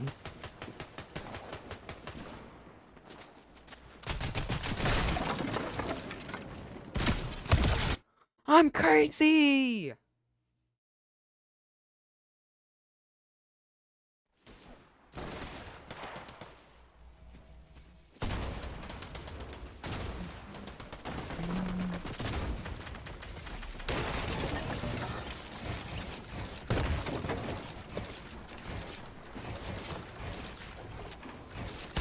Oh my!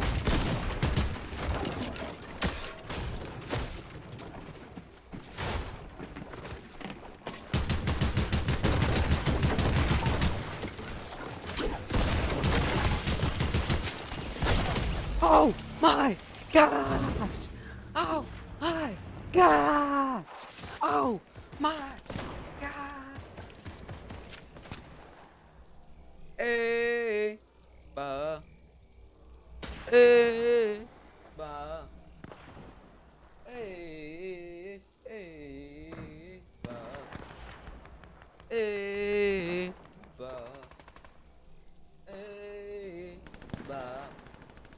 Hey, hey, hey, ba. Hey, ba. Hey, ba.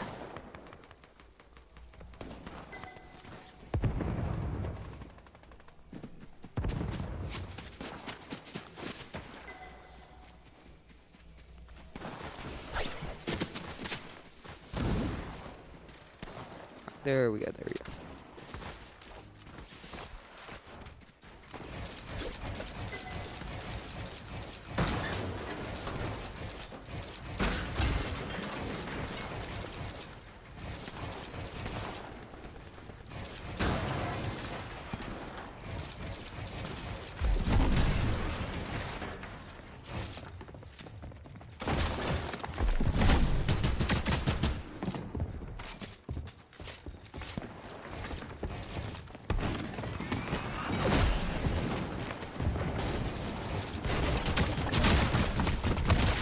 Hey! Hey! Hey!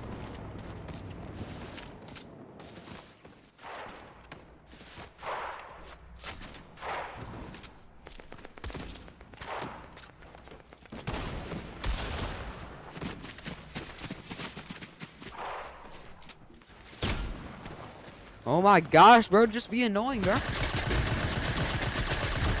Maybe hit your shots?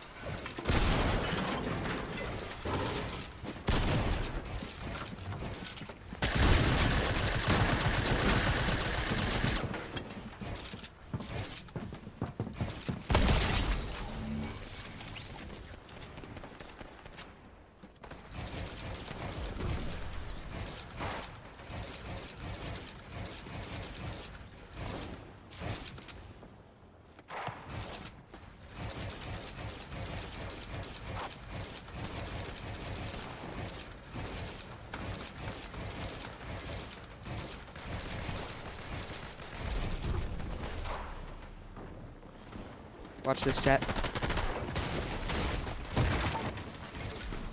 This guy thinks that he's X at Higgs. Gonna be looking for him. Full box. 200. 100, 200.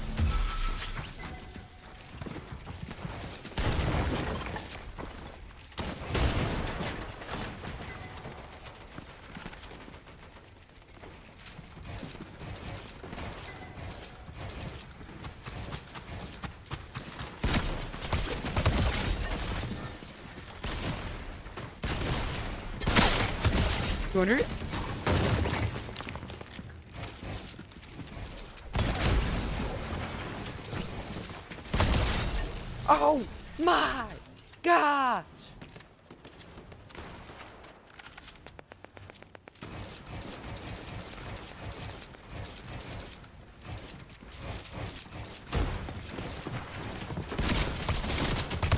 $200.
$200.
Or wins the next game.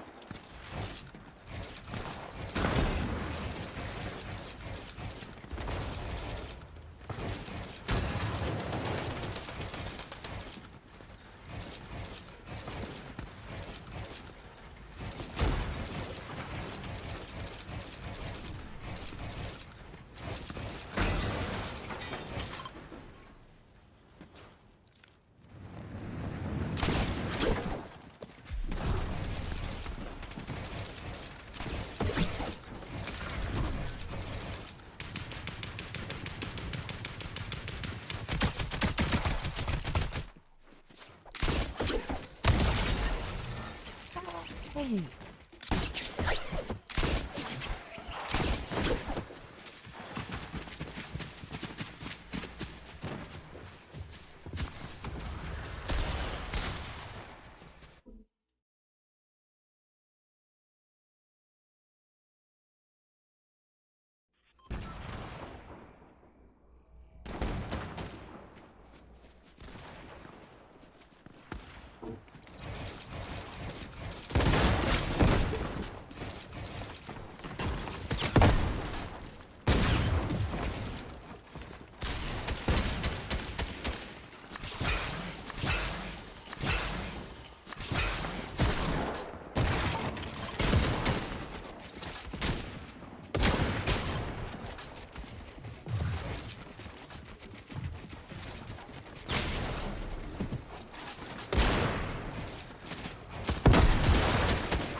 I can't do anything, man!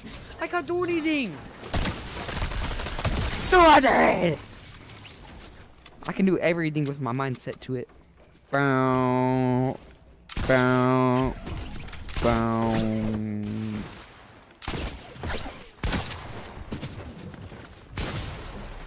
Hey! Back up, fool! Yeah, good boy.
Okay, so you just 2 inches that right there?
Yo, he's actually on 0.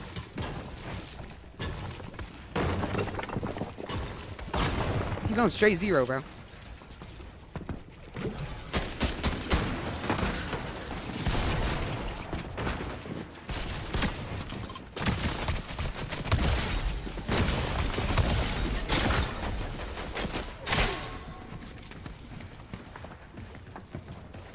Hey!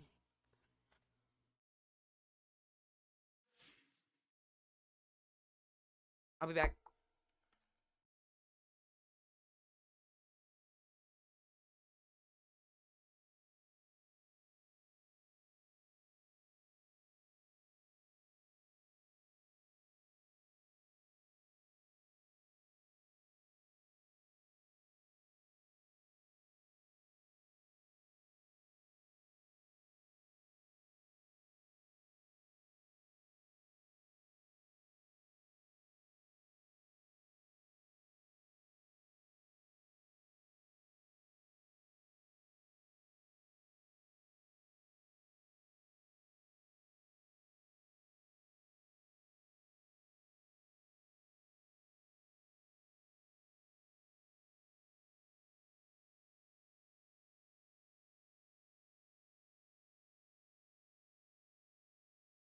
Say wallahi, bro. Say wallahi. Say wallahi, bro. Say wallahi.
Eight minutes left.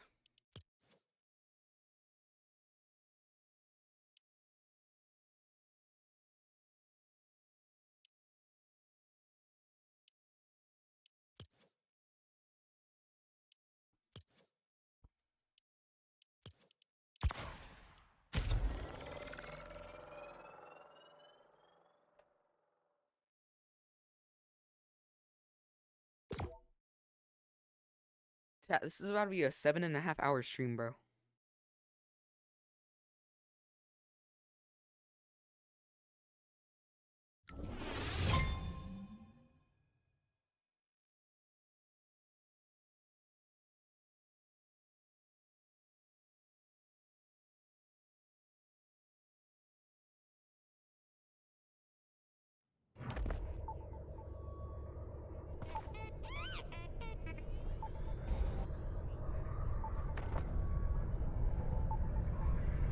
Boom. Boom.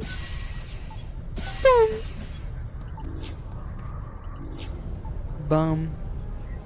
Bum. Bum. Bum. Bum. Boom. Boom. 960 per second. Noted, noted. 528. Bye bye. Bye bye bye. I wanna see you out that door, baby. Bye bye bye.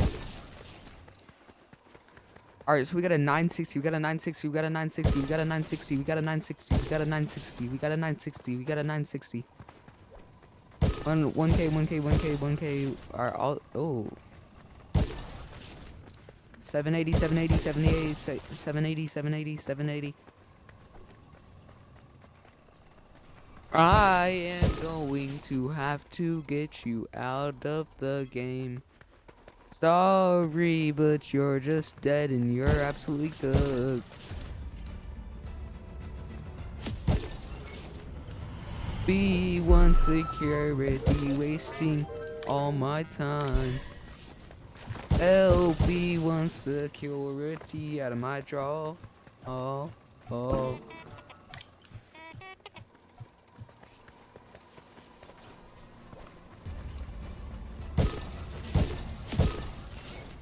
Another B1 security. Like how much of these do I need? I don't need that much more. Orb Walker probably worth about 1K per second. Yeah, 1.44K per second.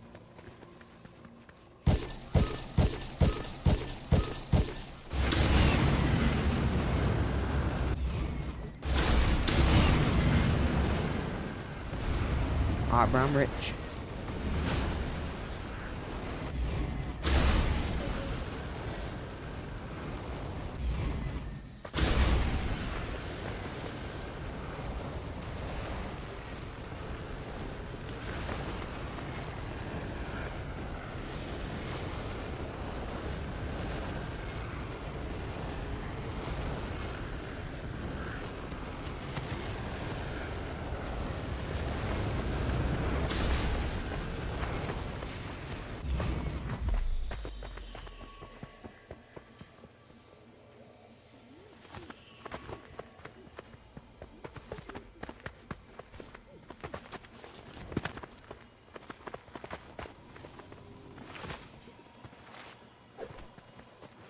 Oh my gosh.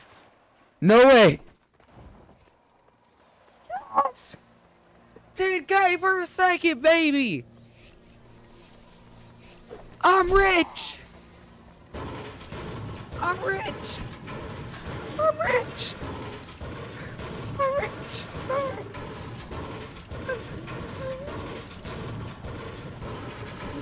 I'm rich! I'm rich, man. I'm rich.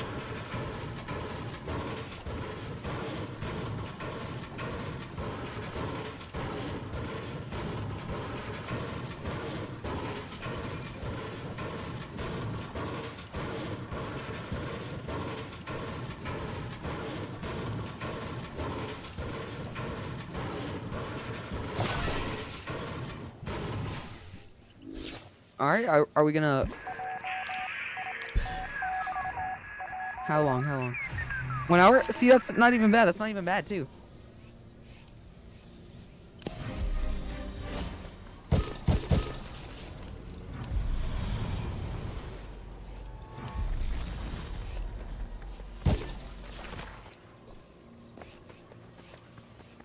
Let's get more rich. Let's get more rich.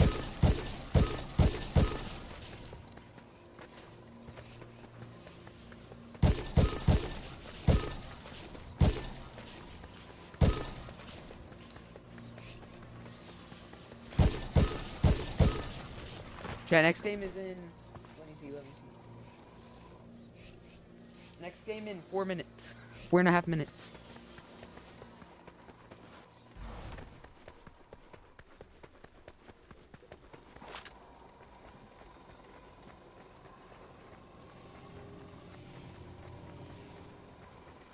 I don't think Click's qual gang. I mean, if you're caught up, he didn't qual.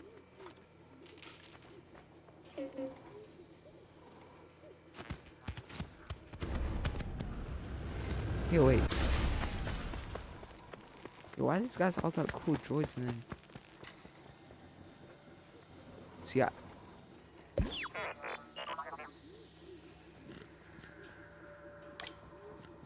25% droid crafting speed. I think Unk needs to go to OCE. No, I don't think so, bro. Kanata's in dead last right now. Hey, West players though. Kanata has 0 points. 13 mil.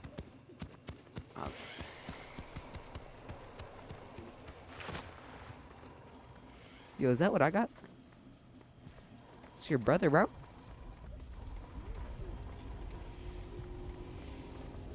They made it to finals? Yeah, they got Mickey.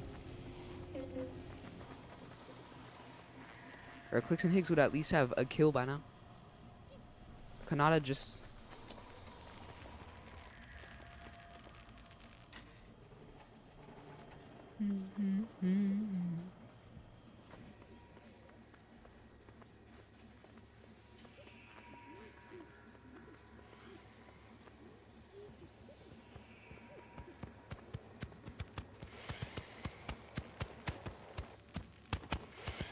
Zero ping Vic. Or like 0 point Vic, bro.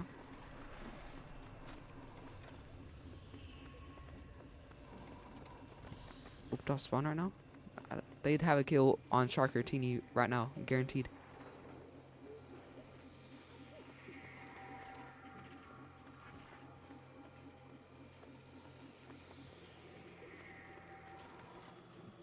$25 mil, 1.3K. Hey, you should grab that one.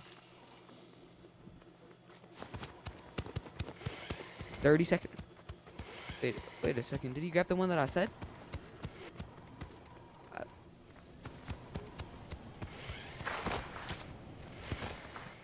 See my stream? Jeez Louise. 20 seconds, guys. I'll make sure to get it off your hands. Hold on. Gotta go get some more money real quick. Let's go down, Baby Higgs. Nice, bro.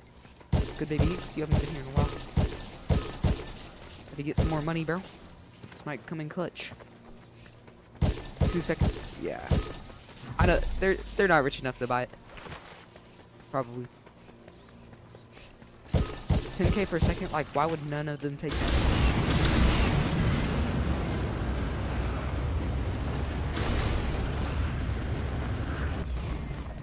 Dang it! How much money? Probably good.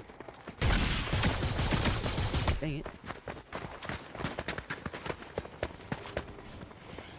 None of this stuff is good.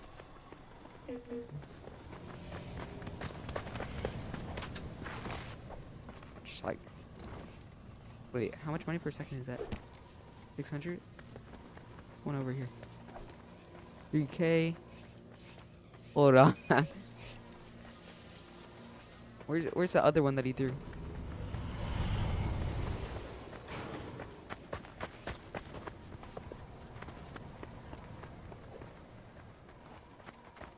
Let's steal this, bro. Where'd the expensive one that he threw go?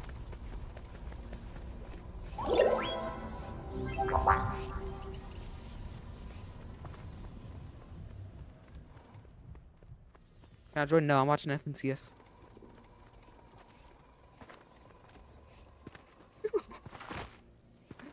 Oh my gosh, no way I just stole this.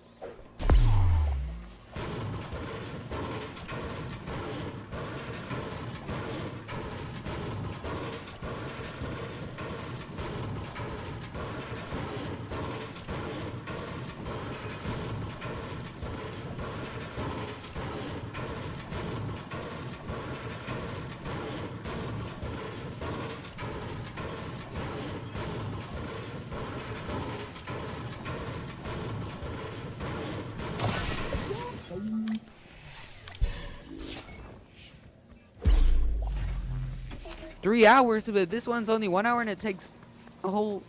Alright, bro. I guess, bro.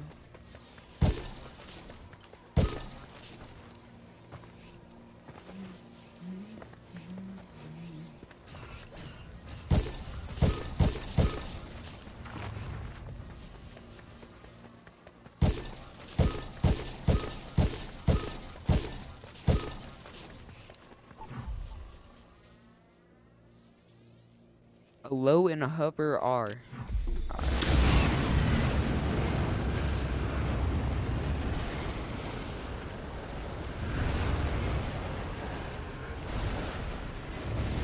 Is that the type of hover R I need? Or I need to get a different one? That one seems to be common. I'll just get it next time. I don't know what type I need.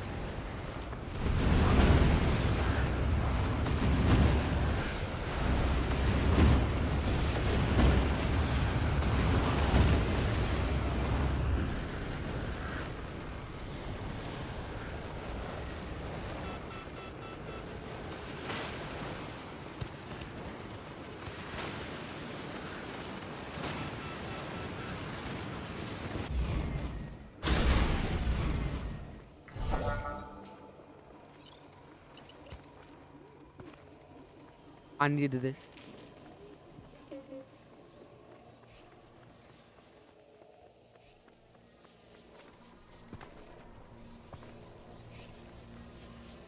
$37 minutes, bro. Gosh, I don't got enough time for this, man. Game's about to start again.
Let's see.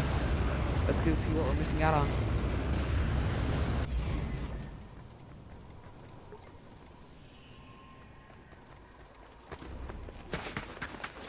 Alright, we didn't miss out. We didn't miss out.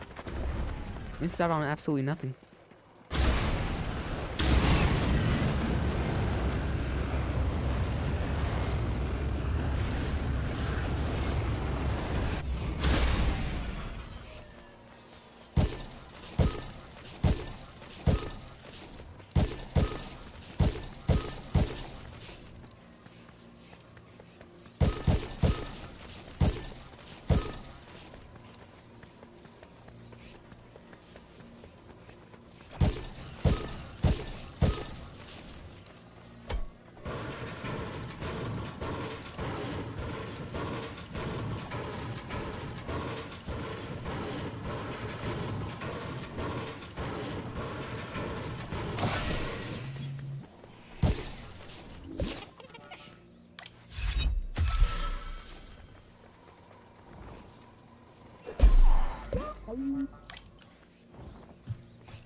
Let's make sure that there's nothing important over here, and then we're gonna go into Legends Landing again.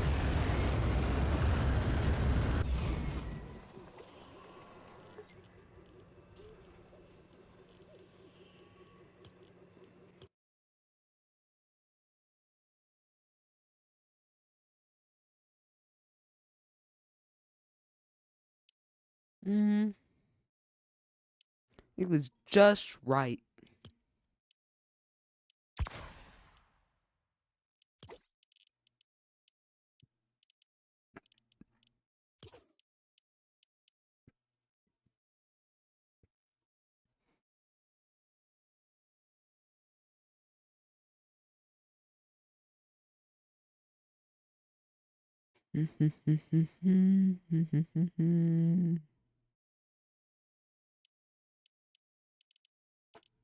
Oh, Legends Landing's right here.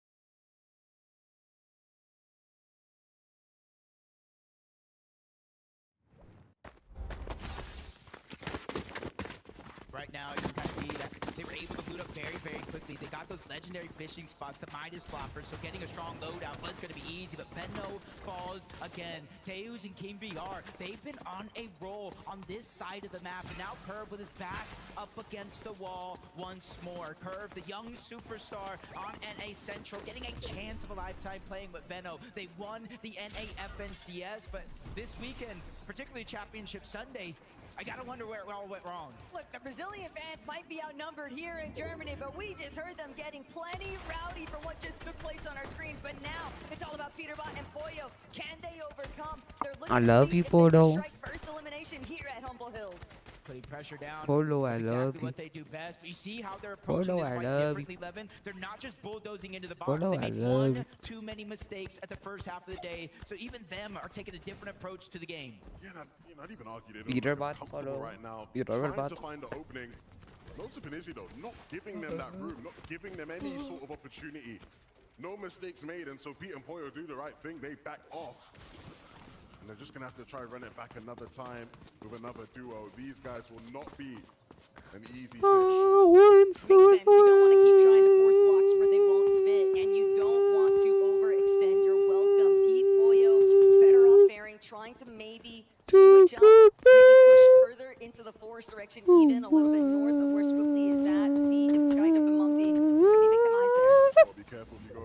once there was a way. You want to fight if you're not at your 100% best. Ooh. Pixie, they started to heat up this weekend. And Try is feeling the effects of that. Can this duo be the surprise team that pushes Sky and Scroll, maybe one of the other duos up there till the very end? Guys, I'm gonna keep it right on the green. Duos, though. You look at 268 points on a leaderboard at the halfway mark, and if you are not in that 100-point threshold range, it's very difficult to start thinking about realistically overtaking them. Instead, it shifts. Focus is top 15, and for Pixie and Swizzy, they're still within that striking range, so it makes total sense that they're looking for every opportunity to rack up elimination points because the placements are soon to follow. That's the one thing we know for sure, especially for a team like Swizzy and Pixie. When they turn it on, they can pick up those eliminations when it Oh my gosh! Very Ow! precise about how they want to approach the situation. They know sides is scary. You're holding down that vending machine, so instead of fighting it, they're just going to take their damage and leave. Karama, Akira, rotating through again, and not a lot of our teams that kind of would usually stick towards the south side of the map are kind of making quick and early rotations, trying to get into the zone. With the way the Storm Surge changes this year, you're seeing how it affects the gameplay and the differences from globals until now. This has sort of been the name of the game, though, for Akira and Karama all day. They've just kind of been testing the waters, gauging whether or not some of these surprise opportunities actually pan out in their favor. But for all these other duos, ones like Vico and Malabuka, we know what they are capable of. We're just waiting for that highlight showing. The toughest thing, and you can ask Pablo and Chino about this, the toughest thing about being in a battle against Sky and Scroll is they don't slow down, they don't misstep. To overcome them, you're gonna have quite the game.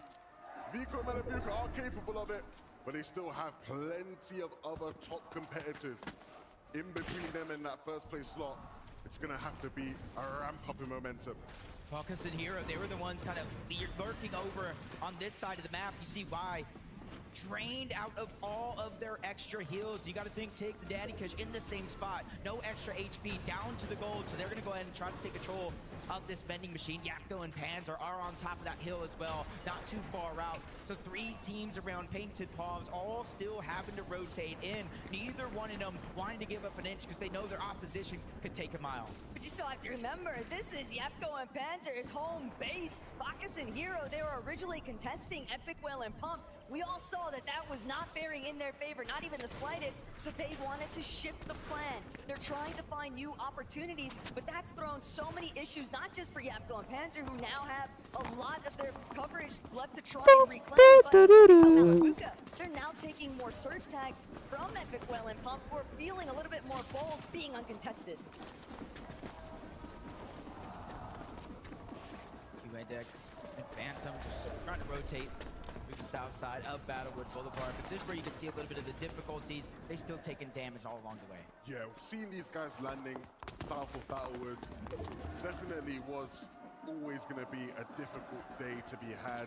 Even with Benno Curve fighting King and Tails, it was always going to be rough. Shadow and Virgo right now doing everything in their power to keep NA still in this battle for first. Jeemish Dorm. Overhead shots kind of just indicating everyone's really inside, the calm before the storm. Deemish, Darm, holding out. They've had so many instances of just getting cut short in the early game when they've been trying to prioritize being able to build up some form of a buffer zone. Now it's all about just getting the recovery points online. But Darm, Deemish, you have to remember, all season, all chapter long really, since Tip Top Terrace was removed, they haven't really had a true drop spot to call home. So here today, it was anticipated that they'd have to shift things up constantly. Over towards Sandy Strip. We typically see this as a mode of rotation, but staying in the zone, they're trying to use it to heal up just a little bit so they don't have to dig deep into the pockets and pull out the pizza or the chug.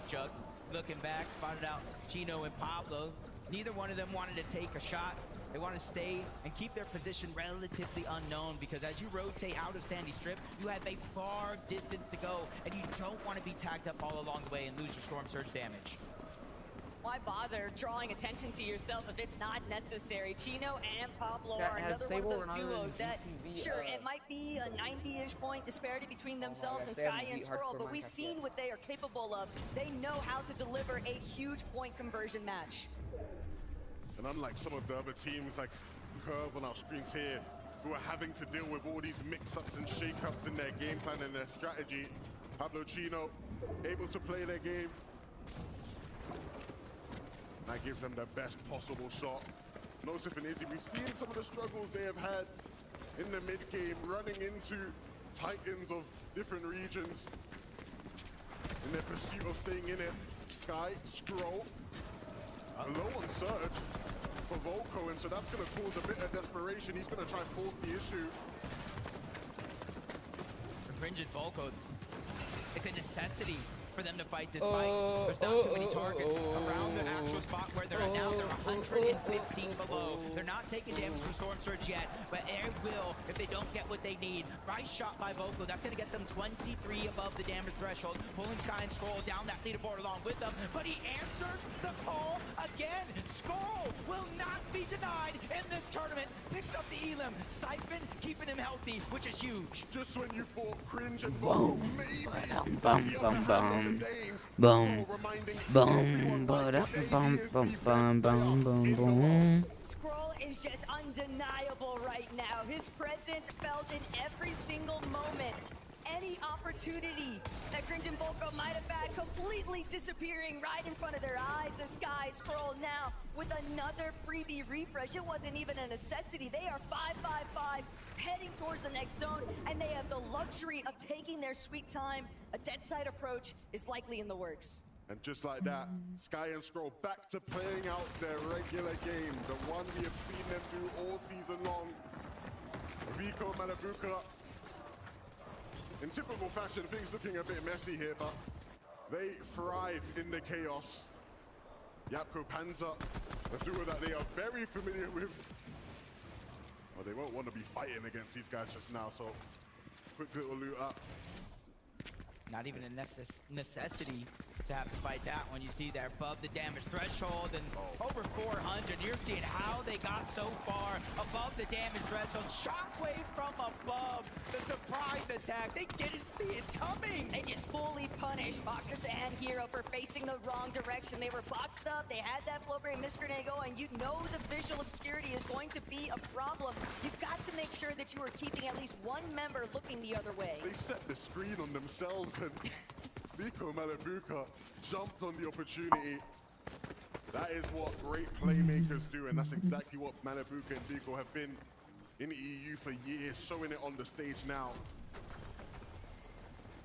It's one of the best teams, as it seems, controlling their serves. They haven't been ticked once the entire tournament, which is impressive, which goes to show that they're constantly staying above that damage threshold, planning each rotation perfectly, so not only they can go ahead and accumulate those numbers, but not take damage back themselves. I can't help but notice the direction that this zone is pulling. This is Vika Malabuka's backyard, but also a duo like Chino and Pablo. They have made a great approach far north of everyone else. They'll have the highest point of elevation.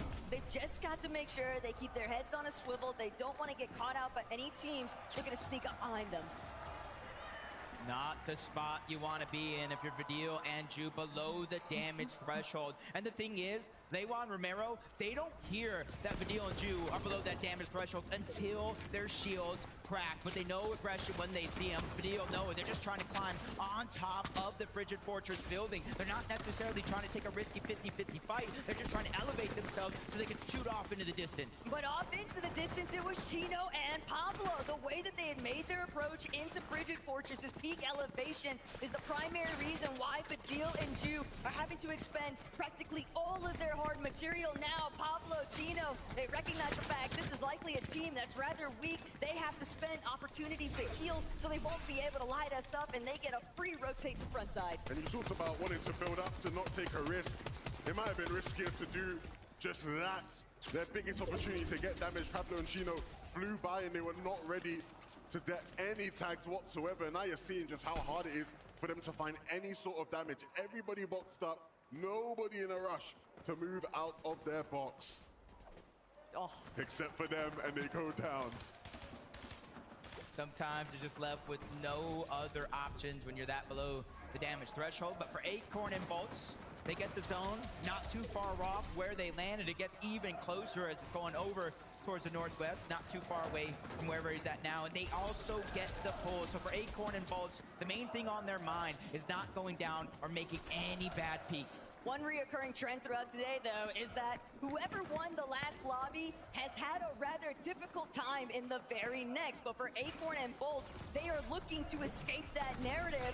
Sharktini, on the other hand, they've got a whole different slew of problems here. 212 below. Shark having to use everything just to try and out-heal some of these surge takes. 14 players that still need to go down. They'll have to force the issue. Yeah, there's even another team spraying on that box.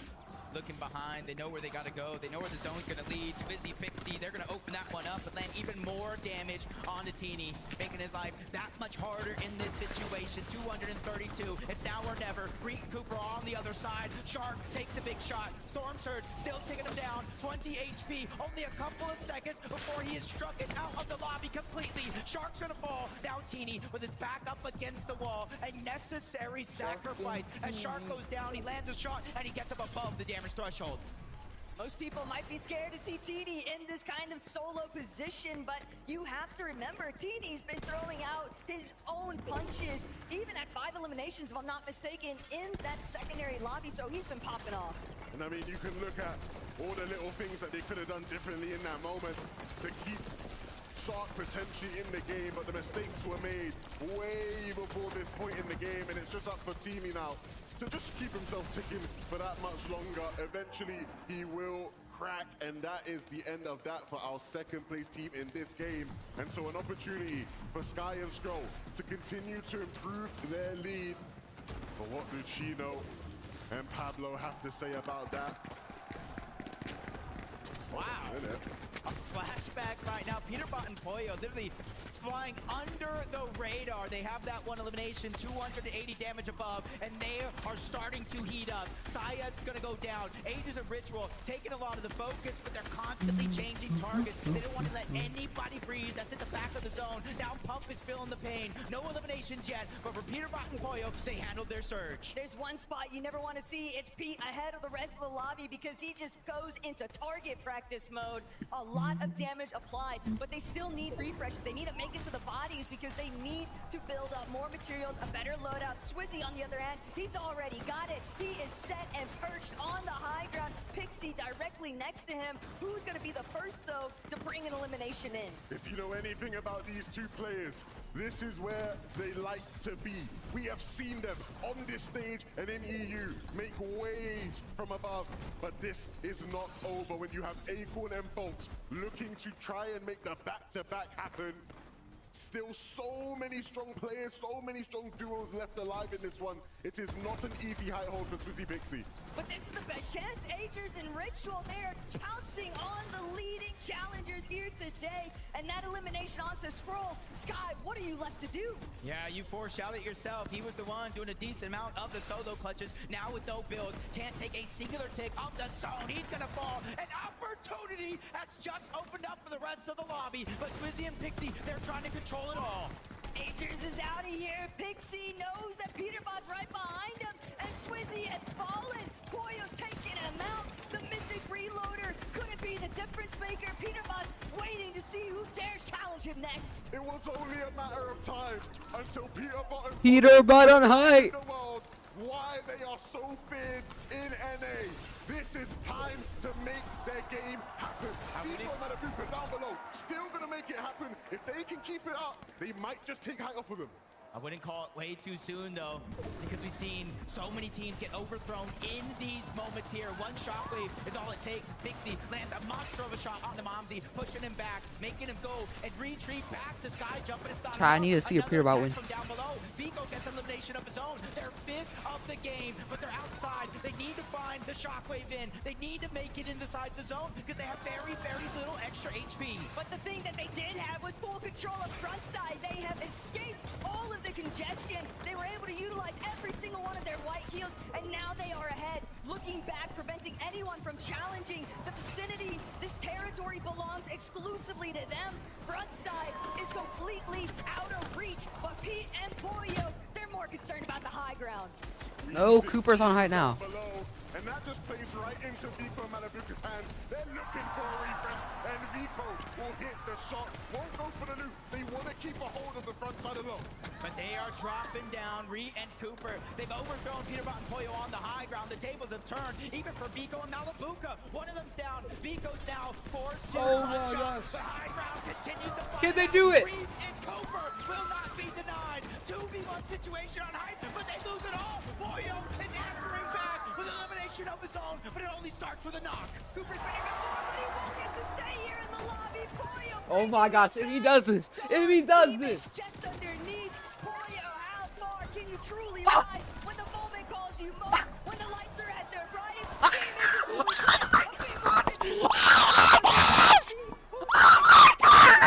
But DJ's just so weak. Pollo's got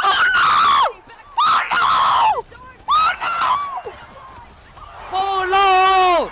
Polo! Peter Bot and Polo! Peter Bot! Polo! Peter Bot! Polo!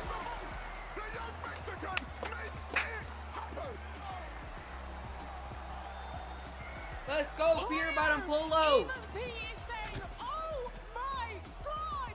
How did you manage that 2v1? That was insane! Oh my gosh! I was just able to make them there. It was a 2v1 situation. This is crazy! Peter Bot! Polo! 1v2! I mean, I'm playing with the best player in the world. I mean, I don't even know what I just watched. I mean, comeback starts now. The comeback starts now. We just watched a Pollo masterclass. Peter Bot and Polo! So far, as you said, Polo, I love you. Comeback starts now. Oh my gosh! Come out soon. He might have to come out soon. I think he needs to come out now. Pollo, you're on fire. We've seen you clutching. We've seen such peak performance from you in the first few games. Do you think now that that trophy Polo is The crazy! game that we needed to start the comeback, so. Peter Bot and Polo! You're always confident, but Pollo even now is saying that you can win. Peter Bot! Polo! Hopefully. Hopefully, Peter Bot, come on, I need more confidence from you. Is it NA on top? Yeah. Yeah, let's head to a break.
Peter Bot!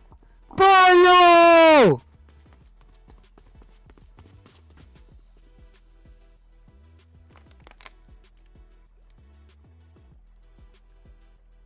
They called in the ghost for a reason!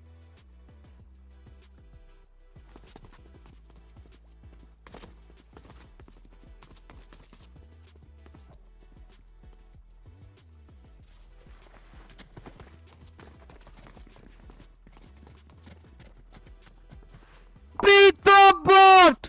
Polo!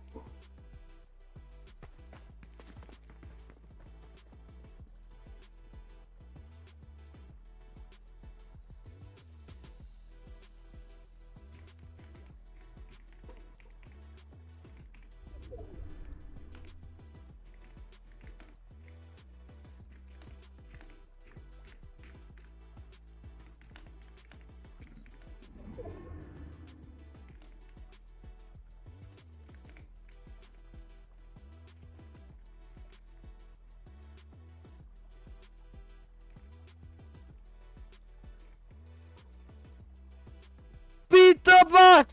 Polo!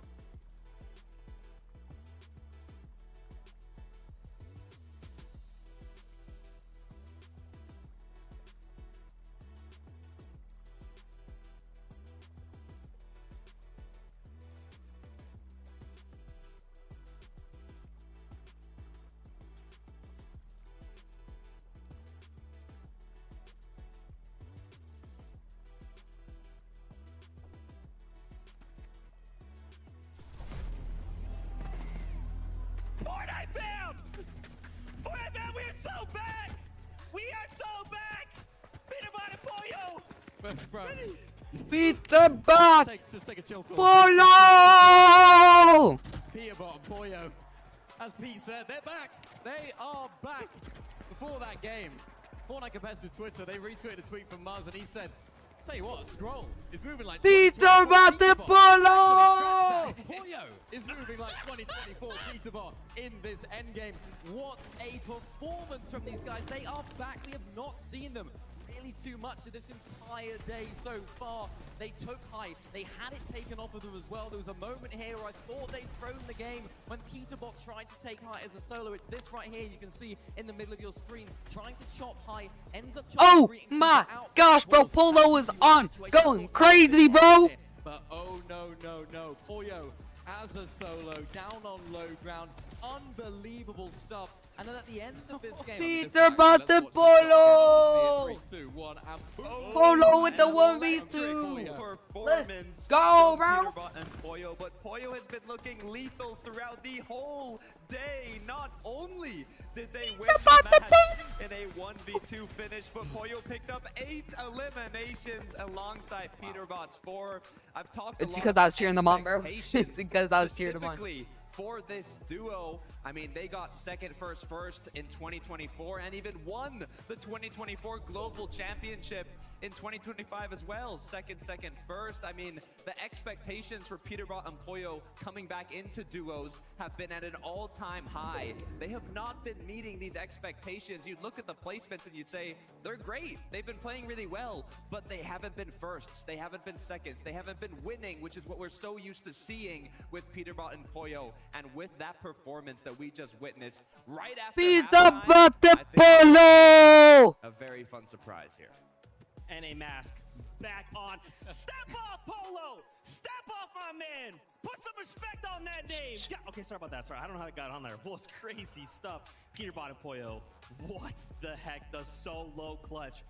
Guess what? We have a listen in from that game. Let's take a listen. Hello? Dead? I go for him. I'm gonna go for it. Look at him. They're going up. Good? I'm the match. I'm dead, probably. Nice. 3 build! Play shot! Nice! Peterbot Polo! Nice. Let's go! Disgusting! Oh, sorry about that. The mask was back on. I don't know why that keeps getting over here. Sorry about that. I'm gonna keep that over there. Again, congrats to the duo. How does this impact the standings, though? We have to take a look. What's important to note here, Sky and Scroll fell just inside placement, right? So they didn't get to earn as many points as we wanted. Look at this. Acorn, Bolts, and even Vico and Malabuka suddenly jump up into that top 3. And we do see their 10th place Pollo and, of course, Peterbot. But, man, Acorn and Bolts, they needed this game, right? They needed a point. They saw that in the feed. Sky and Score down. Go, go, go! Absolutely crucial that they had a good game here. You mentioned it's Sky and Scroll going down early in this game. Same with Shark and Teeny as well, another top team in that section of the leaderboard. They also went down, so they needed a good performance. Not the best game that we've seen from them, and not gonna, of course, Let's shoot them go, up the table Pete massively, but Polo! Peter Peter Polo! What this team needs to do, they need to keep these consistent end games coming in, consistent placements, favorable zone for them as well in the end, but they're playing well, they're cooking. Peter Polo! Peter Polo! Shadow Virgo, they were on top in terms of the NA teams, but we look back at predictions going into these finals. Acorn Bolts, they were always on that high end of these predictions, and after a big game before halftime, now continuing forward with another solid match, they are creeping their way up to first. Oh my gosh. Guys, I wanted to keep talking, but so much happened in the last game, but I'm kidding, we're games already. We're jumping right back into the action. Gassers, take it away.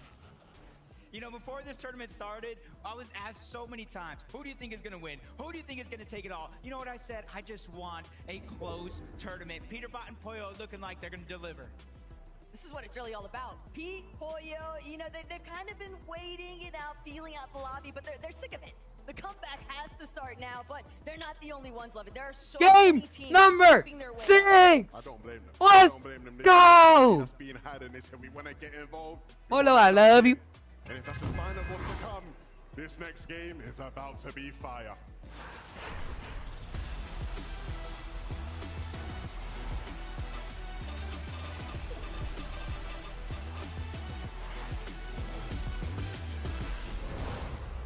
A pivotal game 6, and normally we would be talking about this being the last game of the day. What do teams have to do here? But there's still 3 games left, and that's why I look at consistency. So even though Sky and Scroll may have fell early, they're still in a lead. They still have a cushion, and they still have a game to spare. And it's easy to try and fixate on that top 5, but there is still a lot of contention for top 15. Danica Sticks, Reason, Peterbot Polo! Peterbot Polo! Peterbot Polo! Peterbot Polo! Peterbot Polo! Peterbot Polo! Peterbot Polo! Peterbot Polo! Doing it for the fans. They roar at the sight of that victory. And Reason and Noah will play this game out. Reason, heating up. Maybe a little bit of practice in between the games of 4 and 5 on that Alexa, 1v1 box fighting. who's map the Fortnite makes a GOAT? difference after all. This is where Noah and Reason right now, they have a chance to start to build that confidence. We really haven't seen them in this position in a few games. Now they're able to win off spawn, right? And since they didn't have a lot of shield, they didn't lose a lot of HP. Peterbot the so Fortnite in the GOAT? overall Storm Surge battle, they had to have come out on top.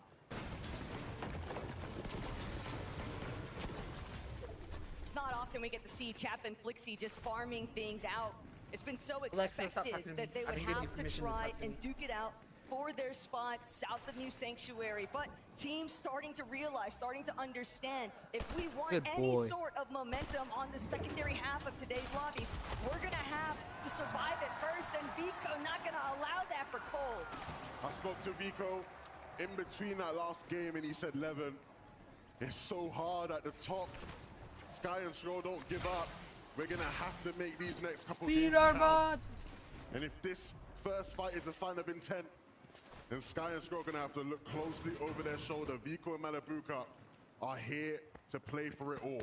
And you have to remember, Vico Malabuka, they've already done it once to Sky and Scroll. Granted, it took place in a Divisional Cup Finals, but the impact is still there. A lesson was learned. And for Chino Pablo, they might be teaching a really big one right here, right now, in a moment, to Jason Liam. You gotta be careful. This is the same exact thing they did in that last game. They found it successful, and they're trying it again. Don't fix what isn't broken. Jason, Liam, they have not got the memo, and they're separated as two different individuals. Luckily for Jace, though, he's going to narrowly escape danger. He doesn't even know how close he just got to getting taken down by Chino and Pablo. It's one of those instances where you can't help but hold your breath. You expect that Chino Pablo are still gonna have the upper hand here. Liam, Jace, they're splitting the loot. Golden They're Rapid feeling coming. like they've gotten an ability to bring things together. And Pablo Chino just staring them down. They know Jace is right behind, and Jace might be finished, but the patience, the reservation here, the trigger fingers not firing off. That's just the little decisions that really carry on to the end game. Left instead of right, up instead of down. Jason and Liam don't know, but they made the right call. Yeah, I don't know if that patience was worth it from Pablo and Chino, unless they come back around and get something better from it. In this meta, you just got to take the damage, I feel. And yeah, that opportunity has completely slipped through the fingers. Now Liam and Chase are long gone. Still, I understand why they didn't pull the trigger. They felt like they had a big fish waiting for them. Well, they didn't take the bait. Scroll, Sky. I mean, what more can we say about these two? Plenty to say about this situation here. Ju left alone as a solo against Yapko and Panzer, who we have seen them in box fights like this today, and they have been relentless. Yeah, in terms of just straight damage and controlling the top side of the map, they've done a wonderful job so far. They just need to be able to convert that into either high elimination games or playing into the top 10 consistently close the day. But for Ju, he's just kind of waiting in the wings. He just has to have this moment here where he does nothing. But Taco, he's officially on the clock. There's no extra heals in his inventory, and he's now in the zone. And even if he's able to scavenge some bandages, a med kit, it just might not matter. No, I love you. Cody Conrad, I love you. Peter Bath, I love you. Exit Higgs, I love you. Bexley, I love you. The top, but every little bit helps at any stage. Absolutely. Akira and Karama, a team we've seen much of in these mid-games. They've been an ever-present force, still yet to be the protagonist of one of these end games. Looks like they're going to run into Kindex and Phantom, who have something cooking up for them. Will these guys waltz into that building?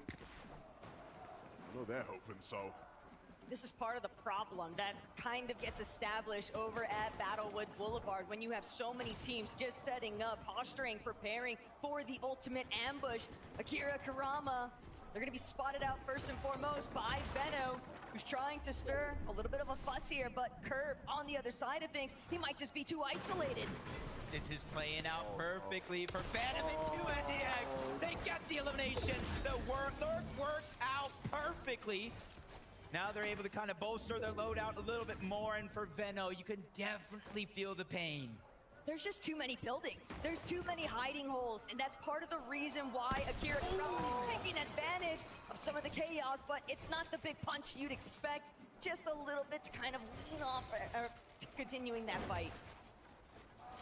Well, all this is going down to the south side of Battlewood Boulevard. You got to think Sky and Score are getting the best of it, but Noah Riley trying to save the day. Razan is already down, but he's able to clean up one elimination rather quickly, kind of forcing the lone member there on the other side to try to make a decision. Do I push in or do I try to be the hero, get the reboot card, and come back to visit this situation later? Noah Riley does look like he's going to find success on that revive, so Panzer's time here has run out. No choice but to disengage. But where does that leave them as far as this game is concerned? Recovery isn't impossible, but it is improbable, you'd say, for a team that has had their fair share of struggles today. Speaking of struggles, Drew on the other side, these are just not the two teams that this arena wants to see in this position right now.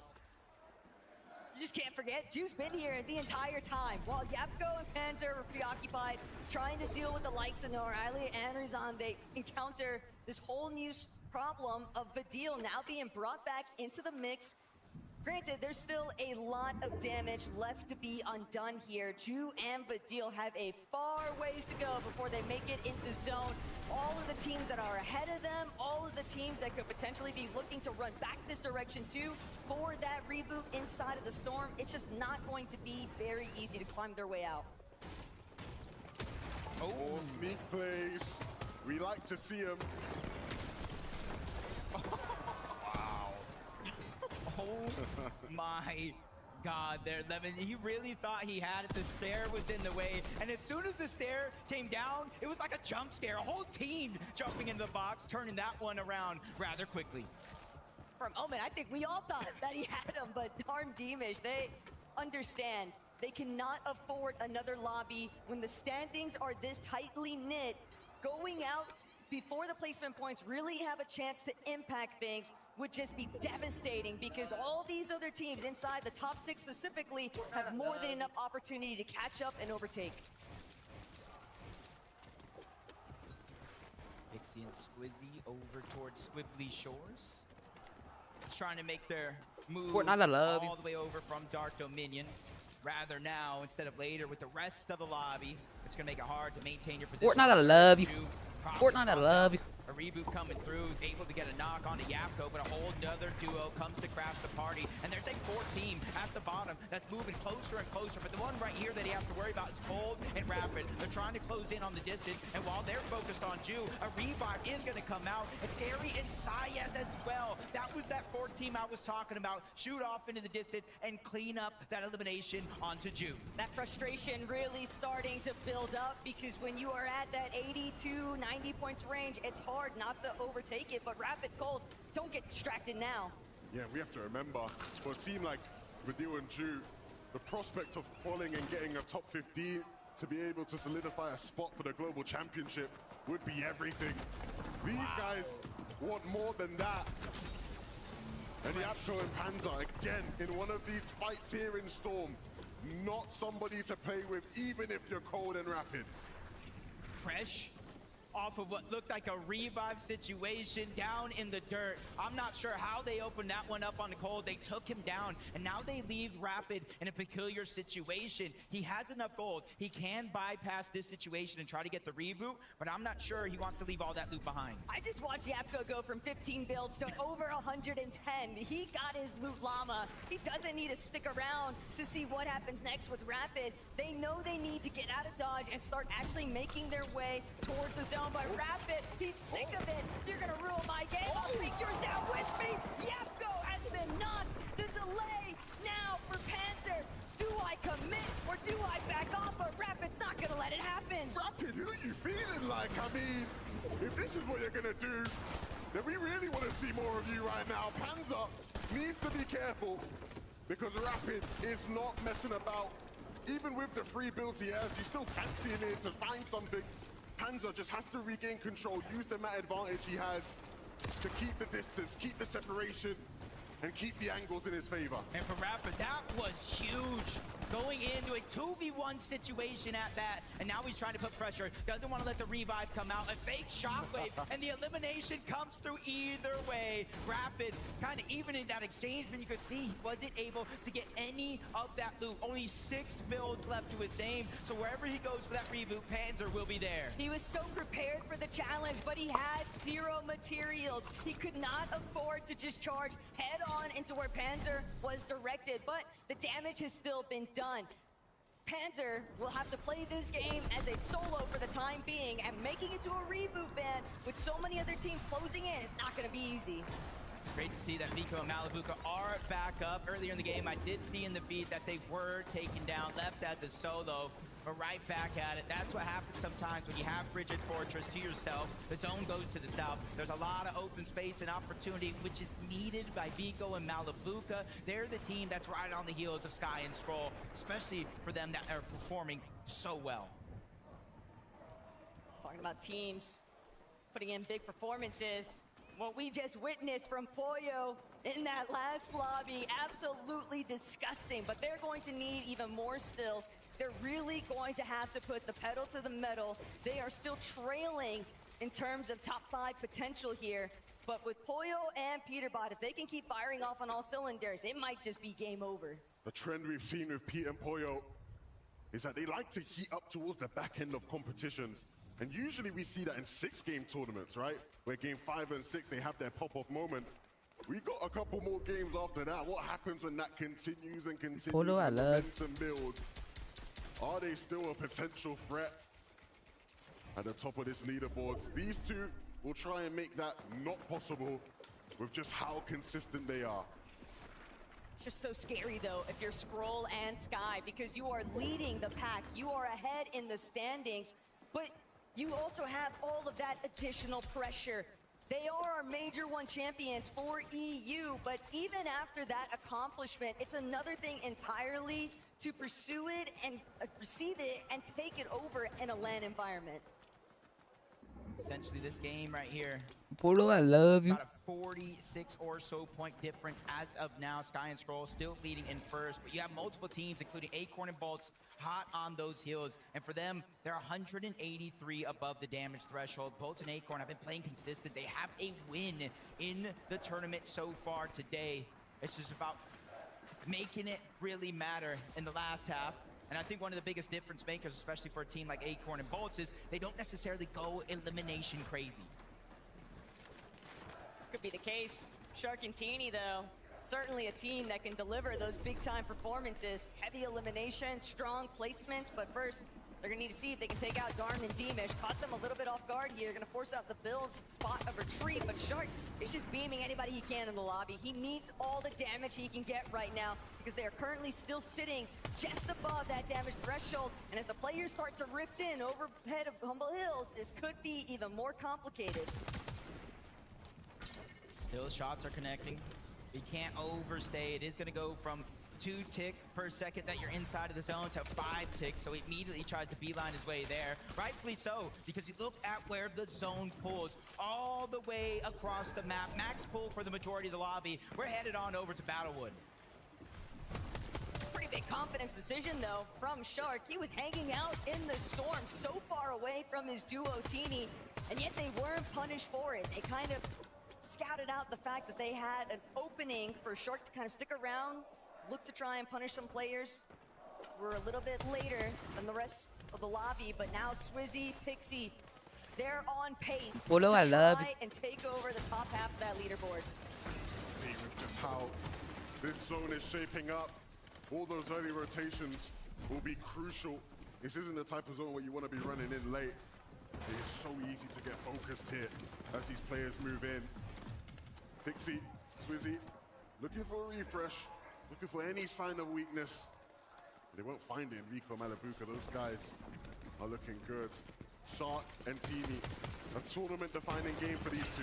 Yeah, as soon as they made it inside of the zone on this side This of is the crazy, map, man. Teeny immediately took damage from Belusi and Zangi down below. But I like the approach. Instead of getting aggressive and trying to fight back, they're letting them move forward. We'll follow them in the rotation with these shockwaves because right now we don't need Surge. We just need to survive. But that pizza box was the last of their resources. They don't really have a whole lot in the White Heels department. And for Sky, Scroll, the pressure is on. Kanata, Victor V, trying to see if they could challenge and take down their EU opposition here. But Scroll and Sky will have none of it. They are protecting their space, refusing to allow anyone to try and catch them off guard.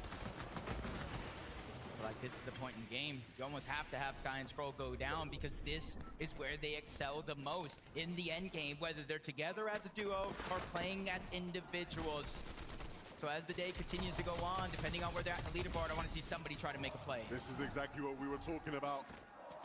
It was always going to be a tough task for Ritual to rotate in. Polo, I love you. Those guys took the opportunity. Again, we see Sky looking to, again, get a bit more of an advantage as far as Surge is concerned, not looking as comfortable as we typically see them. And part of this issue is just stemming from the fact that when they were based up in their hill position, all that action was taking place on the south side of Battlewood Boulevard. They didn't really have the best opportunities to establish any early surge because everyone was hiding out inside the buildings instead. So that's bleeding over into their problems right now. But Sharktini, they're creating so many issues in the lobby. Shark is, he's trying to cook something up right now. He might be overcooking. Just got to take a moment to breathe and stay and follow Teeny. Vico, what are these guys cooking? That was tough. A big elim there because that is not just elimination. You saw they locked that player outside of the lobby. That means they're one step closer to placement, just like Peter Bot and Poyo. They caught fire in that last game. And what a better time to catch fire in the second half of today's tournament. 91 above the damage threshold. Peter Bot and Poyo are looking for more. Will lightning strike twice is the question. Can we have another crazy performance that leads to a win for those two. Polo, Peter. Yes, sir, bro. Polo with the 1v2, 2 1v2s last game for the win. Malabuka poised to do just that from this position here. Great priority as far as being elevated into moving into that next zone. Sky and Scroll. Sky and Scroll need to die. Where we want to see them looking so uncomfortable, looking desperate for damage. This is a nightmare of a scenario. 11, 87 below the damage threshold. No How do you extra become heal. mod for They're you? able to bump right up. I become mod for That's me not that by damage threshold, but they owning the have channel. to rotate again. They have no extra shields, but they're on the front side of the zone. They built themselves a little space. Shark and Teeny, aggression turns to bite them in the behind instead. They lose all of their shield, all of their momentum right there in that one moment. But both still trying to keep it rolling here on the low ground. Vico, Malabuka, they've had the chance to heal, and that might have been the only breathing room they needed. Vico, Malabuka now going to start to make their approach from the backside of zone. Who's going to be next? They're going to continue to wrap around. They've got the white heals. They can afford to tank a couple of ticks of storm, but Bolt's coned up. Builds so limited. 80 left on the Chug Jug. He's going to try and play his own life, buy a little bit more time. While Ooh. the players, but can they get another? Because they're going to need the refresh. Koyo is down, but that's okay. It's time for a flashback performance from Peterbot. But can he stop the freight train? That is Teeny and Shark. Bolts is doing his best, but he's just ran out of builds, trying to hide the cone. He gets found out. He's seeking for more. Victor B gets struck down by lightning, but Bolts cannot pick up the elimination. Even Scroll, they're feeling that same pain. Separated once again. But now it's Sky's turn. Get away from me. Ball and carry it forward. Sky doing everything. 5 overdrive grenades, but only 39 HP. Blueberry misgrenade. He knows there's a team that could potentially be trying to make a play for height. He's going to be able to siphon off some shield from it, but first and foremost, he has to figure out where can I go next, because bodies are just surrounding him everywhere, and they're closing in. And even with Vico and Malabuka's best efforts in this game, the longer Sky stays alive, the harder it is to catch up. He is doing everything he needs to right now. Yeah, into the top 12. Half I'm of the gonna break the placement best. points come in at that top 10 marker, but again, he's aggressed. Shockwave's out of position once more, but he's quickly running out of builds. A lot of his resources going right down the drain, but an opportunity there onto Dark. Breaks into the wall. Oh my, a perfectly placed ramp is going to save the day and allow for Sky to not get the elimination, but he's still on the hunt for more. No build. Armor. He's gonna keep hitting shots like that if they present themselves. And Sky now patiently waiting for that next opportunity to strike. Sky trying to see just how far can he carry the torch forward, but look, from the land down under, way up above the rest of the lobby, Tinka and Resigns. They've just been silently building overhead, throttling everybody in these congested lower layers. And now, Flixie, Jap, how will they respond? They have to contend with everybody underneath them. They might need to take out Ozone, who's directly in front, but still Flixie trying to just keep pushing forward. Him and Chap are not slowing down. Even Sky, he will not be denied. He's essentially the inevitable player in this game. And he does it again. He takes the crown away from King, puts it on his own head. Into the top 4 we go. This is a run like any other. Can Sky clutch up? You more strong because this guy can too. And he's done just enough to continue to keep that OCE lead. just won their game. Try and move above, but it's gonna be the OC duo trying to close out this game and get the first sub on land for OCE. Surely they won't let it happen. Surely Flixie won't actually take them out. And sure enough, Resigns and Tinka bring this one home. Game number 6 is all theirs. The thunder from down under. The boys from OCE do it. They're putting their entire region on their back. They don't want to just win here. They want to go to the global championship. Resigns!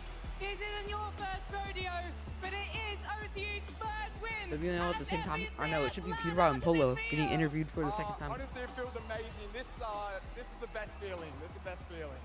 Tinker, you haven't always had the best results on land, but here you are proving that it can be done for Australia and everyone watching back home.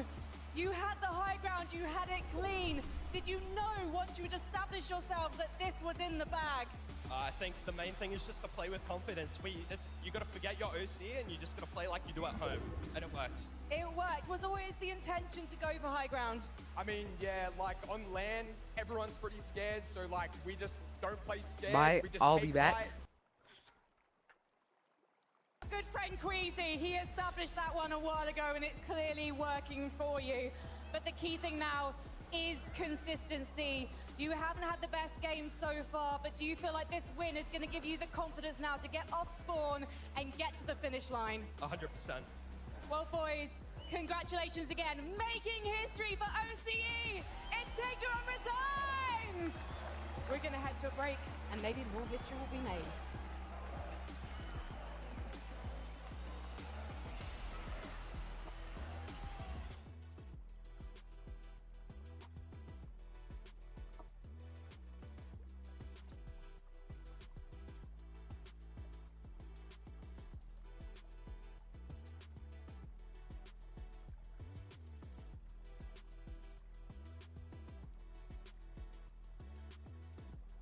Peter Baden Polo winning all the games.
Fortnite fam, today is truly a movie. Resigns and Tinka get themselves a victory royale. The first ever victory royale from OCE on LAN.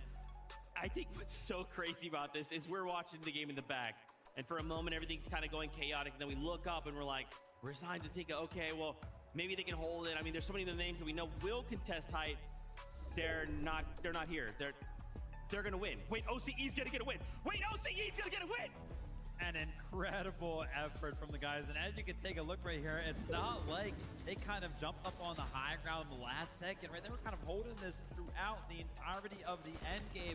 Kind of the meta within the meta here on LAN in game number 6, taking a little bit of a change, because as we've been watching through all of the games today, it's kind of been a mess up there on the high ground, but Resigns I think have kind of figured out a way to suppress the rest of the lobby, go ahead and continue themselves up on the high ground. They end this game as well with 9 eliminations. That's that's going to throw them so much further up the leaderboard. Yeah, I think going into that game, the cutoff was around 150 points-ish, and I believe they've surpassed that with that match. Now, obviously, we've got to see how the points continue to kind of change from all the other teams that also placed well, but they have a solid chance of getting top 15 now, and not only being the first OCE team to ever win a game on LAN, but also qualify themselves directly to the Global Championship. Oh man, of course, massive shout outs to them. But as we look at this top 10, Sky and Scroll are at 352 points. What I like about this game is now we finally get to see a Sky solo clutch, right? We've seen a few Scroll side, but now Sky's like, hey guys, listen, I know that guy can clutch, but I want to make sure that you know that I can clutch too. These guys give it a rest, man. Like, holy moly. We're trying to have a close race here towards the end of the competition. It's like, oh man, the duo looks like they're going to go down early. Yeah, the duo went down early. There's still one of them left, though, every single time. I think more than half, actually, I'm pretty sure more than half of their total point amount right now is 100% through solo clutch points. Like, it is incredible the performance these guys are putting on right now. I mean, this happened back in the EU Major Finals. I talked about it earlier on that Sky is just as capable to get these solo clutches. But I remember I was telling Vivid, right, when we were watching this match, I said, okay, Sky, he's got like 17 HP. You know, he can't solo clutch, but it's going to be a little tough. He shut me right up in an instant when he just came through zone, elimination. I mean, I don't even know how many points he clutched in that match, but both players have been playing incredibly, and they deserve that #1 spot they're currently sitting at. Dude, they can see it, right? They can see the light at the tunnel. They can see that trophy. They can see themselves wearing the little crown on the top of that trophy. And they're gonna wear when they stand up here. But now it's about holding on, right? Where like I'm gonna continue to say, the job's not done. We still have 2 more games to go. Look right behind though, Vico, Malabuka. We are seeing them come alive. This is the Vico we have seen in the past. It is won all kinds of stuff. Vico is online, and he sees one thing standing between him and that trophy, and it's Sky and Scroll. A super, like, nuanced approach I feel like we're kind of seeing from Vico and Malabuka in the second half of the day right now is that they sort of go ahead and play around with the fact that, you know, they go up towards the high ground, they're up there for a little bit, and then they kind of just start to feel a little bit uncomfortable, so they drop all the way back down to the low ground continuously, and this is where they really start to make things happen. Every single time we kind of tune in them when they're up on the high ground down here, it's like low mats, but they continue to find the refreshes to keep their game going. And they have low mats because they changed their playstyle from last season to this season. This season, they play incredibly 2 more games, confidently. chat. They have some of the highest average eliminations. They even had it in the upper bracket qualifying through today in the EU Major Finals. They know how to get eliminations, but they also use a lot of mats. They run out of materials, but they are so confident in their ability to get refreshes that they just make it work. And one thing that I love doing whenever we kind of see some of these players go down, obviously this was a great game from Vico and Malabuka, right? But the reaction there when they do finally go down, it didn't really seem like Malabuka was happy with that one at all. And to me, that feels like he knows that the chase is on between him and first place, and every single point matters. So anytime he goes down, it sort of feels like a failure because he's not catching up. Look, there's a reason Vico Malabuka were the only duo to have not taken storm damage in this whole tournament. I'm impressed. Dude, me too. I'm also impressed by Acorn and Bolts. Obviously, we've swapped places with Vico and Malabuka, but right now, this is NA's last hope, right, to walk away with a title for NA. But with 2 games left to go, I think now more than ever, we need to pick up that pace. We need to make something happen if we're targeting that #1 spot. Yeah, after we kind of take a look at the leaderboard when this event finishes, if we do not see a team like Acorn and Bolts up in first place, I think we have to look towards game #6 right there because they were so close, right? They were sitting up there top 3. It seemed like all of the points were just, you know, they were in distance, striking distance. But they go down early in game #6. They don't get a lot of points right there, right? It kind of feels like they falter just a little bit. They had the momentum.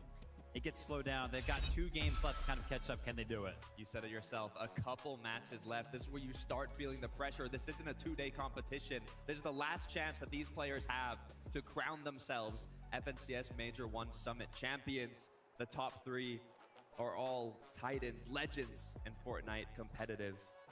I don't know. It's gonna be close. Dude, I don't know. I'm starting to think about that top 15. Let's scroll on over.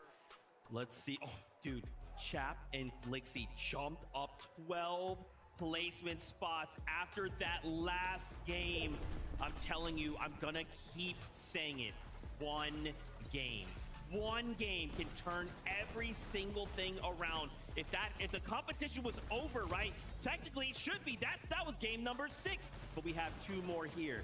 One game can put a duo into the top 15. Look, there's a reason Flixie was the best performing player in 2025 trios as a German, representing in his home turf right now. Everything is on the line. He's had a tough drop spot. He's had tough early games, but they've been making it work. They've been making it happen. And now with that bump in the leaderboard, Vivid, I'm excited to see how they close it out. Guys, I want to keep talking. I do, but the game's already. I feel like we just got to jump back into the action. So, casters, over to you. You know, with 2 games left, it almost feels like we have 2 tournaments in one. A battle for first place, the best in the world, and our top 15 are global championship spots. It is gonna be a tight finish. That is one thing I can guarantee you. All over the leaderboard, we're seeing so many big names that we've expected things from fighting and converging all into this game number 7.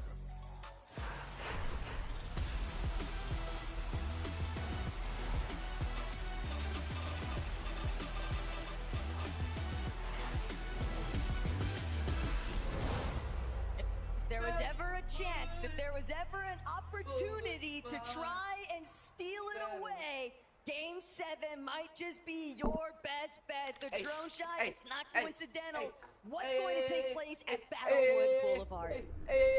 This is where we've been waiting for quite some time. Sky and Scroll, and it seems as of now, business as usual, uncontested towards the north side of the map. So if we're expecting any surprises on first, it's going to come in the last game of the day. Understandably, I think they could have went either way as far as looking to try and make the play to win the tournament.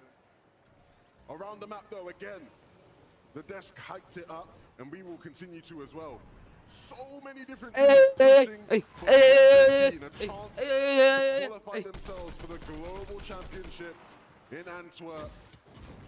No Riley and reason we've seen them win this off spawn in that previous game. Outside of that, it's not been the best of fortunes.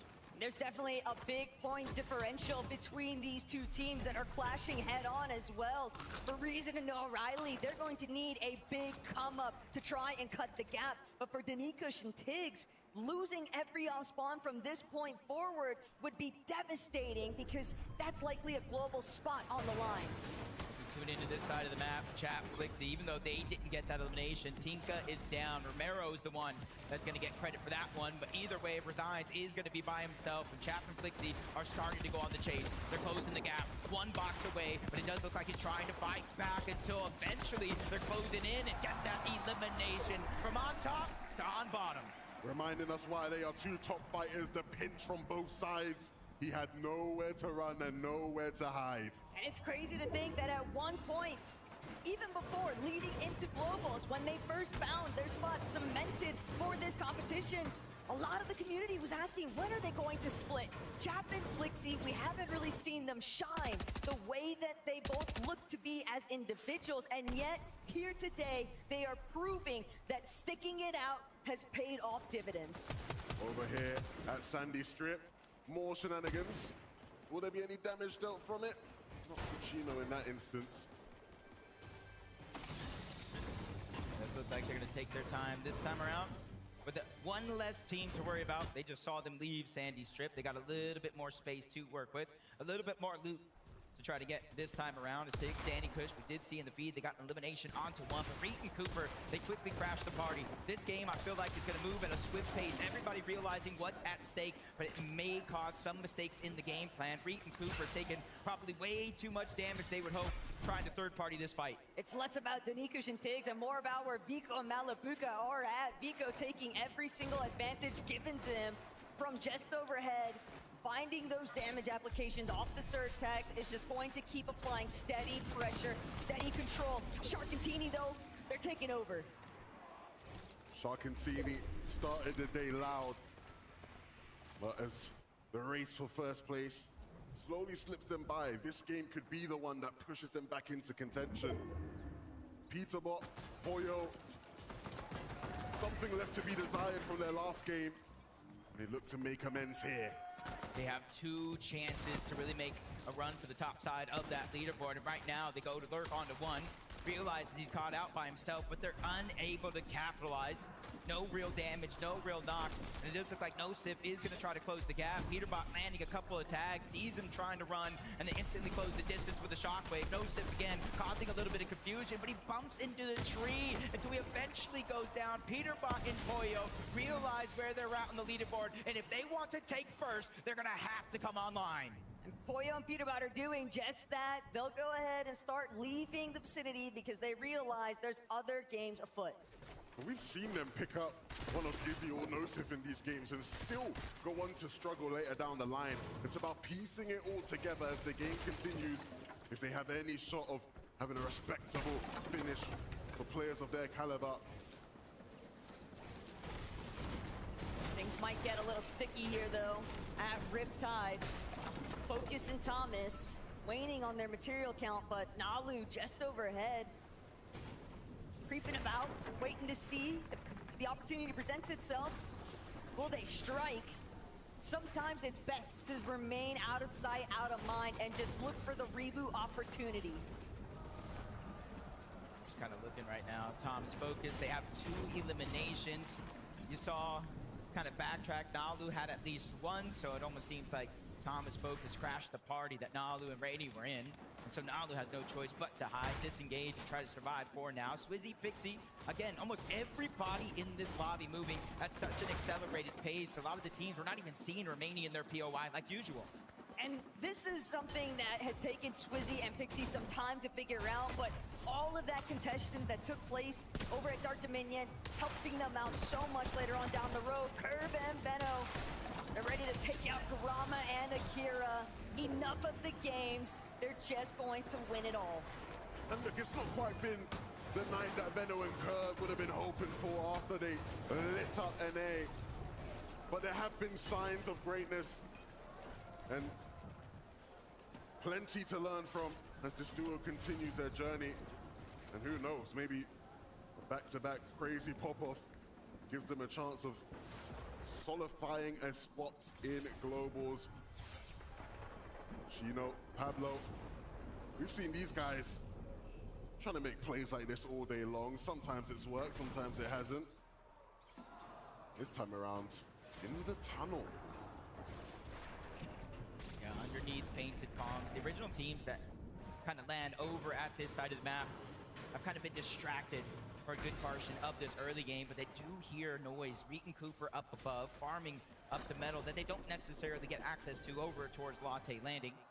But it's just a matter of, do they hear that chest? Are Reet and Cooper going to try to go underneath and try to get it all? If Chino and Pablo are willing to wait it out, something tells me they have a pretty good idea that Reet and Cooper are eventually going to keep searching for additional loot, and playing from inside of the tunnel could be a big difference maker, but we'll have to wait and see whether that actually pans out in their favor. It's a big time commitment either way. Last time we waited in game 6, it didn't quite pan out, so they'll be hoping for better fortune this time around. Oh, what do we have here? Guardial up against Panzer and Yapko again in the storm here at Painted Palms. And again, Yapko and Panzer will come out on top. Yeah, to start this game off, 15th place was 174 points. So they got at least a little bit of a goal line to try to achieve. Reet and Cooper as well, 148 points currently. A little below where they need to be, but that's why you can see they're lurking around, trying to get the eliminations. At 4 points per elimination, if they could just find a couple here, have a good game, they'll at least put themselves within reach going into game 8. But look, even if it's a one tick, they're not the only ones that have those same intentions. Pablo, Chino, they've just been steadily following along at a snail's pace. Only they'll have the opportunity to at least use a couple of bandages, put themselves in a slightly healthier HP position. Reet and Cooper, though, clock's ticking. Splashes are gonna have to come out. They're building against the direction that Yapko and Panzer are facing, and they might be running straight into the clutches of Pablo and Chino.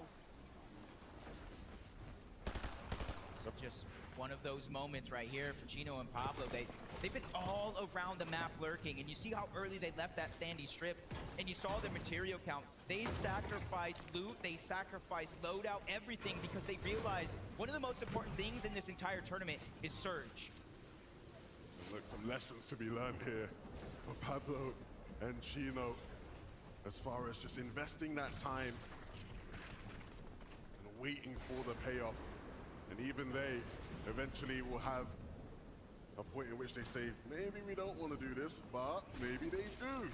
Not too far away, but no, they will continue to run back towards the safe zone with nothing to really show for it, and now negative damage to show for it. Negative surge, not a whole lot of material count. They've had to spend the brunt of this lobby essentially just waiting to see if any of their plans would even come to fruition. And with all of it being just a nothing burger at the end of it, there's just so much that they have to now try and recover. While one team waits in the mud, another team sits from their perched up seat from above. These guys, honestly, you could capture this frame here and tell me it was from any game this season and I'd believe you. They love that spot and it does pay dividends for them. Very scary zone to see as well if you are Vico, Malabuka, Acorn, or Bolts, because you know that not only are Sky and Scroll in a home base position, but they're also in very familiar turf. They know how to navigate these final moments from this side of the map, and if it continues drawing in their direction, that's going to make it all the more complicated for Vico and Malabuka to even have the slightest opportunity, because they need to eliminate Sky and Scroll or put them in a position where the lobby can take care of them. But when you have to make such a long trek across the map to even get close to them in the first place, those opportunities, you just start to think back, was the Battle Bush Challenge where we should have been? You have to have the courage to make the tournament winning plays. It's something we see on a weekly basis, Jacob, as far as EU and NA competition goes. Teams are willing to make those plays. We've seen Vico and Malabuka make those types of plays against Sky and Scroll. It's a matter of stepping up when the lights are the brightest here on this stage.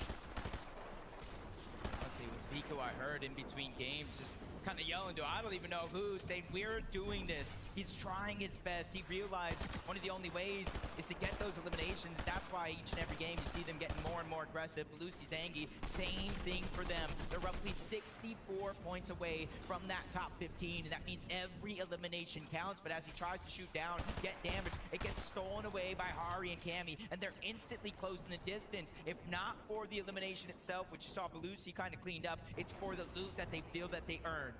For Cammy and Hari, they're really just trying to find a chance to step it up yet again. We've only really seen them once hit the highlight reel, and ever since, it's just been so difficult. But that is the caliber of lobby that they are contending with. Ritual Agers, very much in a similar boat. They're trying to do everything in their power to see how can we actually leapfrog our position on this leaderboard. But if you're going to make these kinds of drawn-out plays, you've got to hope that you're ahead of the rest of the lobby, and they're doing a great job at positioning themselves for every zone. And that's the beauty of the summit, right? Of course, we get to crown a champion, but the implications for the rest of the year. Imagine how valuable it would be for Ritual and Aegis, who we have seen the struggles they've had with their off-spawn situation. If going into the next major, they have a spot at Globals already. They need to keep this up to keep a top 15 global spot. Shark and oh dear.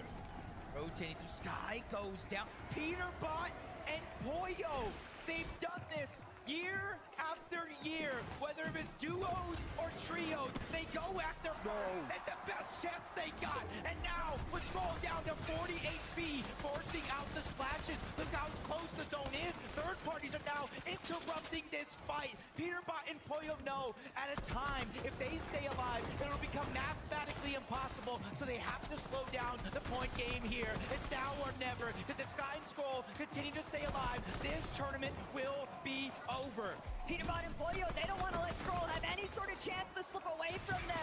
They are chasing him down, hard body, but at the same time, the lobby, the interventions, but it's not going to save Skrull, not just yet. And look at the direction he's headed, straight into the likes of Shark and Teeny, and they might have heard all the commotion. They're right around the building face. All they need is to see whether or not Skrull is right behind them, but he's managed to escape. Every second counts, and now, just like that, Skrull sends out a shot. Teeny's alerted, Shark looking back, but Skrull's on the ropes. These are his last legs. 71 HP, and right now they're chasing him down, and that HP is not going to last long, especially if it activates, but Shark doesn't let it come to that. They are down in 39th place. We have a tournament on our hands. Vico and Malabuka, this has to be the game to bring it to number 8 and give yourself the best shot at taking that trophy home. But do they realize only 73 above? They know that they cannot afford to step the slightest bit out of line. Surge going to jump in a moment. 99% of Malabuka and Vico's points being earned with both players is ridiculous. These are two players who we usually praise them for their individual solo prowess.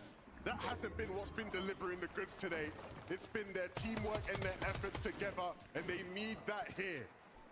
For a moment, we saw second and fourth about to clash.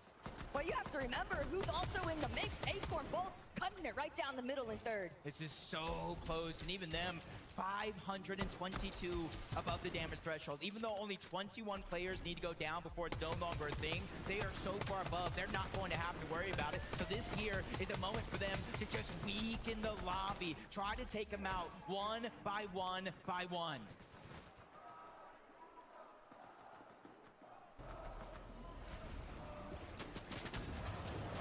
Swizzy and Pixie. Spotlight's on you right now. Can you break away from it, though? They'd rather play you through the shadows. They don't want the attention of the lobby, not when their material count is already so thin. But Pixie, Swizzy know that everything's working against them, and just like that, Saez is gonna strike. Pixie is down for the count, but Swizzy, in a moment of peril, manages to bring it forth. 100 builds now. He's got the potential to see how long he could cling on for life. Both of our solo clutch players there in that situation. Even Ritual getting an elimination, but you can see when the dust settles, Swizzy got that elimination, but he's still 244 below. He realizes he cannot keep Pixie up in the game. They don't have enough heals to out-heal it. And this is a big moment for every single one of those players in that top 5 or 6 area. This is your chance to close the gap and make game number 8 a final battle between all these different teams. Swizzy, he's got the HP. Tyler, definitely in some threats, but Shark, Teeny, they're really starting to pick up the pace here. Werix and Kiruo are going to be some of the next in their line of sights. They've already got one piece of the puzzle. They don't even need to go after the next. They'd rather keep tabs on what the rest of the lobby is doing, but they're gonna have to get active. Epic Whale and Pomp, this is the last thing you want to see charging right at you, but for Shark and Teeny, their moment is now. Really just trying to take over in this game. They had a few stumbles that they didn't expect, but with first place down, they're trying to close that gap. You can see they're neck and neck with Acorn and Bolts on that leaderboard. Even Shadow and Virgo looking back. Tyler is down. That's an elimination for Shadow. 4 more points, but they're not going to be able to get the loot. Yeah, Bob. What's he cooking up? Cammy and Ari. Blink and you might miss it. They are sent right back to the lobby. But look at where Shark and Teeny are positioned. They're doing a great job at elevating themselves, and they're not the only ones. Bolts, Acorn, also sitting idly by, waiting to see just how much effort they're going to have to put forward into this next rotation, because they might be able to conceal themselves on the move, but Peterbot and Pollo, they're after the big ones. They're trying to go fishing for some more eliminations. 4's just not gonna be enough. They want the comeback more than ever. Yeah, they're not just playing for prize money. They're not just playing to qualify for the global championship. They are playing for first place. We saw that as they went on to Sky and Skrull, but with them going down, opens up an opportunity for Vico and You're on height. They quickly transition from the backside of the zone all the way way to the front, especially more so now because we're going uphill. But Peterbot and Pollo from low ground to into the clouds. We've seen them climb bigger mountains before. A win here, and even more eliminations could be just enough to put them in contention. They've got all of the pieces strewn together here. Pete just trying to see who else he can take out. So many players just so incredibly weak underneath them. If they can prevent anybody from challenging this layer on high, ultimate high ground will be their winning contention point. But Teeny still going directly underneath it all. A decent amount of builds to work with, trying to see if he can commit towards that front side of zone. But eventually he'll have to layer swap. Eventually he'll need to find a refresh. And it's the same instance that Swizzy's currently trying to deal with. Much worse though, no builds and no time left. He goes down, but for Teeny, this is another chance, still tied at 285 points with Acorn and Bolts. They're still alive in this game, but they're staying back. They're staggering themselves. This is a clue, a chance for them to go for high ground. Biko and Malibuca, it's not ready for them yet. They're just continuing to take it one foot in front of another. They don't want to make any big leaps or boundaries just yet. Ooh, and Biko's gonna land another one. Just a warning shot, won't get a chance to collect, but at least he's got his way forward. Cooper Reed also finding Acorn. This is a travesty now for one of our top 3 teams because Acorn and Bolts, they'll have to watch and see what happens next. But look at Biko and Malibuca. The one thing that they're missing, they're finding this damage, but they don't have the Flowberry Mist Grenades to make it to height. Another couple eliminations here. They're trying to close the gap, 326 points. They're still in second. But with top 10 here, a chance to win the game. All the opportunity in the world is theirs. King underneath just trying to escape. Biko Malibuca not getting desperate just yet. Meanwhile, Reed and Cooper getting pressured from not only above, but below as well. Everybody can feel what's at stake with only 2 games left. But Biko Malibuca, they steamroll King. They want to take first. And that is exactly what they needed to do. The job is not finished. They have to continue to clear out the layers beneath them while Pete and Pollo wait from above, waiting for their opportunity to strike down below. And it's insanity to think that all this time, Teeny has just been haggling his way through these layers undisturbed. But Pete, he's ready to drop. He's ready to throw his name into the mix and really start the demolition derby underneath. Pollo still by his side. Just when you think that they're about to find some more eliminations, Biko realizes he's all by himself. The pressure is mounting. He needs to hit this shot or get out of the box. Either one will do. Just stay alive, Biko. Top 6 teams. 4 of them are stuck as solos here, but for Reed and Cooper, they have each other. Biko, we saw Malibuca go down. You see with only 3 builds left, empty item slots, no extra heals. It's really all up to them. Peterbot and Pollo, their 6th elimination of the game, and it's on the next team in their path. And that's the worst case scenario now for Biko and Malibuca, but check out Cooper, check out Reed. They've got crazed. Now it's all about them trying to take out some of these other Titans in the lobby. Another refresh for Reed onto Ozone, and now they just gotta look up. Here comes the drop. Peterbot and Pollo, they want the back-to-back. Big shot on the Reed. Cooper versus Pollo Reed. will not go down. Come on. Will, so he's stuck by himself yet again. Another 1v2. That feeling of deja vu. Can Pollo do it? Shockwaving up, looking to create distance. A chance to put down pressure, following the zone. He knows that Reed and Cooper are weak, but he doesn't want to play this too quickly. But he's letting Cooper heal. Oh my God! This is not what you want. But Pollo finally landing another shot onto Cooper, who shockwaves up. They're trying to attack from both sides. Pollo with everything here. It's all or nothing. He does it again. Another shot. Pollo will not be denied. A 1v1. Again! Another one! We do this, bro! Another one!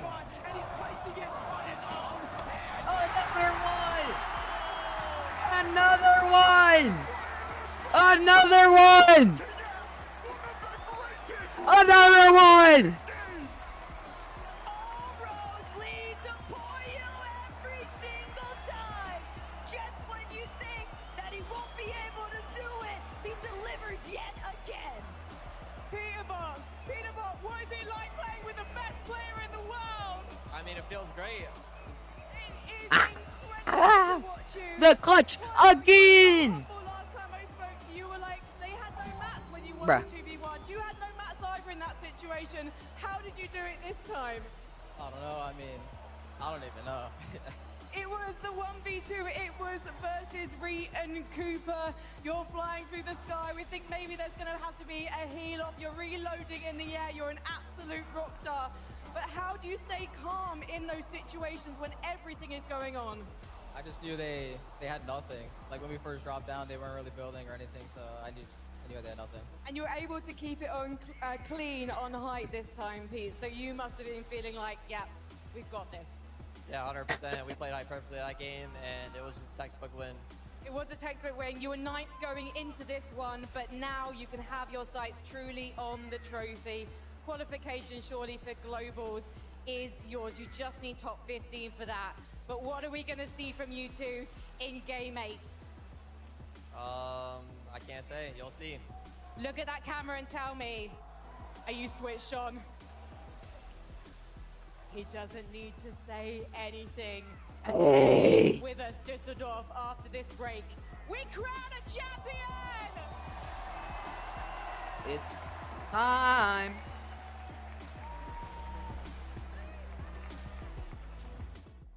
Oh my gosh! Top 3.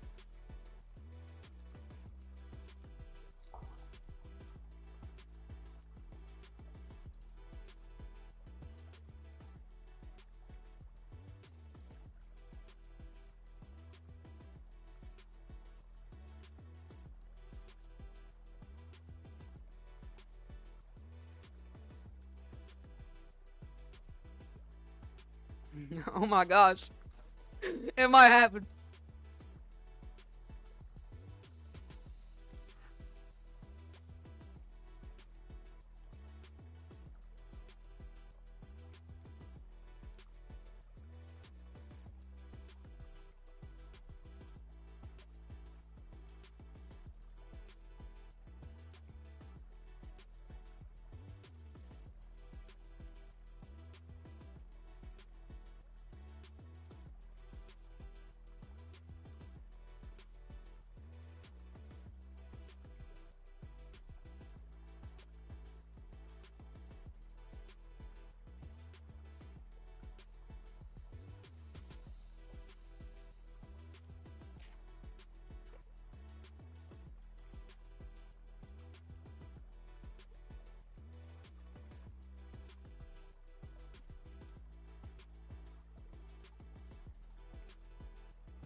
I'll be back.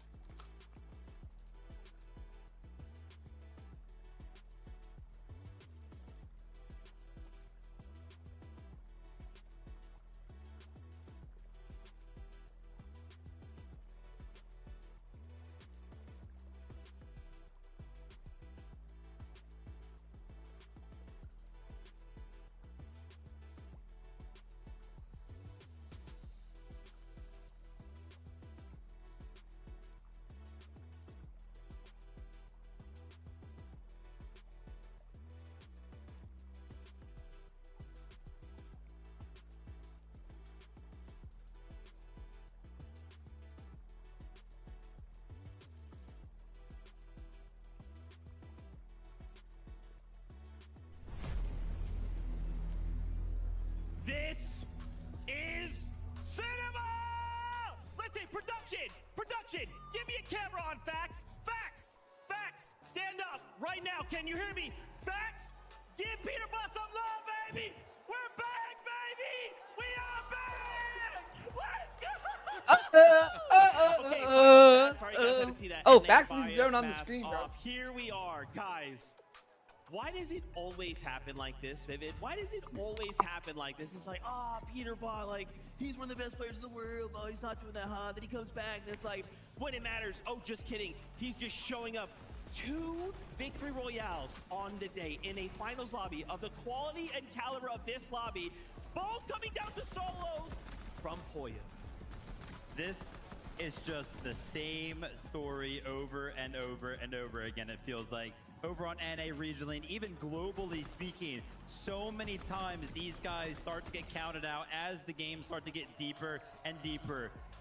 And then somehow, some way, these guys just fly up the leaderboard. They find the momentum that they need.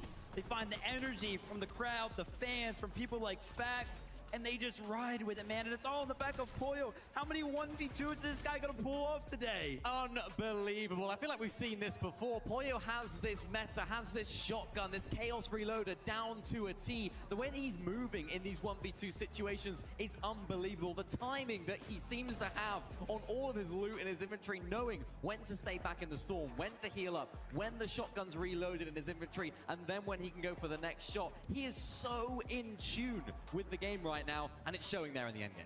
His approach, by the way, Peterbot and Poyo's approach, to that game seemingly was focused around the strats that Sky and Scroll have been known to kind of implement. Because remember, if we think back to the middle of that game, who did they push? Who did they eliminate? Sky and Scroll themselves. Of course, they only got one of those eliminations, but they did enough damage to effectively render them useless. If they are going to make a push for this win here at the Summit with 1 game left remaining, they've got to do that exact same thing again. Oh my gosh, and I'm getting word production has a listen in from that game. Let's check it out. Nice. Pizzas.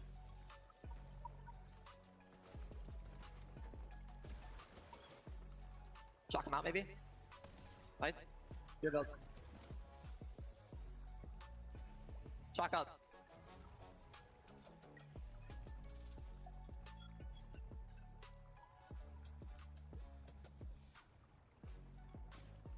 Let's go! Oh my god, let's go! Let's go! Oh my gosh, I love that Pete's just giving Poyo the moment to focus on in there, to make sure he needs what he has, to have complete calm in that moment, to find and land the shot. What's crazy too, we saw this fight happen not that long ago, right? Poyo also eliminated Reed along the way to get his a previous victory royale. Man, Mini Miner, we have 1 game left to go, and take a look at these standings of 6th place wins. Peterbot and Poyo, 306. At the top, Sky and Scroll, 352. Vico and Malabuka at 342. And honestly, even look 1 row down, Teeny Shark, 301. Boys, this is coming down to the final game. It's always interesting going to the final game, isn't it? How does it always happen? It's always coming down to the wire, and for Sky and Scroll in that last game, unfortunately for them, they went down super early. Their first stumble in every single game we've seen them today, and it's so unfortunate for them. What it means for the rest of the lobby is that they can now push up on through. But for Sky and Scroll, this was the moment, this was the game where they could have solidified their win. They've taken it all the way down to the wire, Vivid, all the way down to the last game. And this one's gotta feel bad, right? Because you caught it out earlier, Mini Miner. You were looking for the chink in the armor for this duo. Yeah. It doesn't even really look like they did anything for this game. I mean, we tuned in with them. It was like 140 builds available for them. They were 400 above the Storm Swords threshold. There was one problem. Pete and Poyo were in the lobby. Can you see in the background? Poyo is looking right over. Oh my gosh. Are you guys catching that in production? Are you guys catching? They are looking at him. They're like, could we see an invitational type situation? Could we see, look at him, Poyo still looking at Sky and Scroll. I cannot believe it, guys, with a single game left. We can't also forget Vico Malabuka. Remember, Vico Malabuka are firing on all cylinders right now. They've been trying to catch up to Sky and Scroll, and now Peterbot and Poyo cleared the way.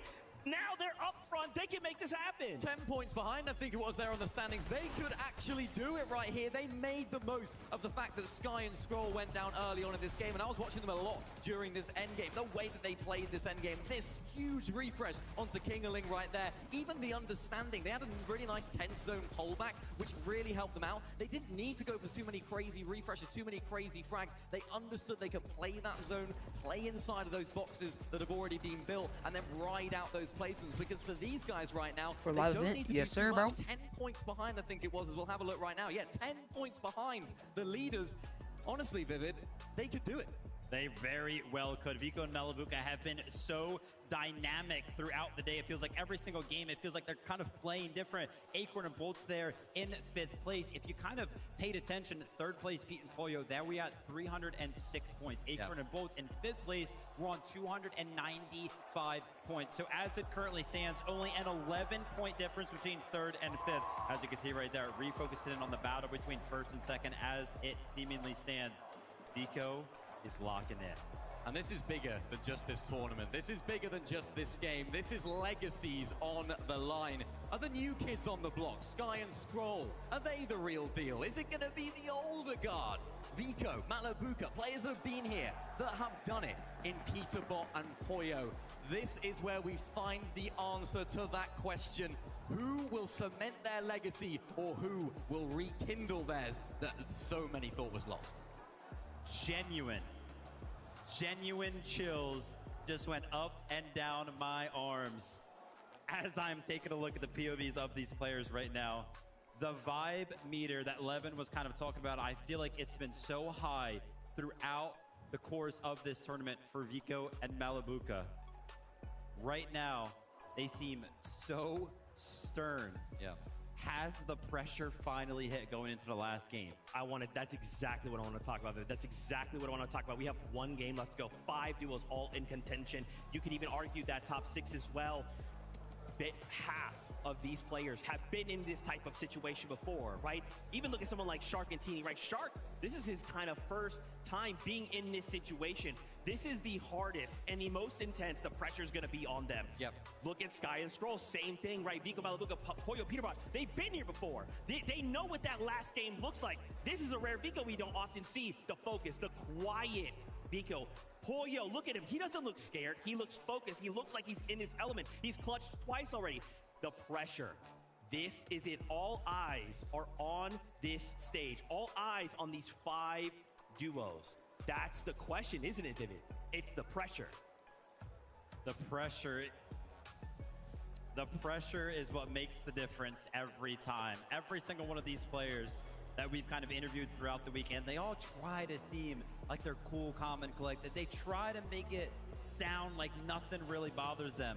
But does anybody ever really believe those answers? I would have a very hard time myself believing it, especially when you take a look at some of the facial expressions that we are getting going into a game that feels like it's weighted so heavy. This is the time, though, to turn those doubters into believers. Absolutely. In the future, when we talk about the team that ends up going in to win this, we can say they have done it. They have been there. In some cases, in Vico Malabuka's case, they came so close. In Peter Potts and Pollo's case, they've done it already. Let's see if we can do it again. How are things going to go down for Sky and Scroll as well? Newer players coming on through here. Can't wait. Guys, Fortnite fam, this is it. The last game out of the FNCS Summit. We are looking to crown champions. The top 15 will move on to the Global Championships. 1 last game settles it all. Casters, over to you. This is it, the final moment here on the Summit Chat. land, where 50 Oh my gosh, it's time! Get ready! Last game! Peter Von Bulo, are they gonna drop on them? Let's see! That we've seen so many of these teams having their respective highlight moments throughout the course of today's game, but it all comes down to this. Game 8, let's There's see like it. 50,000 people online right now.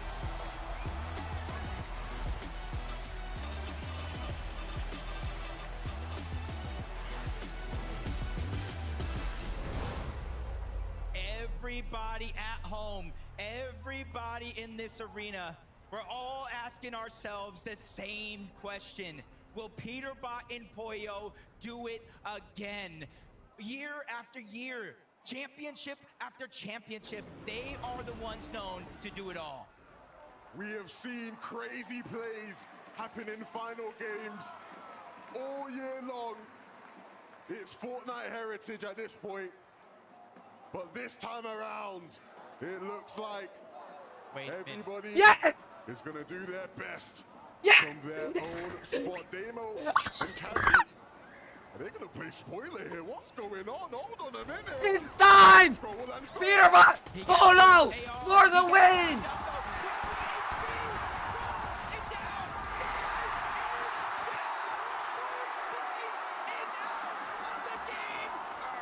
Peterbot! Polo! Let's go! They're not even gonna leave it for Vico Malabuca. Peterbot and Pollo to decide. They take the battles up and duke it out over at Llama's Landing. But Sky and Scroll, what a Now, all we have to do is take down Vico and Malabuca! Let's go! I don't think anybody in this building was expecting that to go down how it just did. And just like that, the door is wide open for any one of those teams in that top 5 to try and win the tournament. I think everybody that is playing in this lobby now saw that in the feed and realized what's Chat, at stake. pray, And Peterbot pray, and Pollo, pray. in that last game, they didn't land on Holy them. Betrayal, They went Clixton, and and Qualbear. We got a hunted cheer for them NA. down. Now, Taco, there's only one team in Lincoln, their your path. Betrayal, bro. How do you not know that Clixton and Qualbear? Who else is hot on their heels? Shark and Teeny. Only 5 points separating them between the next spot on the leaderboard. And with that in the back of their minds, sure, you can keep Vico and Malabuca, but if the fight takes too long, you might just be cooked for it. Skull died. Skull died. Skull died. Sky's gonna fly. I'm fine. Be calm. Yeah. I know. Stay calm, Malabuca, reminding Vico, the job Come on, is we at not least gotta finished. get a second. Stay calm, our chance to strike is now. We're having all these conversations about Vico Malabuca. 36-point lead. Sharktini, 36-point lead. Peterbot Pollo. We can't leave Acorn and Bolts 36-point lead for Malabuca. 295 points. I believe not too far behind them either. Swizzy and Pixie sitting around that 274 threshold. But Wonky Land fairly undisturbed for the time being. Teeny and Shark just going to surge base it out.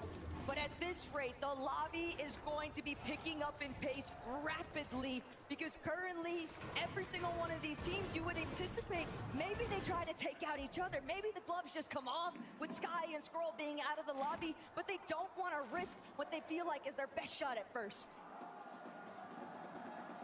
I mean, as the game goes on, the room for shenanigans tightens. And honestly, it just becomes about putting your best foot forward and playing your best Fortnite here in game number 8. Come on. There is still so much to play for, not just that first place trophy, all across the lobby. Players desperately fighting for a spot in the top 15 to qualify for globals. And now everybody left in this one is playing for something here. But why not me? That's got to be the theme running through Vico and Malabuca's minds right now, but they have to stay focused. We saw Vico saying a prayer before the game began. It looked like his prayers were answered. He just has to finish his part of the deal now and deliver the goods. 10 points separate what Vico and Malabuca are at now.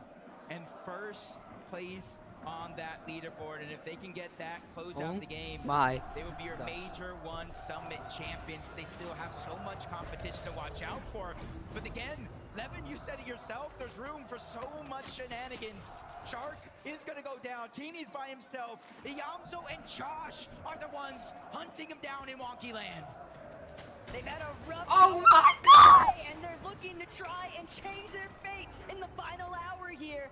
A massive game is necessary for Zoe and Josh to bring this one back, but when they've taken out a priority fragger here at Wonkyland in his own backyard, Josh and Yamzo have the chance now to step it up. And everybody's been bigging up these newer faces at the top of the EU mountain.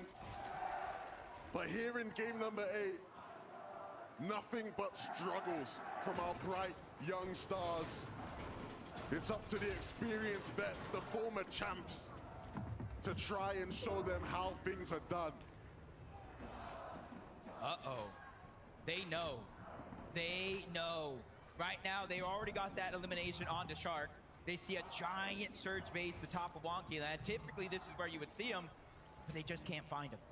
They don't know, though. They have no idea that TD is still hidden, tucked away so discreetly inside of the safety of his surge base. But just one pinky toe out of line. That's all he's waiting for. The slightest opportunity. And if he can put down Zoe or Josh here in this moment, Darman Deemish might just choose to strike. They're going to be drawn to any sort of immediate battle because even the polls are aware of the fact that every singular point matters, not just for the prize pool, but for securing your place at Globals in top 15.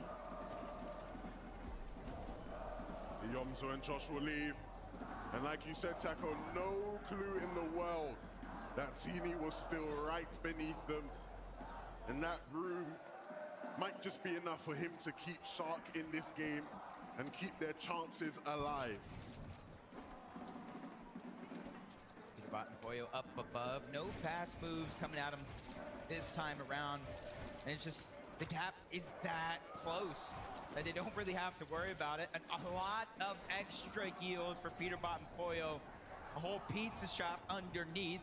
And Peterbot is the one really taking the role right now, being on top of that surge power to take control of their storm surge. It's the fact that Boyo had dropped everything in his loadout to just prioritize gathering as much resources as possible, taking them back to their surge base because they know they likely saw it in the elimination feed too. Shark is gone. Sky and Scroll fully eliminated. So many top contenders now left in a very awkward position. And so their best bet might just be to play to their strengths. And Levin, earlier on in the last lobby, you called out the fact they're a team that tends to heat up as the game goes on. And right now, they're seemingly on fire. The only duo in this lobby to strike with 2 victory royales on the day. Yeah, and they might just go for a third tackle. That's the type of form they're currently in. When you've got the greatest of all time, Peterbot, and he's not even the best player on his team right now. Boyo playing at unbelievable levels. Great corner bolts, see the strategy. They kind of mix together the fizz grenade, the shockwave, and that long launch pad towards the back, kind of moving out of rendered distance for most players as they quickly try to make their way in zone, and that's been a focal part of their game plan today. The best part about it is that because of the fact that Shark is no longer in this lobby, Teeny will have to wait around. Wonky is just too distracted, cannibalizing itself from the teams that made their entry points after the fact. And darn Deemish, they're willing to stick it out. The vending machine camp out might just come to an end here for Yamzo as he gets hunted out, fully ambushed. Yomzo loves that vending machine. We saw him run to it so many times today, so many times in the lower bracket yesterday, and here he is punished in this final game. That information right there is huge. Teeny knows Yamzo and Josh took down Shark. Now he knows Darman Demas just took down Yamzo and Josh, so he knows it's still not safe to move out of there just yet. And that sort of delay to his overall game strategy for Shark and Teeny in comparison to a team like Vico and Malabuka, who have the luxury of just playing out their full storm potential. They are not in any sort of rush. They just have to keep their wits about them, keep their bearings. Vico always drawn back, I think, to that moment when he used to play with Pink. The loot's free, but this time he's much more reserved. He's much more composed, and he knows it's all about staying side by side with Malabuka to bring this one home. when you have a player as talented as Vico, but as emotional as he can be. There is no better pairing than Malabuka. Stone cold, never too high, never too low. And against an on-fire Peterborough and Pollo, that is the temperament you need. Pete Pollo just non-stop scanning into the horizon. It's going to be so difficult for Prakash and Hero to even make their way over that hill face. They are looking to fully lock them out the edge of zone. Teeny has rebooted Shark, and so the marathon continues. Things aren't as easy as far as the pathway to a potential victory for these two as it is for others, but it certainly is not over. Shark has been one of the best players in the world this year, earning more and more, experiencing more and more, but he needs to be at his very best here in game number 8. It almost feels like we're going to have a lot of our top teams kind of stacked and positioned at the north side of the map. We got Acorn and Bolts. Just saw Peterbot and Pollo. We know Shark and Teeny are towards the north, along with Vico and Malabuka. So no matter where this zone goes, to the north or the south, there's a chance all of our top 5 remaining teams could come to a clash. Shocking factor. Teams that have been performing the best in the lobby here today, now currently sitting in some of the best positions for this next zone. Pixie and Swizzy continuously looking back. They know that their destiny is fully under their control for Global Championship, but what they want is another step upwards. They need that top 5, even better still, maybe even dreams of top 3. And this is the type of team that if you're one of those players fighting for the victory right now, you don't want these guys kicking it in the lobby. They are going to be a big threat. We have seen that. We know P and Pollo like to play high. Shark and Teeny do too. Swizzy and Pixie are always going to be impactful in those fights. Still so much talent in this lobby that can play spoiler to any one of our top 4 teams. You just got to keep in mind as well, we're so focused on first, rightfully so. That top 15 mark coming into this game is 214 points. Goes to show how stacked this leaderboard actually is on both ends of that spectrum. And old grudges might be restored here depending on what happens next. Cooper, Reed, so close to where Ritual and Agers were just at. I know it's easy to kind of sort the difference before the day has started, but it's another affair entirely to kind of throw salt in the wounds and find yourself eliminated by the team that's been contesting you all weekend long. But first and foremost, Ritual Agers, they'll have to try and sort out what's directly in front of them because the lobby's closing in and their wiggle room is just so limited. At points in today's competition, Shadow and Virgo look like the best representation NA was going to have. And while they've continued to fight and be a threat, this final game will be their biggest test. Will they stumble in the final hurdle? Will they continue to do what they have done and be a solid team in this lobby? I like their thought process here. 104 below the damage threshold. Shockwaving through, could have instantly tried to fire off at anybody along that path, but they made it a focus. Get into the zone, get high ground, and that's going to be the best opportunity to get the damage that we need. But the thing about Shadow and Virgo is they're not a duo that we often see struggling to maintain their surge threshold. So the fact that they find themselves in this position just underneath, UNDX going to solve that problem for them. A little bit of pressure alleviated, only 11 below, just one more tag necessary. They don't want to have to expend any of their Flowberry Mist Grenades so they can avoid it, but players are just refusing to budge. No one is giving an opening, and that goes back to the original point. It's difficult to find your marks. 15 to 68, to even finding elimination on the Minori. But Virgo takes a shot from above. All good things eventually come to an end, only spending a short moment on top of that storm surge. Now they quickly fall below. It's active as well. Every 7 seconds, 25 damage will get ticked to eventually taken out, not knocked altogether. Swizzy's feeling it as well. 193. Even worse though, Taco, because he's by himself. And Swizzy's trying to do what he can to reserve those last couple of pizza slices, but the problem is the way that the lobby is folding into itself, it's just not going his direction. He doesn't have the openings he needs. He has to heal instead. Now chasing behind Jace, gets a big shot to open, but Jace is firing back. Swizzy got the knock, but he didn't get the finish, and he's out of here.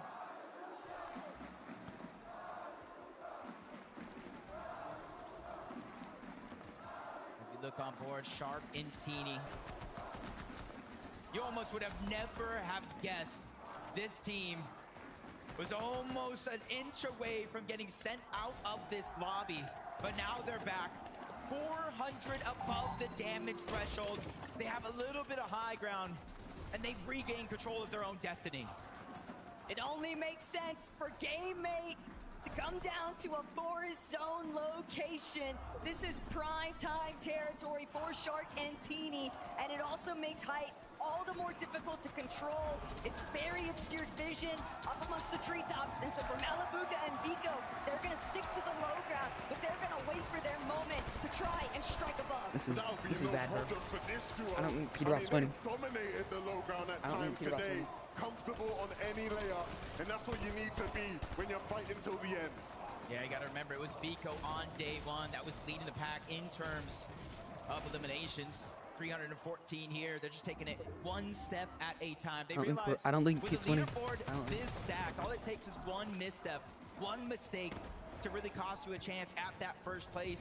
And even more so, there's over $1 million on the line in this tournament. Each and every placing, you almost lose thousands of dollars. And for a duo like Peterbot and Pollo, mistakes are far and few in between. These last few lobbies, they have been going absolutely ballistic. And frontside control now seemingly about to belong exclusively to them. Virgo trying to see if he can make the wraparound, but the problem is he's 285 below. Even if he makes it towards a frontside position, he still has to look back. He still has to connect shots. And when you're a one-man operation, potentially clashing head-on with other duos, this could be the end of it all. Oh no, a big shot again, falling further below the damage threshold. 18 HP.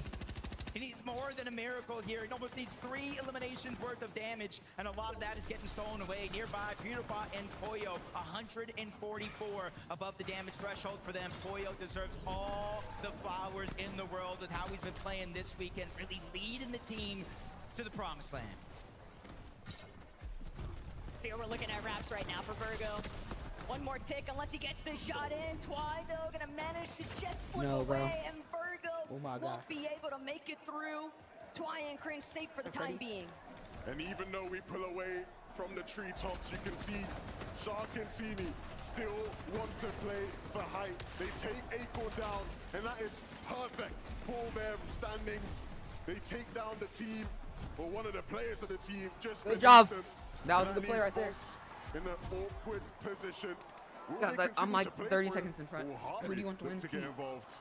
You're really seeing the live leaderboard right there. Update in real time, not just elimination, but placement points as well. Peterbot and Pollo find their first one of the game. Slow and steady wins the race, but they got quite a large gap to overcome. Bro, they can chop. This is where it becomes very challenging for Vico and Malabuka to keep their composure. You're seeing that elimination feed light up. You're witnessing Pollo and Peterbot, Shark and Teeny make their surge up, and yet you still have to try and play to your own strengths. You don't want to lose any sort of kind of upcoming, and the swing is through. Vico and Malabuka, they've overtaken first. This is a big moment for them because they cannot get lost. Taken first. Yep, Vico won. To be able to hold it for the rest of this game, but another elimination from Vico has been found. First of the game for him, but he's diving deep into the zone to try to pick it up. Luckily for him, he does get the siphon. The tournament is in their hands. There has never been a bigger moment in Vico's career, and this is his time to live up to that moment. But he still has to deal with the likes of Pollo and Peterbot. He just has to play his own game.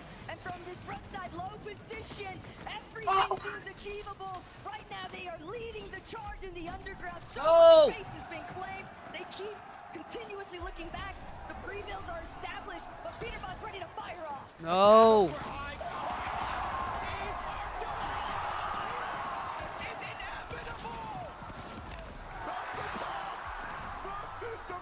season. Pollo, once again, has to show why he has No. been the best player in this lobby all day long. Vico, with first place in his hands. Malabuka allowing him to lead the charge for a moment. This is the best case scenario for this duo. This is it right here, though, because it's going to come a point in time, Taco, where Vico and Malabuka just stay alive. It's going to be mathematically impossible. And Malabuka Vico, though, they know exactly what it takes in these final moments. They're ready to bring it up. Malabuka goes big time. There's the nut. Vico with the finish and the siphon for HP. Vico, go! Vico, go! Every single part of the way. They can do it. They are beginning to run away from it. And now 40-point gap. Winning the game for Peter Bot and Pollo is not going to be enough because they are bulldozing their way through the competition. But Malabuka goes down. Vico left by himself. He just needs to stay alive long enough. Vico, he's no stranger to a solo situation.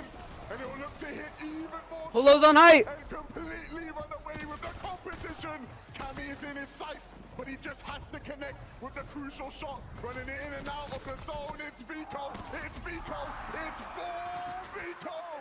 It's it right there, though. Pollo's still alive as a solo. I'm not sure what the point gap actually is. If he needs all the eliminations, if he needs the victory royale, but if there's one person this weekend, no, he will not go down without a fight. It's this man here, proven that maybe chickens can't fly. And dang it! See if he can get the first bit of confirmation. Dang it! Underneath, Pollo, can he do it a third time? But it's a matchup. Epic whale and pop, hold it through. Dang it! They've done it. Vico and Malabuka, they stayed alive in that last game. They got eliminations. They immediately destroyed the rest of the lobby. This is their moment. This is their chance. Vico. Oh, they almost did it.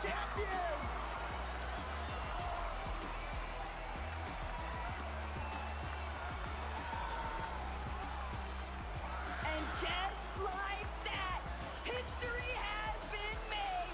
Vico and Malabuka are going to bring home the title. Leaderboard! Mid-land champions, securing their spot at the Global Championship 2. But that trophy, it belongs That was Polo's win right there. to Vico and Malabuka.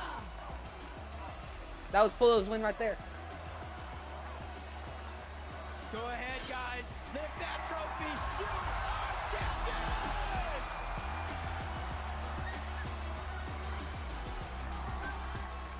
Oh my gosh!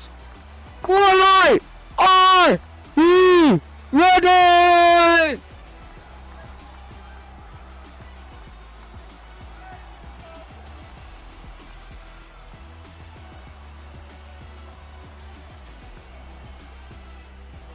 The crowd were chanting your name, Vico. What an experience to finally win an Evans Yes LAN and to do it with a crowd that loved you. I mean, what can I say, right? I promised my mom I was gonna win this year, and I mean, And she's watching you right now. Is there anything you want to say to her?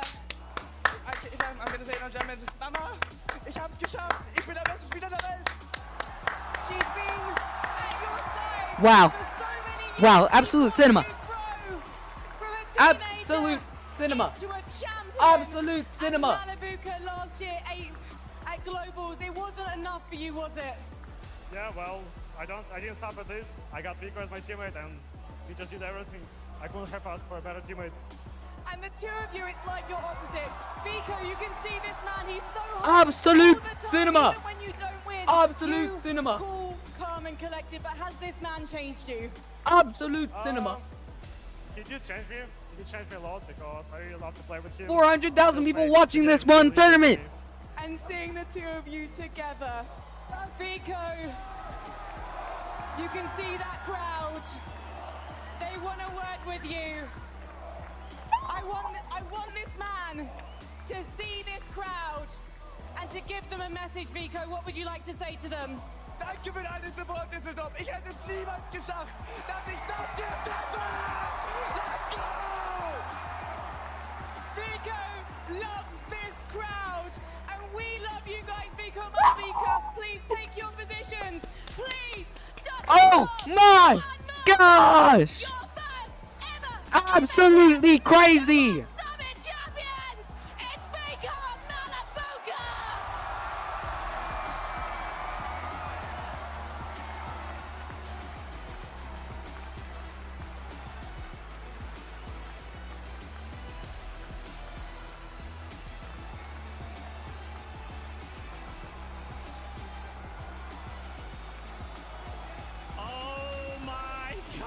Oh my gosh. What the cinema? Come down here. Come down, bring that trophy. Don't forget it. Come on. I cannot believe it. Vico and Malabuka. Your champions. You can hear him celebrating. This way. This way. He's celebrating with a bar.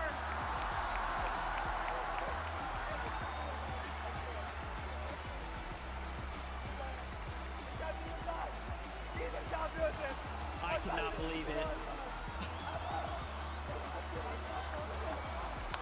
The way Amar feels Wow. right now is the way we do as well. Crowd, make some more noise! Let them hear you!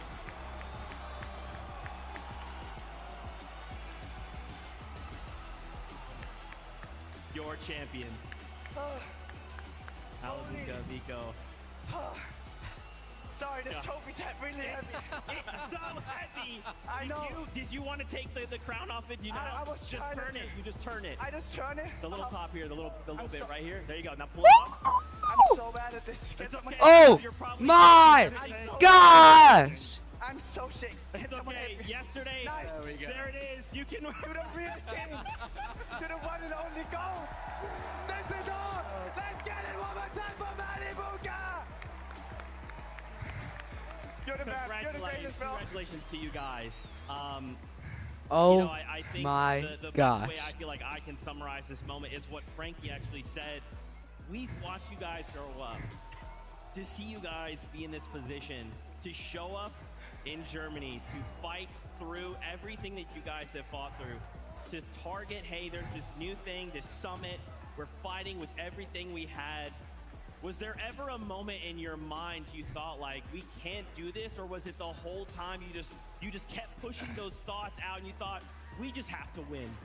I can't lie. After game 4, Oh my gosh. my only true goal, I think the greatest player I've ever played duos with and in my entire career. You know, he got my mind back to it and said, it doesn't matter, there's still 4 games left. You know, Mally said one thing going into game 5. He said, it doesn't matter how the start goes, it's about how you end it. And we ended with a bang! Malabuka, obviously, he's giving you such high praise. To hear your dual mate say that, to hear the way this crowd went crazy, to see Amar run up and give you guys a massive hug, how does that feel? I'm just playing for the best fragger in the world. I couldn't have asked for a better teammate, as I said before. You're a glazer, bro. Guys, I'm not a glazer. You gotta stop crying. I'm on the verge of breaking. Dude, I'm I'm trying sorry, to. bro. I'm It's just a very okay. emotional man. Hey, no, that's fantastic. You know, we had this moment in the lobby yesterday. What's so funny to me, in the moment that you won, I recalled the conversation. You had said, man, I have looked for a teammate, and Malabuka is someone who essentially can match my freak, who can just be with me in those moments and lift me up. How does it feel now to know you made the right choice at Malabuka? Honestly, I want to say thank you, Flixie, for dropping me on my head. Thank you, Raz, for not wanting to coach, because I just got the greatest upgrade I could ever ask for. I got the greatest fighting idea to ever touch this game. Listen, man, you are screaming about emotions right now. Dude. And throughout the weekend, right? We've been tuning in with you guys. We've been watching. You guys were up there on the stage. In the Oh chairs. You guys were like dancing back my and forth, singing. gosh. But we saw Scott, a back pause in, to let's all go. of that like happiness and joy. And it was seemingly as if it paused going into game number 8. It was like all focus Gosh. from both of you guys. This So walk me was through Malabuka absolute first, cinema. the mindset going into game number 8. Well, we knew that Sky was like close to us. I mean, above us obviously, had more points, but then 10-point difference is like not that big of a difference. So I just said like, let's play our game. Let's focus on someone else trying to grief us so we don't get griefed. Won finals, Vico and Malibuca. Great. Peter Rout and Polo almost clutched up and won, but they got second. We were getting griefed, but if we were, we did great by hiding and not letting anyone know that we're there. And I don't know what happened to Sky as well. I'll see it later, but yeah, that happened to him, so that's unfortunate. I do want to say though, shout out to Sky. I think, shout out to everyone who played in this tournament, right? I think this was probably the hardest LAN I've ever touched in my whole entire life. And I mean, we know, I've won Red Bull before. This guy won Gamers 8 before, right? We've been in hard lobbies. Yeah, this was really hard. This was probably the hardest thing I've ever played in my life. Not just only because I was a winning contender, but in general. I mean, I was playing with like 15 chests, 20 chests. These guys had like 70 chests. These guys are the best teams in the world. I myself think I was an underdog compared to them, right? And I mean, I just want to say shout out to Amari. Because I'm not going to be streaming. I'm ending once like the stream's over, and then Scott, I might be back on it like late for you, like really late for you maybe, but I might get on and just not stream. Your guys' first FNCS LAN win. Of course, the trophy, the prize money, but also that qualification to the Global Championships later on this year. I want to hear from both of you. What can we expect now from you guys going into those Global Championships? Can you go back to back? I mean, hopefully we can, right? I mean, there's a good phrase saying, you know, I forgot the phrase. God damn, it's embarrassing. You got, I think, man, the first time was so nice I had to do it twice, you know? I hope I can do it again because, man, I've always wanted to have an FNCS trophy in my room, you know? And I think everyone in this whole stadium is dreaming of having this. Yeah. And I just don't want to disappoint my fans because I know I have the potential to win again. And I mean, I think it's fair to say, I think we're the best team in the world. You proved it. Malibuca, what can we expect for your Global? We'll see. It's like a long time before it, but we're not gonna stop just at winning this LAN, obviously. We're gonna focus on the majors first, like on the online LANs, and then we'll see what happens at Globals. Guys, congratulations once again. Thank you so much. Obviously, you know, you had a moment there of just pure in the moment, but we'd love to kind of give you a second here to just address the fans. If there's anyone you want to thank, anything you want to say, we'd love to kind of give you that moment. You want to go first, Vigo? You want Malibuca to go? You know what? This guy can go first because I have a lot to say on that. Go ahead. I want to shout out my brother, first of all, because he's like the guy why I started playing competitive Fortnite in the first place. I'm not sure if he's still on the arena. He definitely is, bro. Yeah, he's waving his hand there. And yeah, I just want to give him a huge shout out for helping me out throughout the years. Obviously to the family and just to the friends for helping me. Well, I mean, where do I start, right? I could start with Amar, but I think I'm going to start with my mom. I mean, the only reason I'm ever here is because of my mom, you know?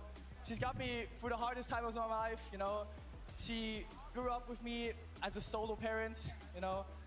And I mean, Mama, wirklich danke. Ich glaube, ohne dich wäre ich niemals hier. And I mean, my friends, my family, pretty much everyone who's been with me on this way, even all my teammates, you know, Pink, Razaru, my current coach, Thomas 5X, you know, everyone who's been with me on this jersey, you know, who's helped me grow as a character, but especially always Poppy, because that guy, I wouldn't be here without him. You know, I wouldn't be the guy I was without him. Gosh. But yeah, I mean, I think that's it. You know, also shout out to all the casters, but especially shout out to my org Big, because I don't think without them I would have this gear. I wouldn't have this nice of a teammate. You know, they made it all possible. Danke für alles, Leute. Thank you guys so much. There was also one big person who had a big smile on his face. Levin 2K right there. The moment he saw it, locked in. Shout outs to him. Well, Vico, Malibuca, you guys pick this trophy up. Go get out of here. Go celebrate. Don't forget the crowd. Woo! Let's go! Congratulations, guys. Thank you. You get to leave the headsets down. Get out of here. Go celebrate, all right? Once again, your Summit champions, Vico and Malibuca!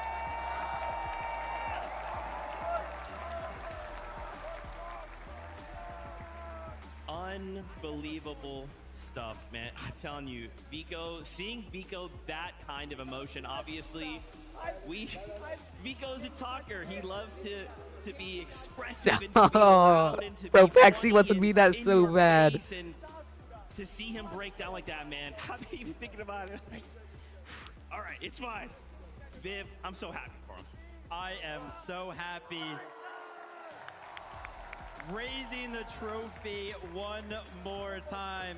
We're going to struggle to get that trophy out of those guys' hands.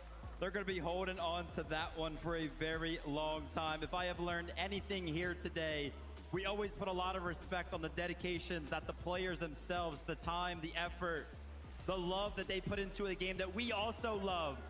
But it also requires a team. You could hear the list of names that both of those players attributed to the win. It really does require a gigantic team, a family, to make something like this happen. Yeah, and you can see it very visibly with Vico. He is passion personified. You can see it in his expression. You can see it in the way that he carries himself. And I'd like to say that Malibuka is exactly the same in a very different way. He's been around the scene for so long, at the very top of his game. And huge props to him just to maintain, to continue being at that very top level, to not let those disappointments pull him down, to not let those LAN disappointments pull him down, and to pull through here in Dusseldorf and end up coming out on top. As they mentioned, not easy for them at all this entire weekend, not easy for them today. The hardest lobby they said they've ever played in, but they pulled through. They have done it. And honestly, for both of them as individuals, I've had the pleasure of talking to them so much at all these different lands, seeing them grow both in the game and outside. I couldn't be happier for them. Yeah, man, again, I just keep thinking about that conversation, you know. Again, for context, you know, obviously we're hanging out with players, and there's a moment where Vico kind of pulls us aside. He comes up, starts talking to us, and we're just like, so what do you think, man? Like, Malibuka has a feel, and he's just like, yeah, dude, Malibuka, like, he just meets me where I am. He's the first player I've been able to play with that just, it doesn't matter what I'm doing. It doesn't matter how silly or loud. He tries to meet me there. He tries to just help me along, while some others may not vibe as well. But man, it's just such an incredible moment for the duo. Congratulations once again, your champions, Vico and Malibuka. Of course, we do have to remind ourselves, though, that the top 15 do move on to the Global Championships. Let's take a look at those standings and see how things ended up after game number 8. Pollo Peterbot managed to sneak their way into second place. After the start that they had, they really showed up big here. An incredible feat by the duo. Shark and Teeny also putting up an incredible performance after all the adversity that they went through this week. And it's great to see them come out in third place. Sky and Scroll, the heartbreak that everybody felt in the arena, everybody watching at home when we watched them go down early on. Fourth place, still an incredible feat for them. Yeah, my heart breaks for those guys. They've got a bright future ahead, but let's look at this bubble. 1 point separated Cammy and Hari from Flixie and Chap, who will be appearing at the Global Championships later on this year, Zeke. It's tough. You even look further, Ager's Ritual, cold and rapid. I mean, so many big names just barely missed out. When they said this was one of the hardest lobbies they'd ever played, they were serious. I mean, guys, this weekend has been incredible. Today has been incredible. Some of the most incredible Fortnite we've seen. Pollo solo clutching 2 VRs, OCE getting a win. Like, so many incredible things happen. Super amazed with how everybody played this weekend, from Friday to Saturday to obviously Championship Sunday, for everybody to kind of come into this LAN, right? Kind of switching up the format as well, and everybody adapting. We talked about it earlier on in the day, how much actually changed just coming into Friday alone, going into Saturday, going into Sunday. And some of the teams that, of course, deserve to be there at the top, they still found their way up there. They overcame all of those tribulations. We got champions. We got global championship qualifiers. So many great storylines. Of course, coming out on top was that experience of Malibuka and Vico. But huge props to players like Shark, playing at their first LAN, for Sky and Scroll to be on top throughout this entire day today.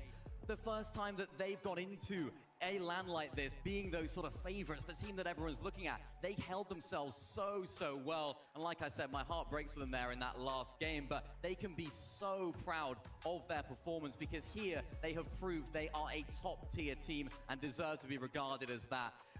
Peterbot and Poyo as well. Wow. I mean, I think that might be an all-timer of a solo performance from Poyo. A lot of talk about Peterbot so much, but Poyo, man, you can walk out of here with your head held high because you did so much great work today. They are back. That's right, man. Wow, Fortnite, Fortnite fan rather, what is there left to say? Well, first, I just wanted to shout out, remember, if you missed it, these are the announcements. We released a blog on social media, so if you want some more information, go check that out. We had some updates and some changes to the 2026 FNCS year. So obviously the brand new dates for the Global Championship, it has changed. We've changed the way that FNCS Major 2 is. We've changed Major 3 to a last chance. We also have shown off a solo competition. Still don't know what that is. Don't worry about it. You'll find out more of that later. Also, power rankings. And what else am I missing? The new rank changes, the Unreal Legends, and the Acts of Unreal from myself, from them, from the casters, from the crew, from the production crew, from the fans, from you at home, from all of our amazing friends who came from all over the world, co-streamers from wherever you were. Thank you all so much. Because of all of you, you make this possible. You guys made me go cry. I will never forget that in a good way. Wow, chat. Fortnite fam, that is the conclusion of the FNCS Summit. We look forward to seeing you for Major 2, but until then, we love you. Keep yourself safe, and we'll see you on that battle bus. Beep, beep.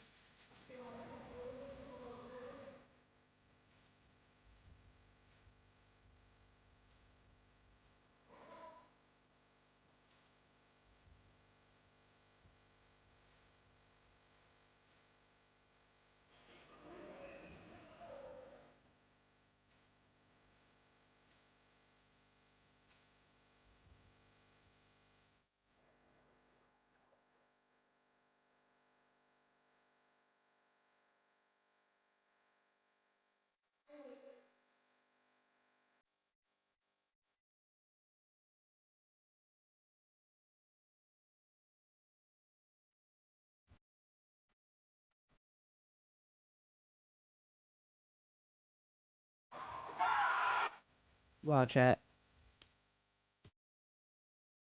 Wow. Oh, wow. Wow. Chat.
Oh my gosh.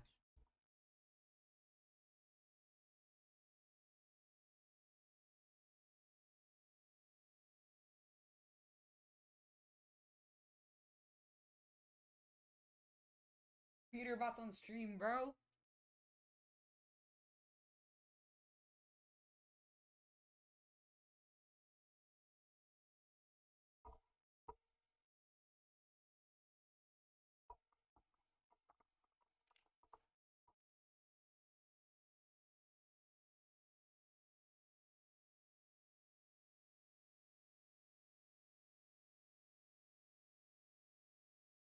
Wow. Chat, we're gonna play a little bit of this. Bro, we're going 10 more minutes. Oh my gosh.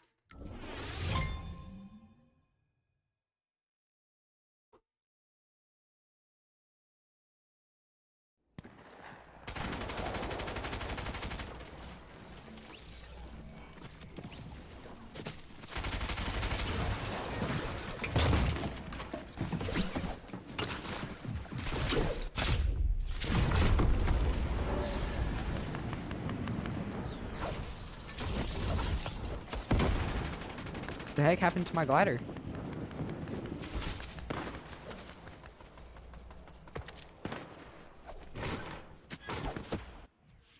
The heck?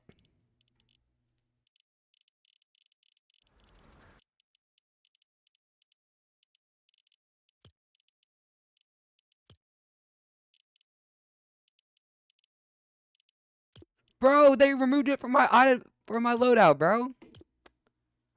L. Yo, where'd it go?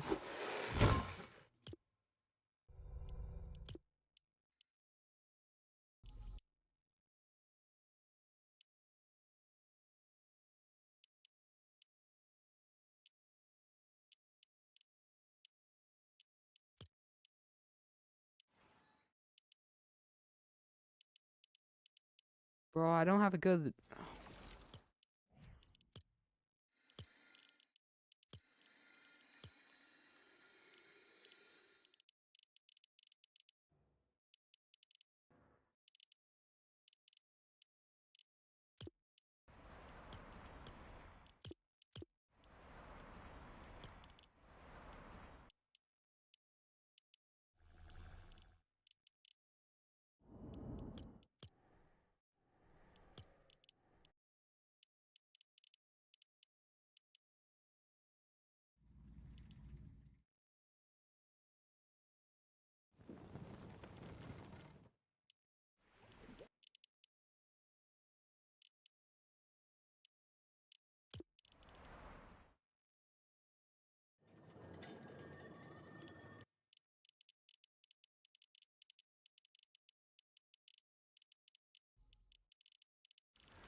Let's see how tough our... What the heck? Oh man, we can't glide? I need to find someone that has a rift. I need to find someone who has a rift.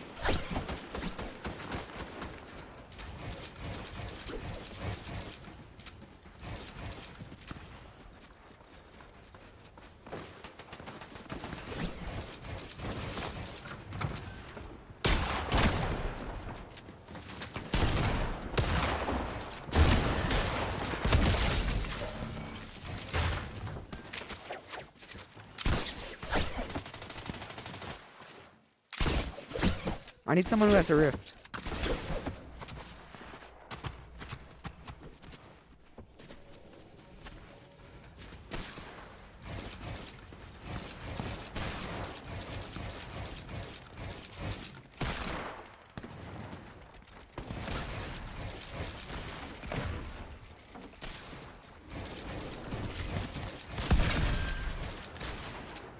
You got a rift?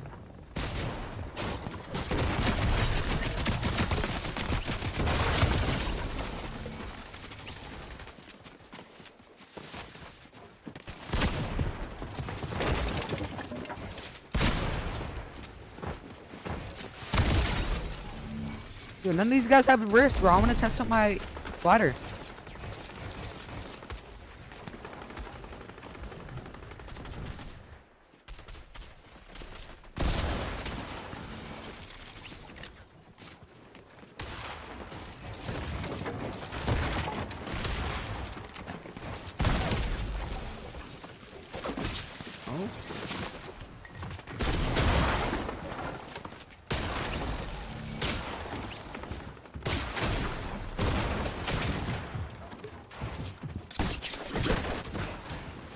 Come on.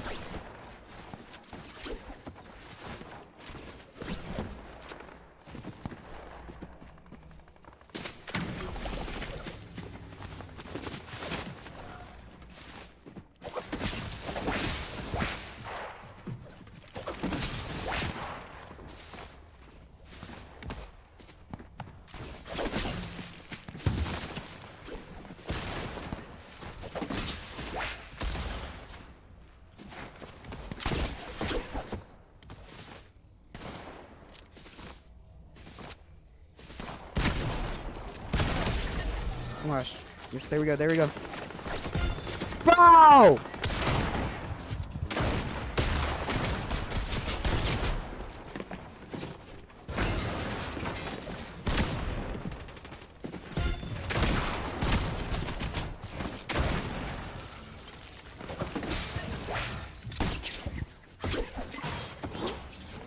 Yo.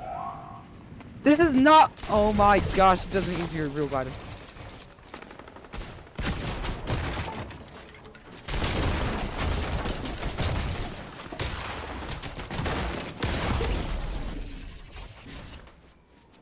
Bro, I need to find someone with a rift.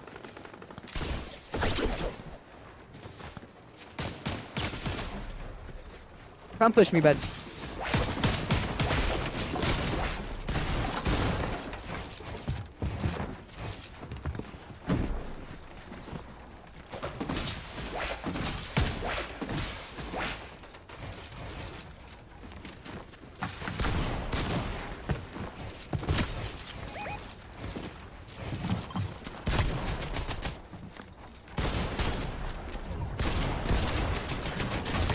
Oh my god!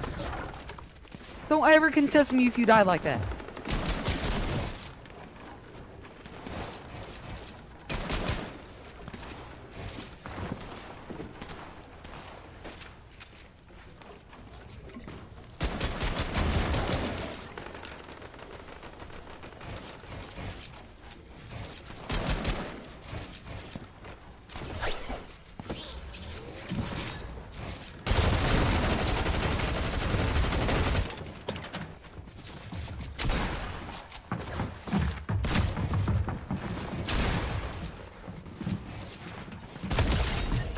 My kill, bud.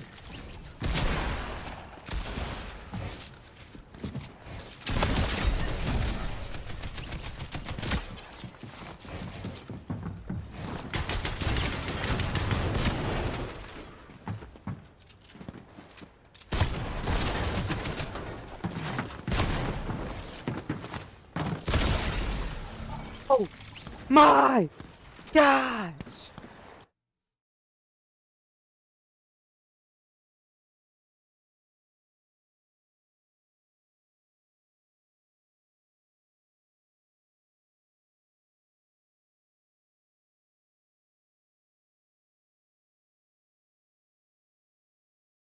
Chat. Today, it's crazy.